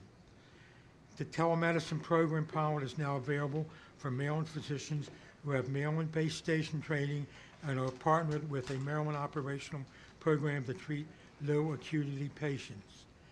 State proposed of esmolol, it's an IV beta blocker used for VF and VT, dual sequential external defibrillation for VF and VT cardiac arrest. MIMS will be looking at statistics to dispatch telecommunicator recognition of cardiac arrest in order to increase the initiation of bystander CPR within 60 seconds. NMSIS and NHTSA compliance 3.4 and 3.5 will take place December 21st, 2023. They will impact the disposition of the call field. This will split how we report call arrival and transport. It makes we're having a video make to review this information. Any jurisdictions which has software attached to eMeds will be affected. Billing also has information call from the patient care report MIMS. There's an effort to make everything work during the transition. Where do we stand in the transition away from the colors? It's problematic. Currently, the color system indicates the patient has been discharged, but they have not. We are aware the system is failing. Investigations and solutions are in effect. Carroll and Frederick County are having problems concerned about dispatch calls, specifically patient assist and third-party call for unknown medical historically. These calls were documented as either patient assist or no patient. Medical direction now requires a patient medical evaluation of any and all dispatch events with the association documentation. I can say you got to document when you're out there, period, the end. Document everything, because it's saving your rear if you don't document. Very important. And it's always in your best interest so you don't come under any type of liability or liability for your company. That's very, very important.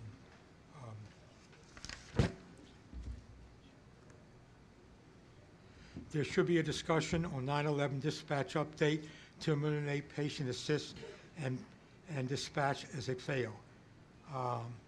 It's been stated you need to document again what you saw, the disposition of the person, document what you see, and to eliminate your liability for lawsuit. This is just going to be re-edited. Dr. Chisholm has stated the patient's perception as if EMS arrives and puts them back in the chair, there's no further need for treatment. If the patient later decides there's a medical or trauma issue and contacts their primary medical doctor or hospital, your lack of documentation for the patient can jeopardize you for liability.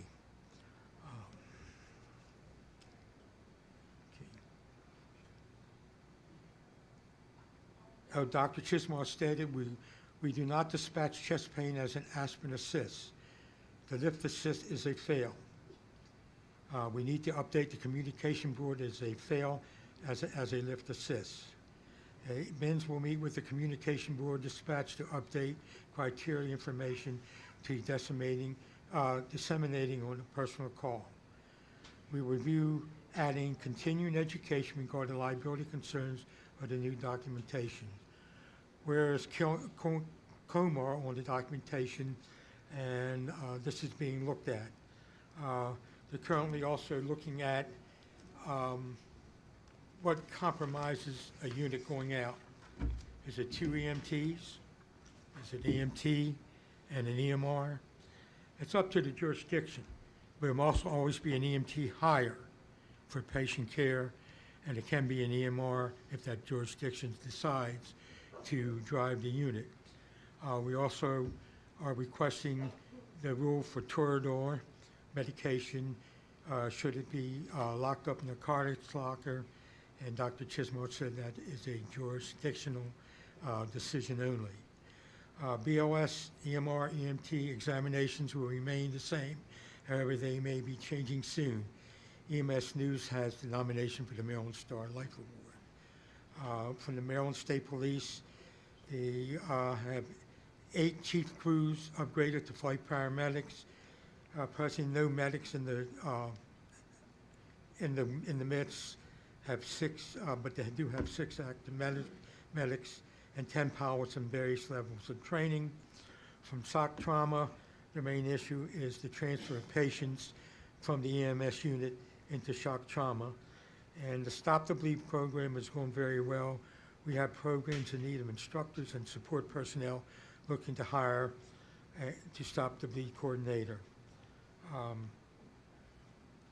The most important thing out there I like to state is that it's a statewide program. You can be in a station and there's 1 paramedic and 2 BLS providers.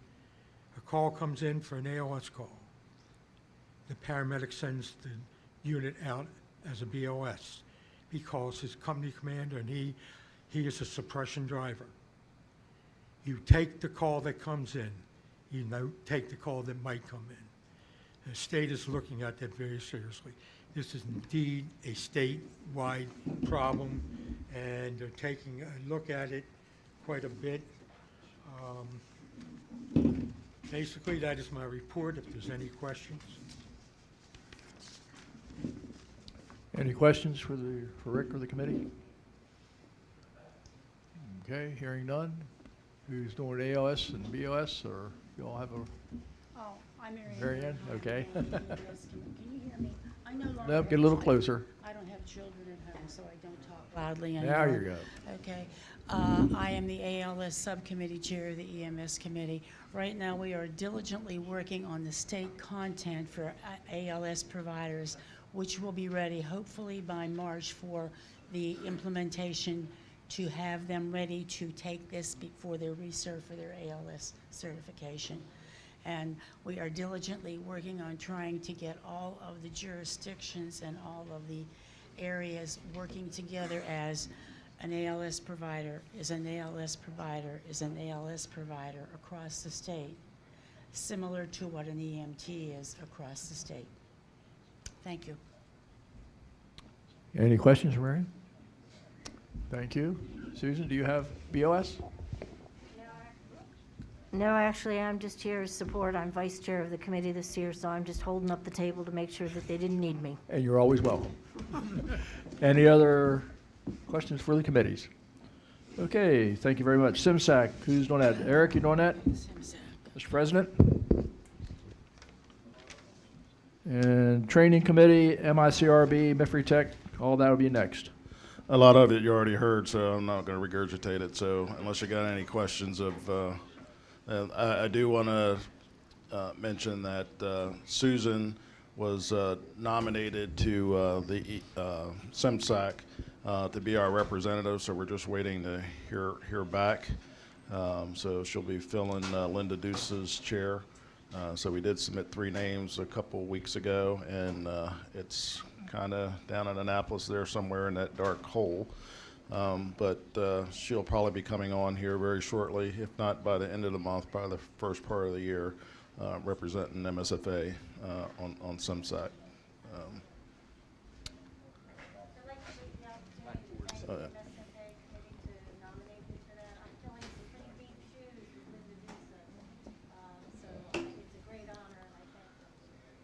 I think everybody knows how our sentiments for Linda as well as Bill. They were both staples for EMS, and both of them are going to be, Linda's certainly going to be sorely missed, and Bill's stepping back a little bit. But I do have a plaque for him for his services that he's provided for EMS, and I will deliver that to him if he's not watching tomorrow at a party he may or may not know about. A couple other things for everyone here, for the executive board.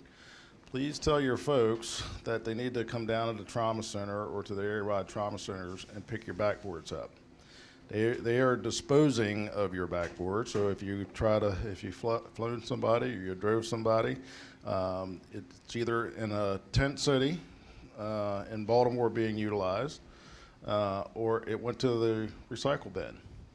You know, I think we know how expensive these backboards are, so I would encourage your folks that regardless of what unit comes to a trauma center in town, whether it's Hopkins or Bayview or one of the outliers, if you see the backboards, put them in your ambulance and at least get them back to their area.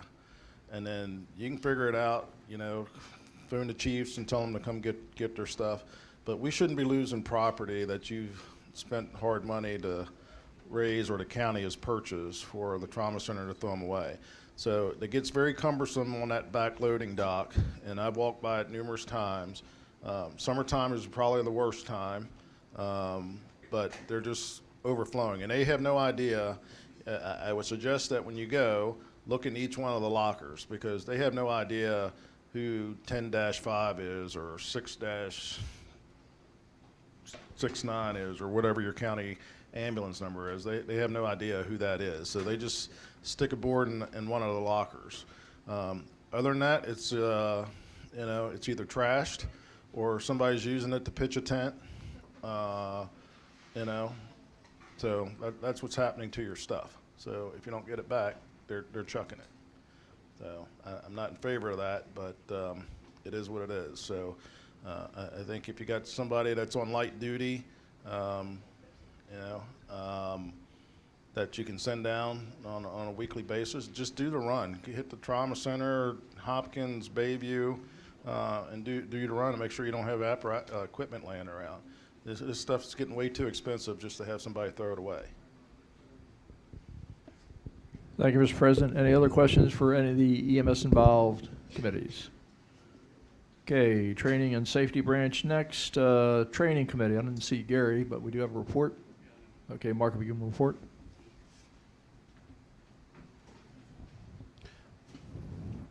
The committee has conducted 2 virtual meetings. One was in August, the other was in November. Committee's work group to review the 10-year plan. And the work group is working on developing a possible training needs assessment to include the MSFA needs assignments or assessments. And then training delivered November 18th, drift to failure presented by Chief Leroy Smith at Prince Frederick Firehouse. Approximately 40 people were in attendance.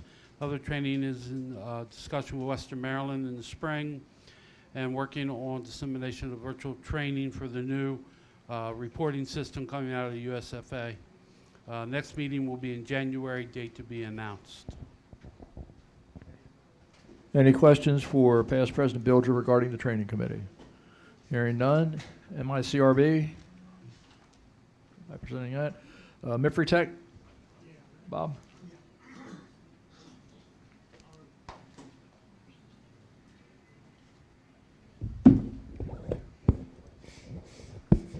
Yeah, I think I, at the last meeting at Liberty Town, advised you all that my appointment was up, and I wrote a letter asking not to go back because I think I'd been on the committee for like 30 years. Time for me to move on and do something else and get off. I'm not sure they reappointed fill my position because I just looked on the webpage. My name's still on the board. So I tried to get a hold of Chairman John Durone. I know they met sometime here in the last 2 or 3 weeks, but I didn't have a date and I didn't get notice.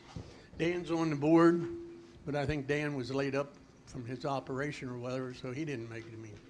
So I don't know what's going on, but I'm trying, was trying to get a hold of somebody down there to give the new officers, give them the name of their new officers so they can be invited to the board meetings because they're we're again a part of that partnership. So, Okay, do we need to submit a name to replace you, or have you been reappointed, or what's the status? That would be up to the governor's office, and I'm sure the governor had somebody he wanted to put in my place. Okay. I'd like to say I'm not sure who it was or if he'd done it yet. But, very good. Well, we'll put our feelers out while we're in Annapolis. Right. Well, and I'll work trying to get hold of John Durone, see what's going on too. Very good. Thank you, Bob. He retired from Howard County, so I don't right. know.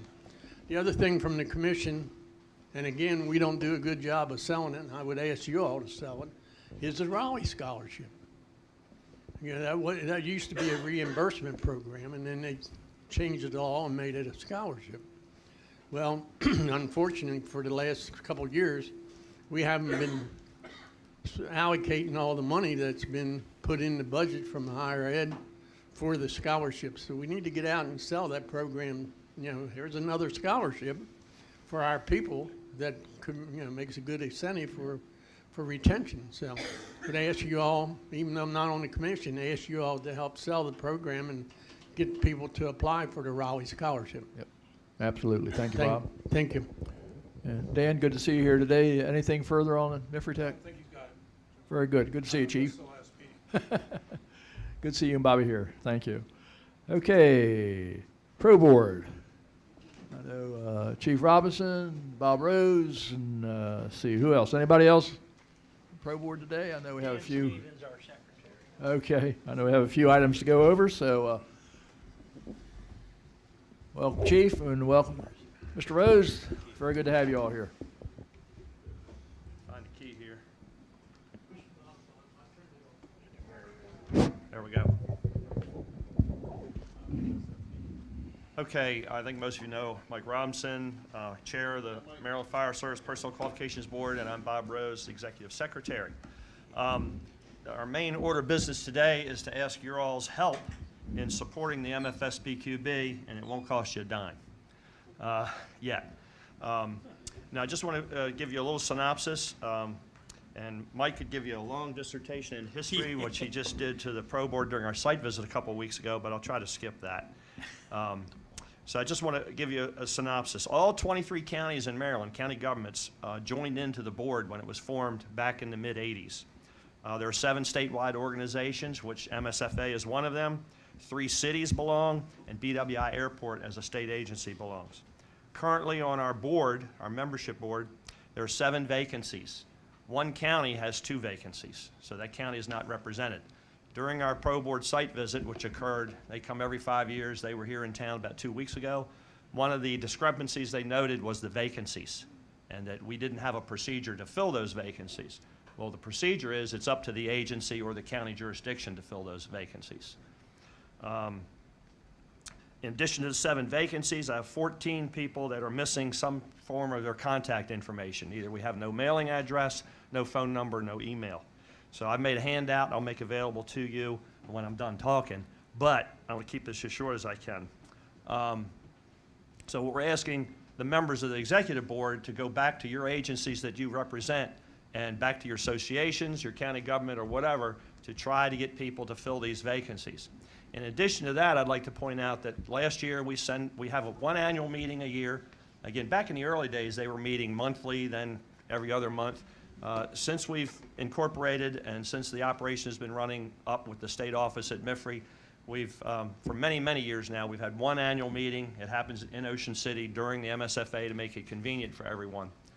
Attendees that show up for the meeting, they get a lunch, they get a gift, and we conduct business. We hold our annual elections and vote on any important matters concerning policies or procedures for the board.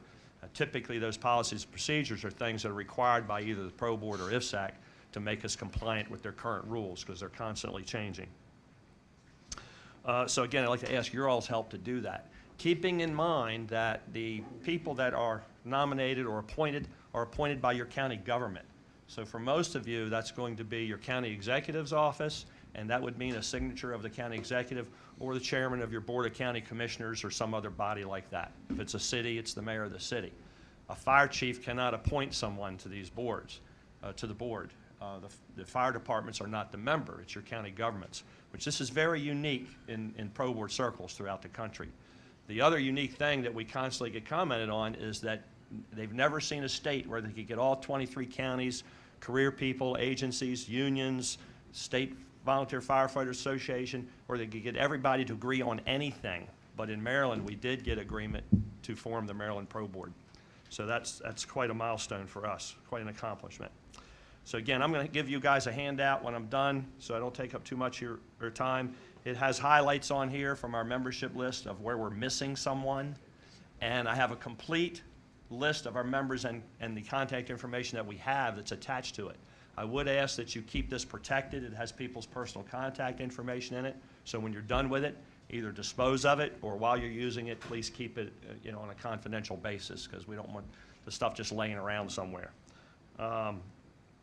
That said, are there any questions on that part of it? Because I do have one more thing to discuss with you all, just as for information purposes. Is there any information needed or action from us for any appointees, or all the vacancies just municipal and county employees? Typically, they're county or maybe city. I don't think we have a city vacancy right now. The MSFA position is filled.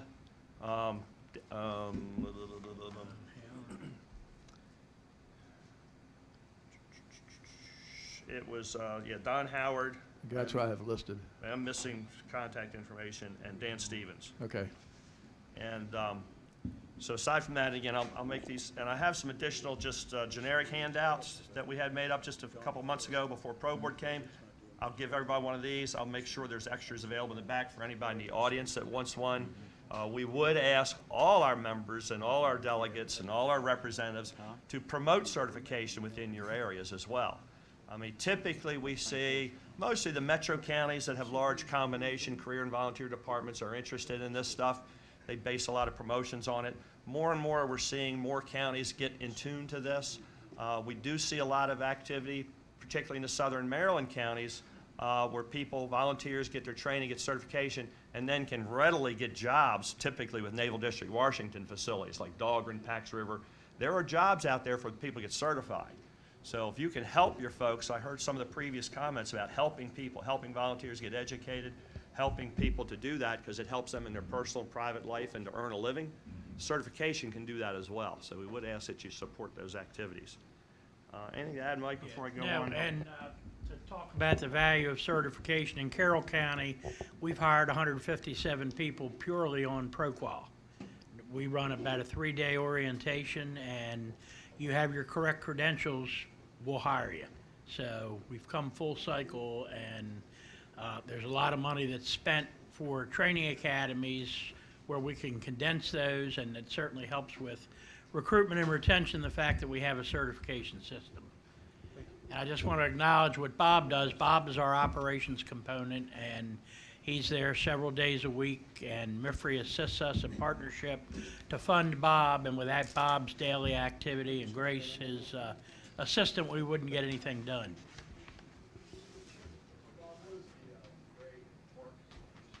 Gray means I'm missing something. And I didn't put the key on there. 1's an address, 2 is a phone number, 3 is an email, or maybe vice versa. Like, if you look on the big list where everything is listed, you'll see what is missing. And I say that's what's missing. One other note is that thank you, sir. Sometimes occasionally we get stuff. Oh, sorry. We get stuff back with a bad address. So although I have addresses there, I'm not going to guarantee that they're any good. And the other thing, and just a point of something else that I think probably needs to be addressed, is that this past year we again tried to send out written invitations to all the representatives and alternates for the state meeting. And I did have one gentleman, this is just kind of anecdotal evidence of some of the issues we have. I had one gentleman call me and to tell me that his address was wrong.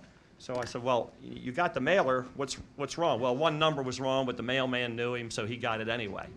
And I said, okay. I said, well, while I got you on the phone, are you coming to the meeting? Because we asked people RSVP. And he said, no, I'm not coming. He said, I went to one 20 years ago, and it was a waste of my time, and it's a long way to drive, so I don't think I'll be coming to it. So something else to look at, your representatives and alternates, is we need folks there to have a quorum to conduct business, and we need people that are going to be interested. So again, we'd ask for your help with that. One last thing I have is that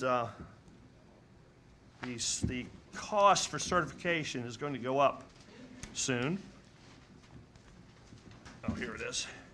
So to make myself shorter, I'm just going to read from our executive committee meeting that was held in September. Effective January 1, 2024, the Pro Board, the National Pro Board that bills us for when we send certifications in, their fee that they charge us will be raised from $4.50 per certification to $7. That's the first raise since I've been in the office. Actually, it's the first raise since about 1992. Yep. So the Pro Board's going broke and funding all the stuff that they do, and they need the money, and of course that money has to get passed on to us, those fees. So, and this is a discounted price. Their price for people that basically mail direct to them is $15. So what we proposed at the executive board was to increase the fee we charge for a single certification from 10 to 15, and I'll give you the short version of this is we'll phase that in between now and next June. So as we update classes, as we update things, we'll be putting that price fee on the applications. And that was passed by the board. So just wanted to inform you all that will be going up from $10 to $15. For those of you that do participate, if it's budget money you have to look at or that sort of thing, you might want to consider that. And I would note also that part of the discussion was, and Mike knows this, that the $10 we were charging, even $15, is far cheaper than most agencies charge. A lot of agencies charge between $25 and $50 a piece. When our Pro Board site visit team was in town, they were impressed with the amount of business we did. We did 6,466 certifications last year, which was almost a record. They were very impressed by that. And one of the comments was that another agency in another state charges $300 for each certification and wonder why they don't get many certifications through their office. So that would be a big reason why. So the $10, even the $15, seems to be a bargain, and it'll keep us operational and fund our business that we do. And that's really all I have for you. Any questions? Any questions for Bob? Thank you for coming today, Bob. Greatly appreciate it. Thank you. Thank you, Chief. Again, I'll have some of these handouts I'll put on the back table for others if they're interested. Hold on, stand by. Oh, I'm sorry, Skip has a question. There we go.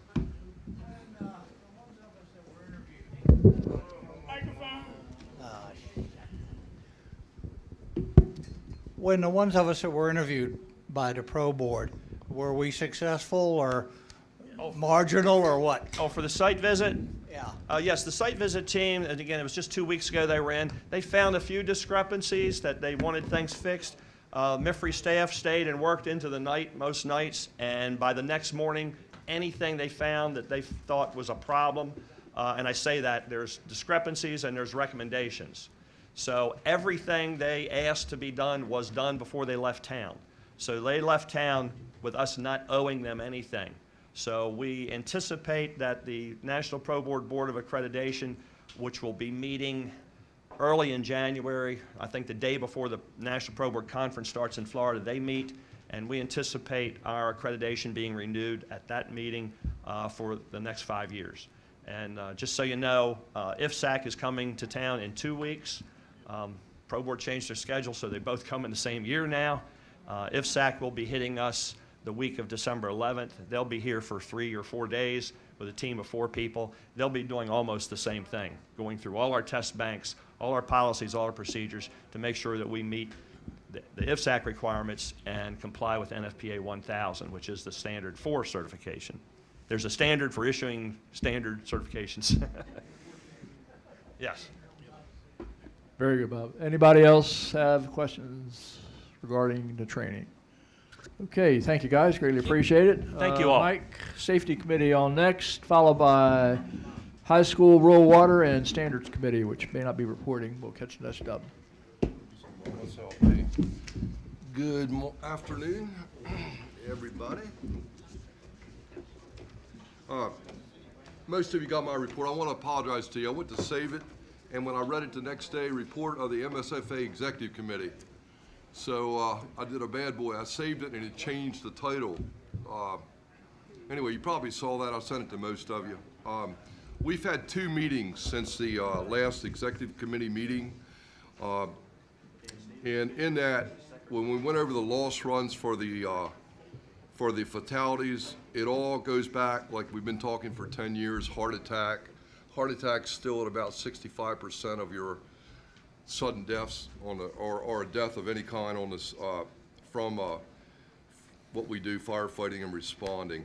I do want to share something with you, and I brought this up before. We did a little bit of research, and I handed this out at the Safety Committee meeting. If your local hospital, and mostly it's regional hospitals because they can afford to do it, they have to do a certain amount of outreach.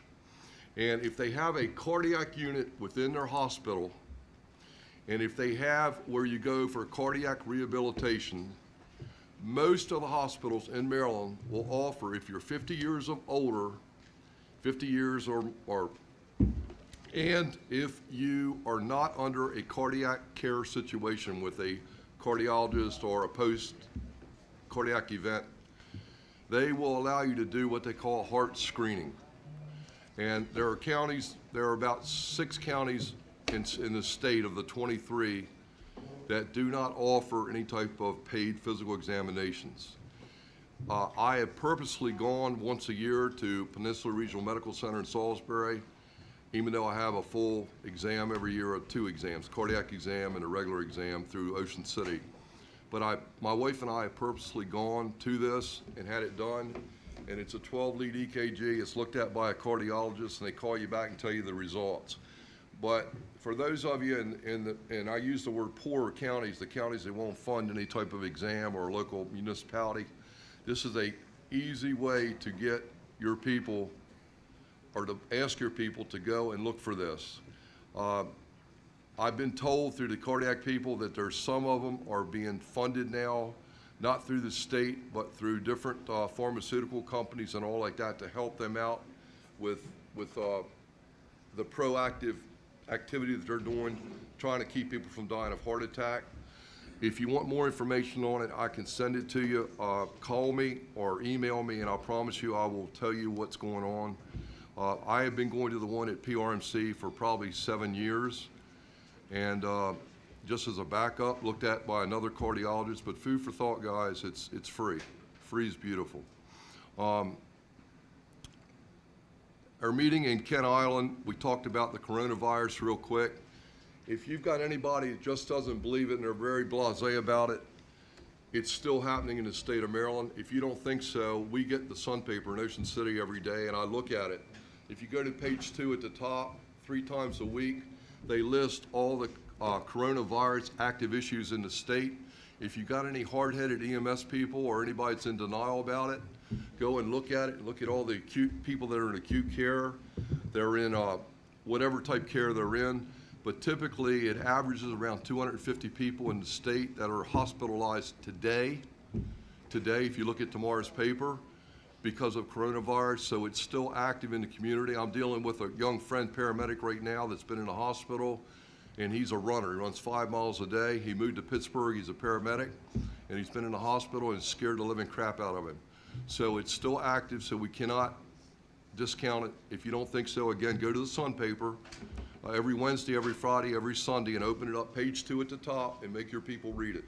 It's staggering how many are in the state of Maryland. And this is reported by the Department of Health and Hygiene, and it's given to the Sun paper every 3 days. The next thing is cancer. I'm not going to beat this up because we all know about SCBA. What I will share with you, we have done some research with the Department of Environment and the director over in Baltimore. He spoke and did a really nice presentation at Kent Island. They also did an 8-hour class at Easton Fire Company, which was attended, believe it or not, by our sister states. West Virginia drove out to Easton, Delaware, New Jersey, Maryland, and Virginia came up to it. They had a packed room. If those of you, anybody attended it. Bobby, did you go to it by any chance?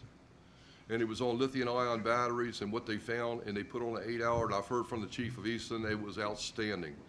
What we got was a 2-hour presentation in Kent Island, and I'll make it simple.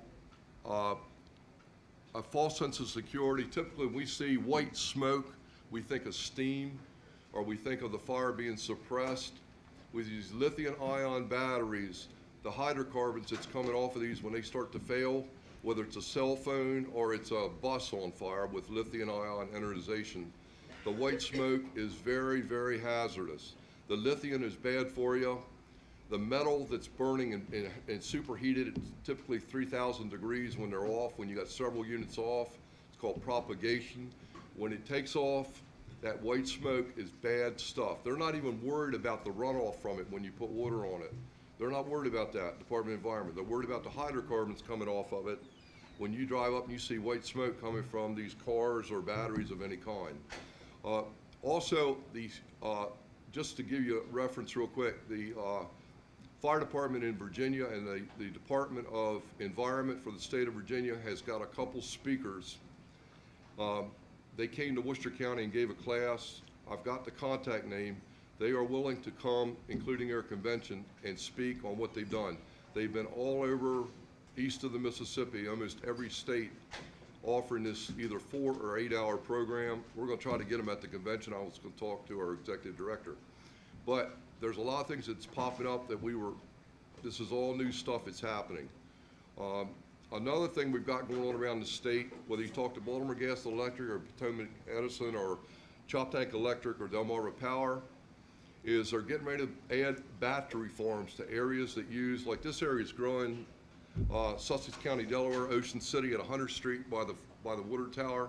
They're getting ready to put battery farms in, which is a backup system for them.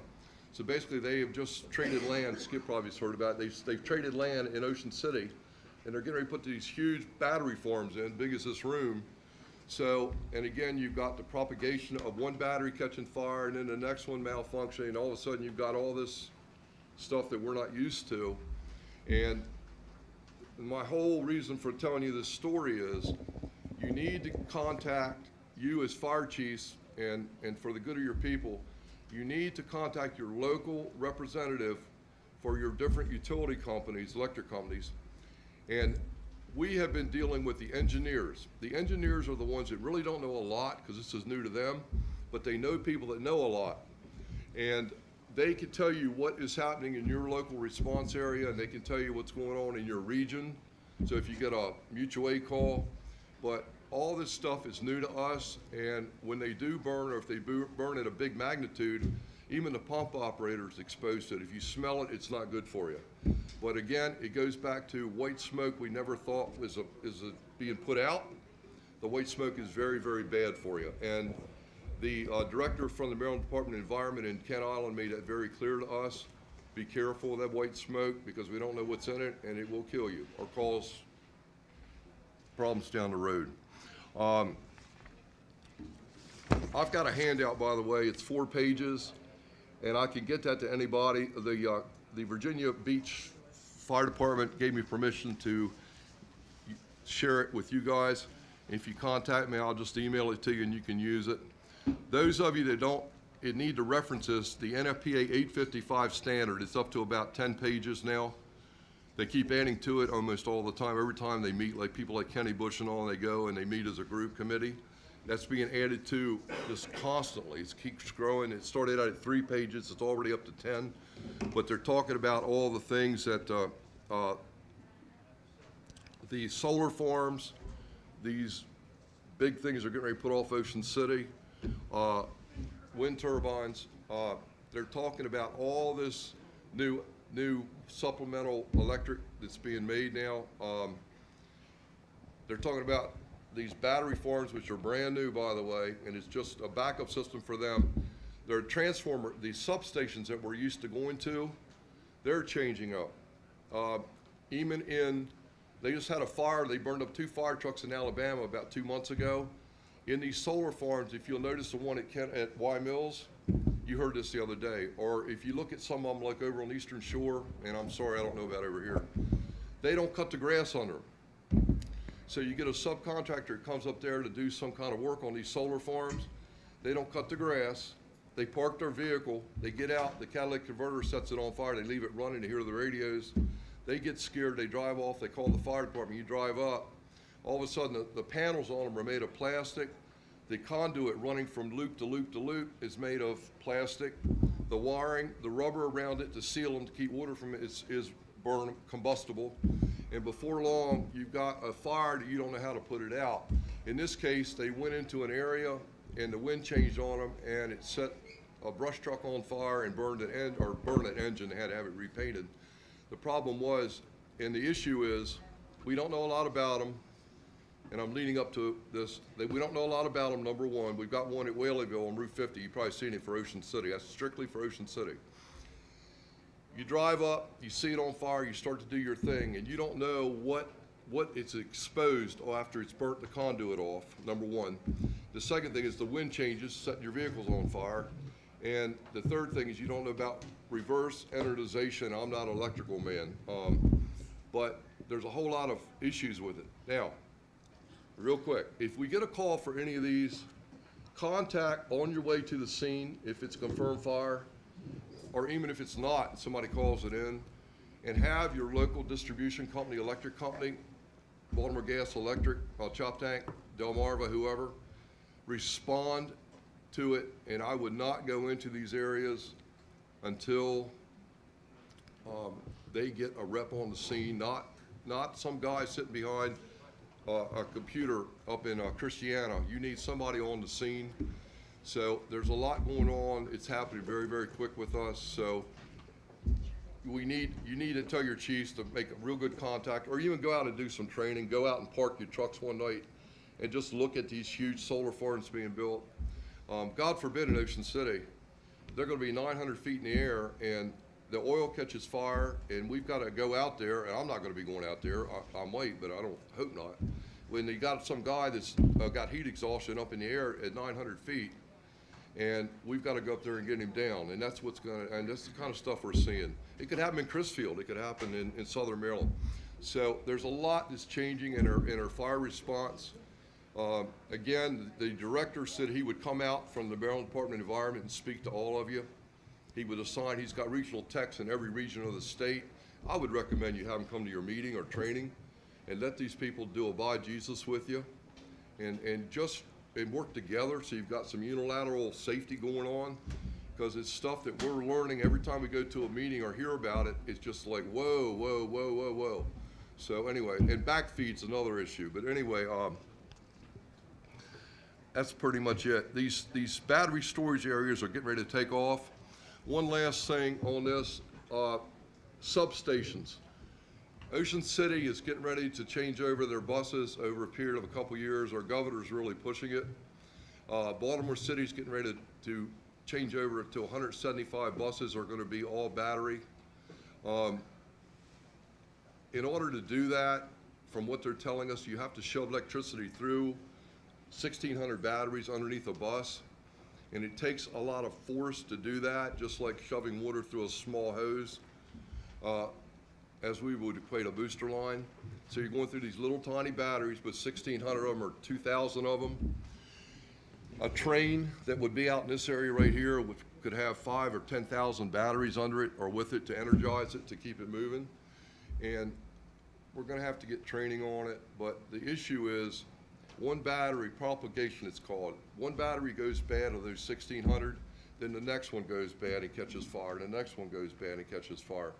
And you can't get to it to put it out because it's typically encased in like a double-jacketed steel.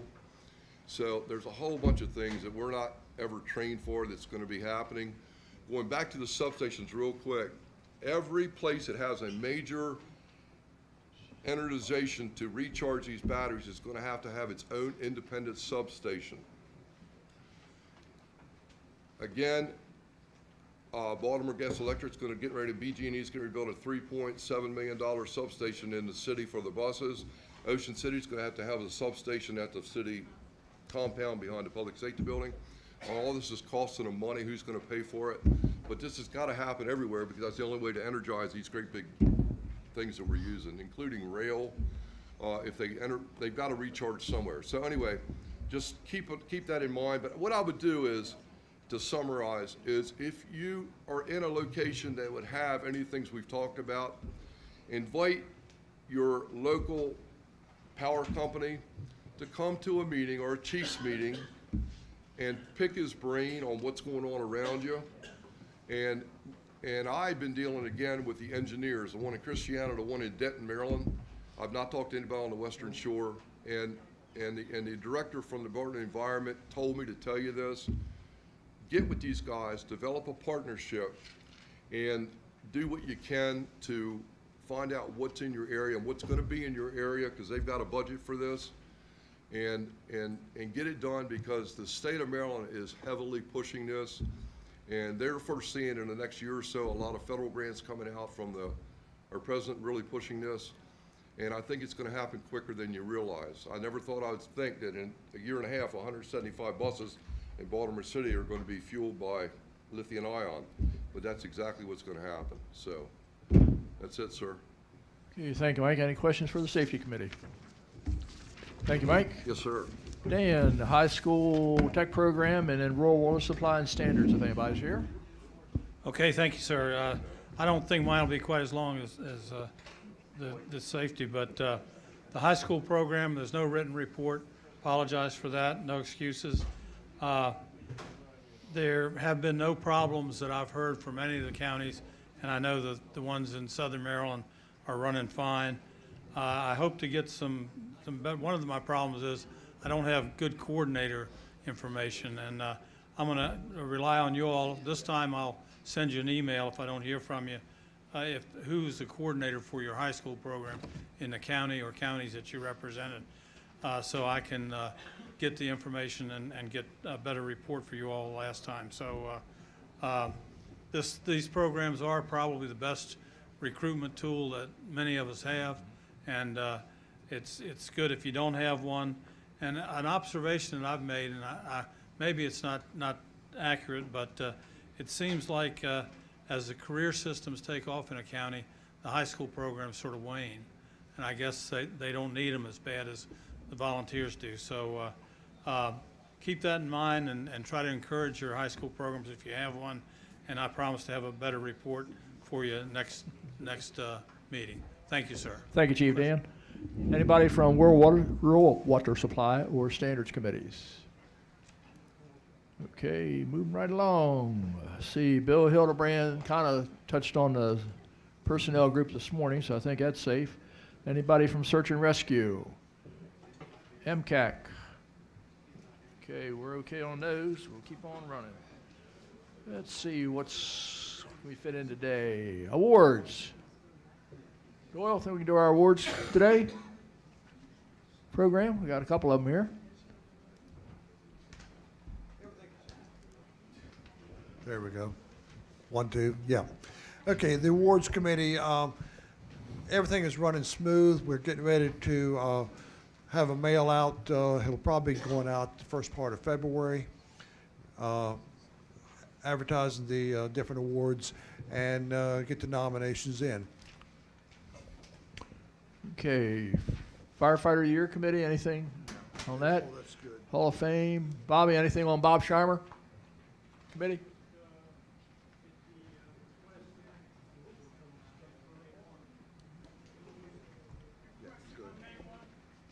Very good. Get him in. Okay, thank you, Bob. Okay. Ronnie? Yes, sir. Yep.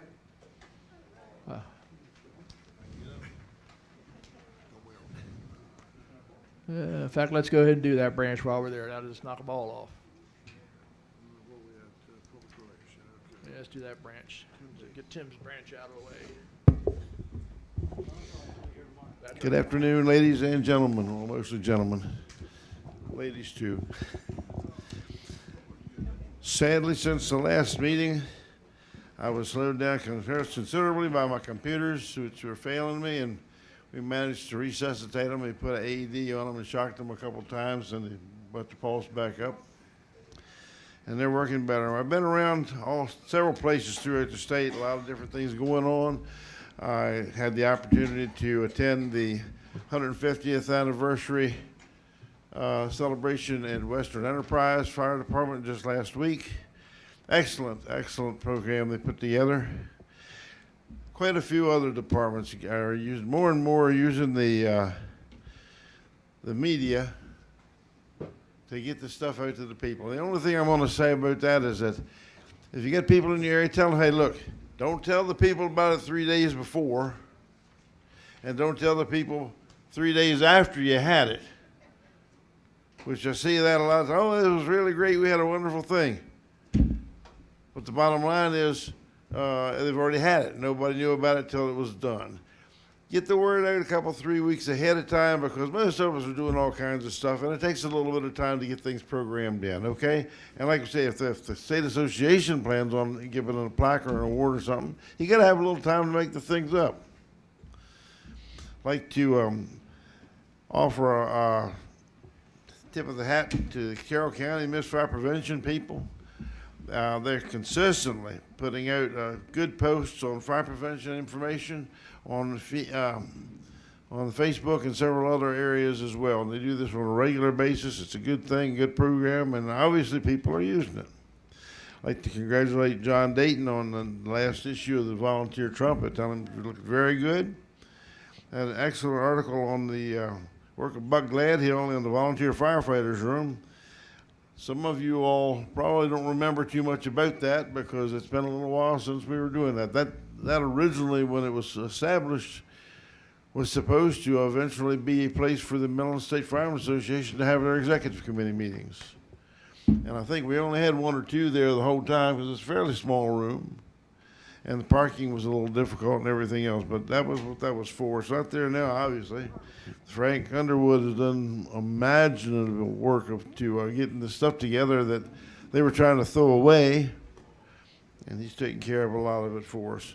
I'd just like to mention to all of you, with the coming winter season and the holidays and stuff, not only do we want the people to get their message out for their activities, but talk about fire prevention.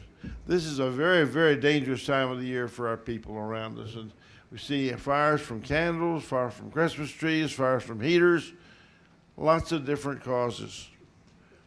And we need to be proactive in keeping people at work, because people aren't thinking about this stuff. And you guys know this as well as I do.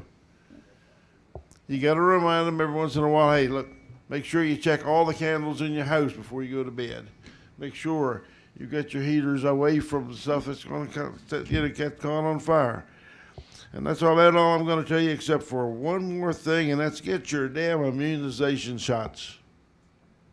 I don't care how hard-headed you are. You can't beat those germs. You can't see them, so you can't avoid them. You got to get them and taken care of with the shots.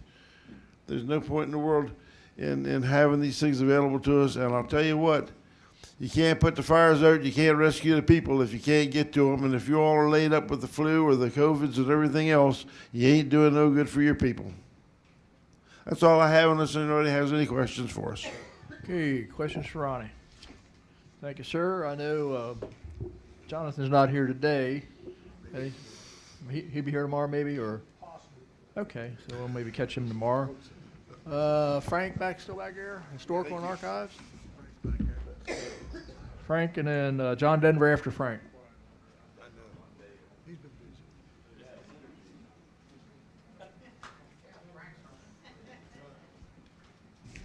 All right, give you an update on the firefighters wing. Last time we voted to get rid of it. I called my lady that works at the University of Maryland.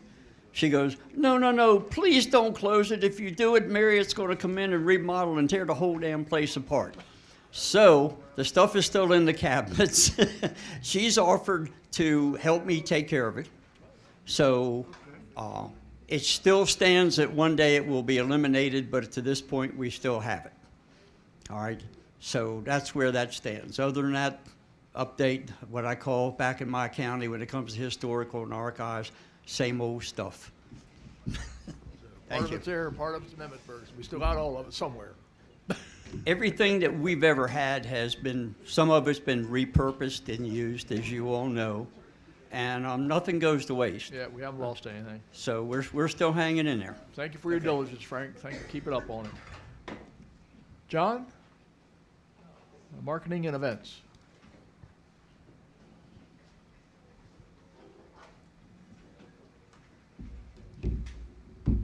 Good afternoon. For the marketing events, there are actually a couple of things coming up. First is the Mako Winter Conference, which is in Cambridge next Wednesday and Thursday. We'll have a booth there. Legislative Chairman, Mr. Phillips, and I will be handling that, so we'll be there. Again, that takes a little bit of time, but I think, again, with the session coming up, especially one with as many issues as this one, it's a good place to be. So the other thing, we're preparing for the Ocean City Hotel Motel Restaurant Association, their trade expo, which will be in spring, but we've registered for that. So they're the two things. Any questions on the marketing and events? Any questions for past President Denver? Do you want me to go into the reaching the next generation while I'm here? Or? While you're here, sure. Okay, we met actually last week, and we discussed the Next Generation Leadership Award, and we believe it's on schedule for being presented at the convention in June. So there's a document that we've worked on called Working with Elected Officials that accompanied my report.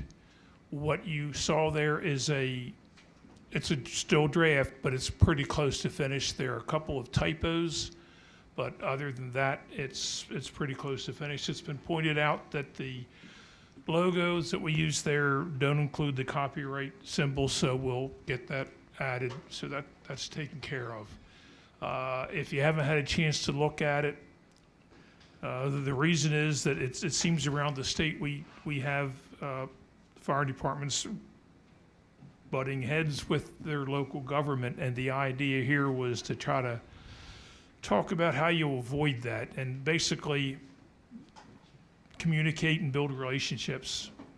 And that's gives a little more detail, but they're the two messages in that. Just communicate and build up that relationship. So that's a video like that. So that's being worked on now, and the help of Jonathan Dayton and Stephen Jenkins is tremendous, so we appreciate what they're both doing. The other thing we discussed is development of the new Reaching the Next Generation web page, and we're discussing again circulating kind of lists of what we think should be on there, and then we'll be working with Austin, I believe, on the design of that web page. So several things going on with that. Do you have any questions on any of those? Thank you, John. Great to be moving forward on that. Any questions for past President Denver? Very good. Thank you, John. Richard, anything on public address system or IT? No, sir. Very good. It knocks off 2 more committees. That's wonderful. Okay. Any committee that will not be here tomorrow needs to report, can't be here tomorrow and can report today or want to report today.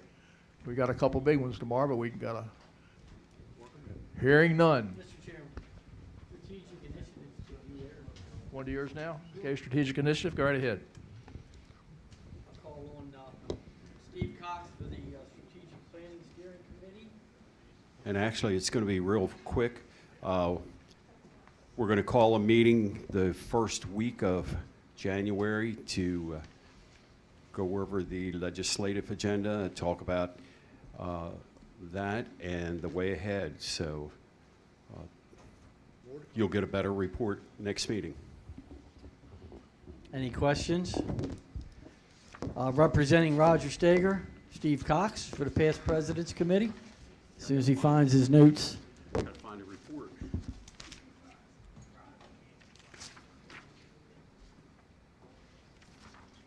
Chip, do you have any risk management?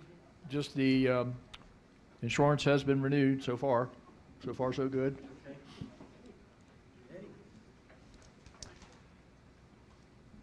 Past President's report on behalf of our chair, Roger Steger. First of all, we're very, very pleased and happy that President Smothers appointed past President Gene Worthington. Gene was appointed to the Maryland Division of the American Trauma Society to represent MSFA. And Gene, we really appreciate you taking that appointment.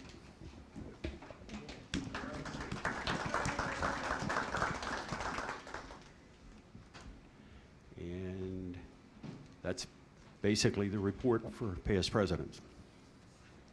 Okay, thank you, Past President Cox. I believe, looking at what we have left tomorrow, I better stop now because we're still supposed to have a meeting tomorrow, and we do have 2 groups that have to meet tomorrow. So I think we're actually in pretty good timing to go ahead to stop now.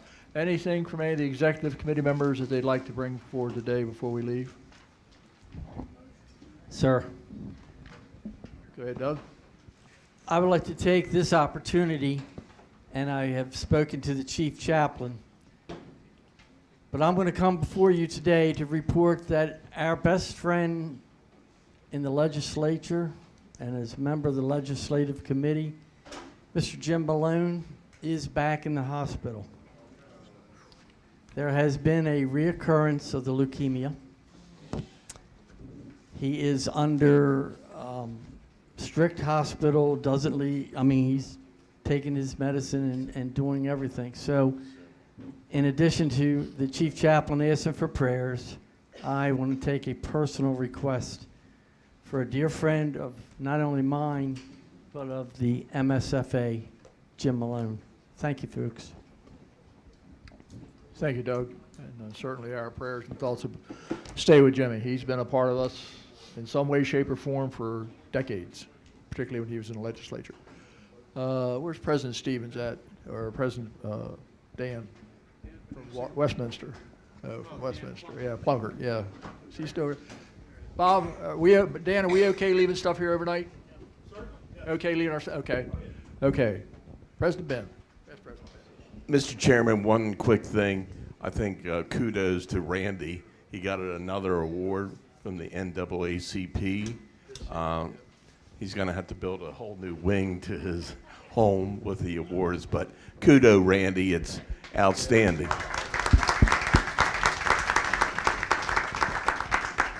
Absolutely, Randy, that was great. Yeah, well, I read that too, so thank you very much and congratulations.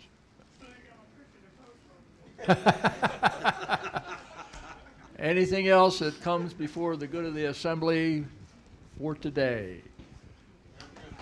Okay. Pastor? Oh, go ahead. Hold on a minute, Chip. Oh, but wake up, Skip. Sorry about that. I didn't even hit the hammer and he woke up. For those that are staying tonight, if you want to dine and break some bread, we have reserved room for 20 at O'Lorden's, which is right here on the main street. It's an Irish pub. So I'll get him a Guinness. He'll be all right. We'll just prop him up in the corner. So if anyone wants to partake, we got room for 20 folks, sort of like what we did in Frederick at the Red Horse. So if you want to stop by that. I do want to just touch on one other thing. I know we talked about batteries all day here. I'm still looking for a chair or someone that wants to help get that up and running.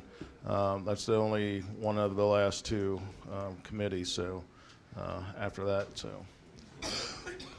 thanks, Chip. Thank you, Mr. President. Hold on a Also, minute, I want to congratulate Western Enterprise on their 150 years. 150 for Western Enterprise over in Washington County. They had a celebration this week. The President was able to go over. Yeah, that's right. He was based around the way. Mr. Chairman. Good. Those of you who don't know, Stowe Hill had double booked us for the next executive committee meeting, and they contacted our president. I just got a phone call from the chief and ironically the president. They have made some changes. If the president, just to let you know, they contacted the auxiliary and they were 100% go for us. We're Pocomoke Firehouse for February 2nd and 3rd, I think it is. And 3rd and 4th, thank you. And the president asked me about us having a hospitality room at the Delmarva Discovery Museum in Pocomoke on the river. And I just checked with my little spouse who's on the board, and she said, yes, that's a done deal for Friday night. And that's really going to be a treat for those of you who haven't seen it. So the president said to give you everything's go. Okay. I was going to get to that, but because I wasn't sure what was going to happen. So we're Pocomoke City, looks like? Yeah, we'll make sure that we make the announcement change. I was just notified of that yesterday evening as I was driving over here. They kind of double scheduled it, and they offered their apologies, which is fine. So it'll be in Pocomoke, as we now know, and like I say, in the reception. So we'll make sure that all that gets posted to the newsletter and to the website, and everything's changed. So it's still on the Eastern Shore, but just a different location. So I appreciate them for letting us know that. Very good. So. Yep. We're lodging in Ocean City? Yeah, well, Still working out, okay. I Still gotta waiting for check lodge. with the secretary there. He's the Okay. he's the party planner there, so he'll take care of that. So he'll take care of the room. So we'll get something close. Okay. Anything else before benediction? I think Skip's got something. Go ahead, Mr. Vice President.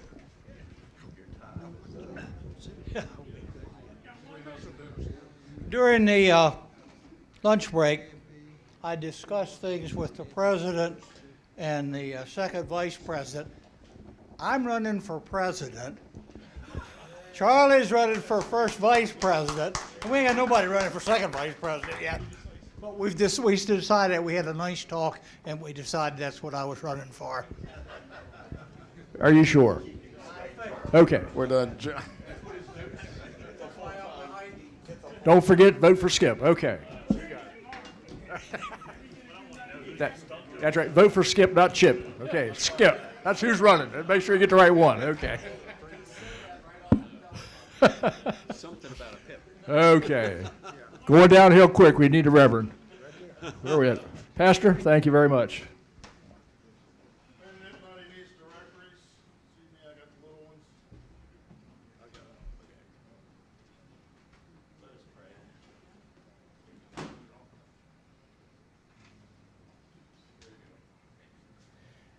Our Heavenly Father, we come to you this day thanking you for your love and for your mercy in our lives.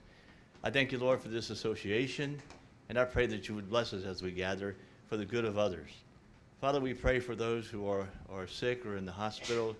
I especially pray for Jimmy Malone and for the influence he has had in my life, and we'll continue to pray for him and bless him that God might heal him. We thank you, Lord, for all that you have done for us, and we pray that as we leave this place that you would give us traveling mercies as we come back tomorrow. Be with us and guide us. In the name of Jesus, we ask these things. Amen. Amen. We stand recessed till tomorrow. Right.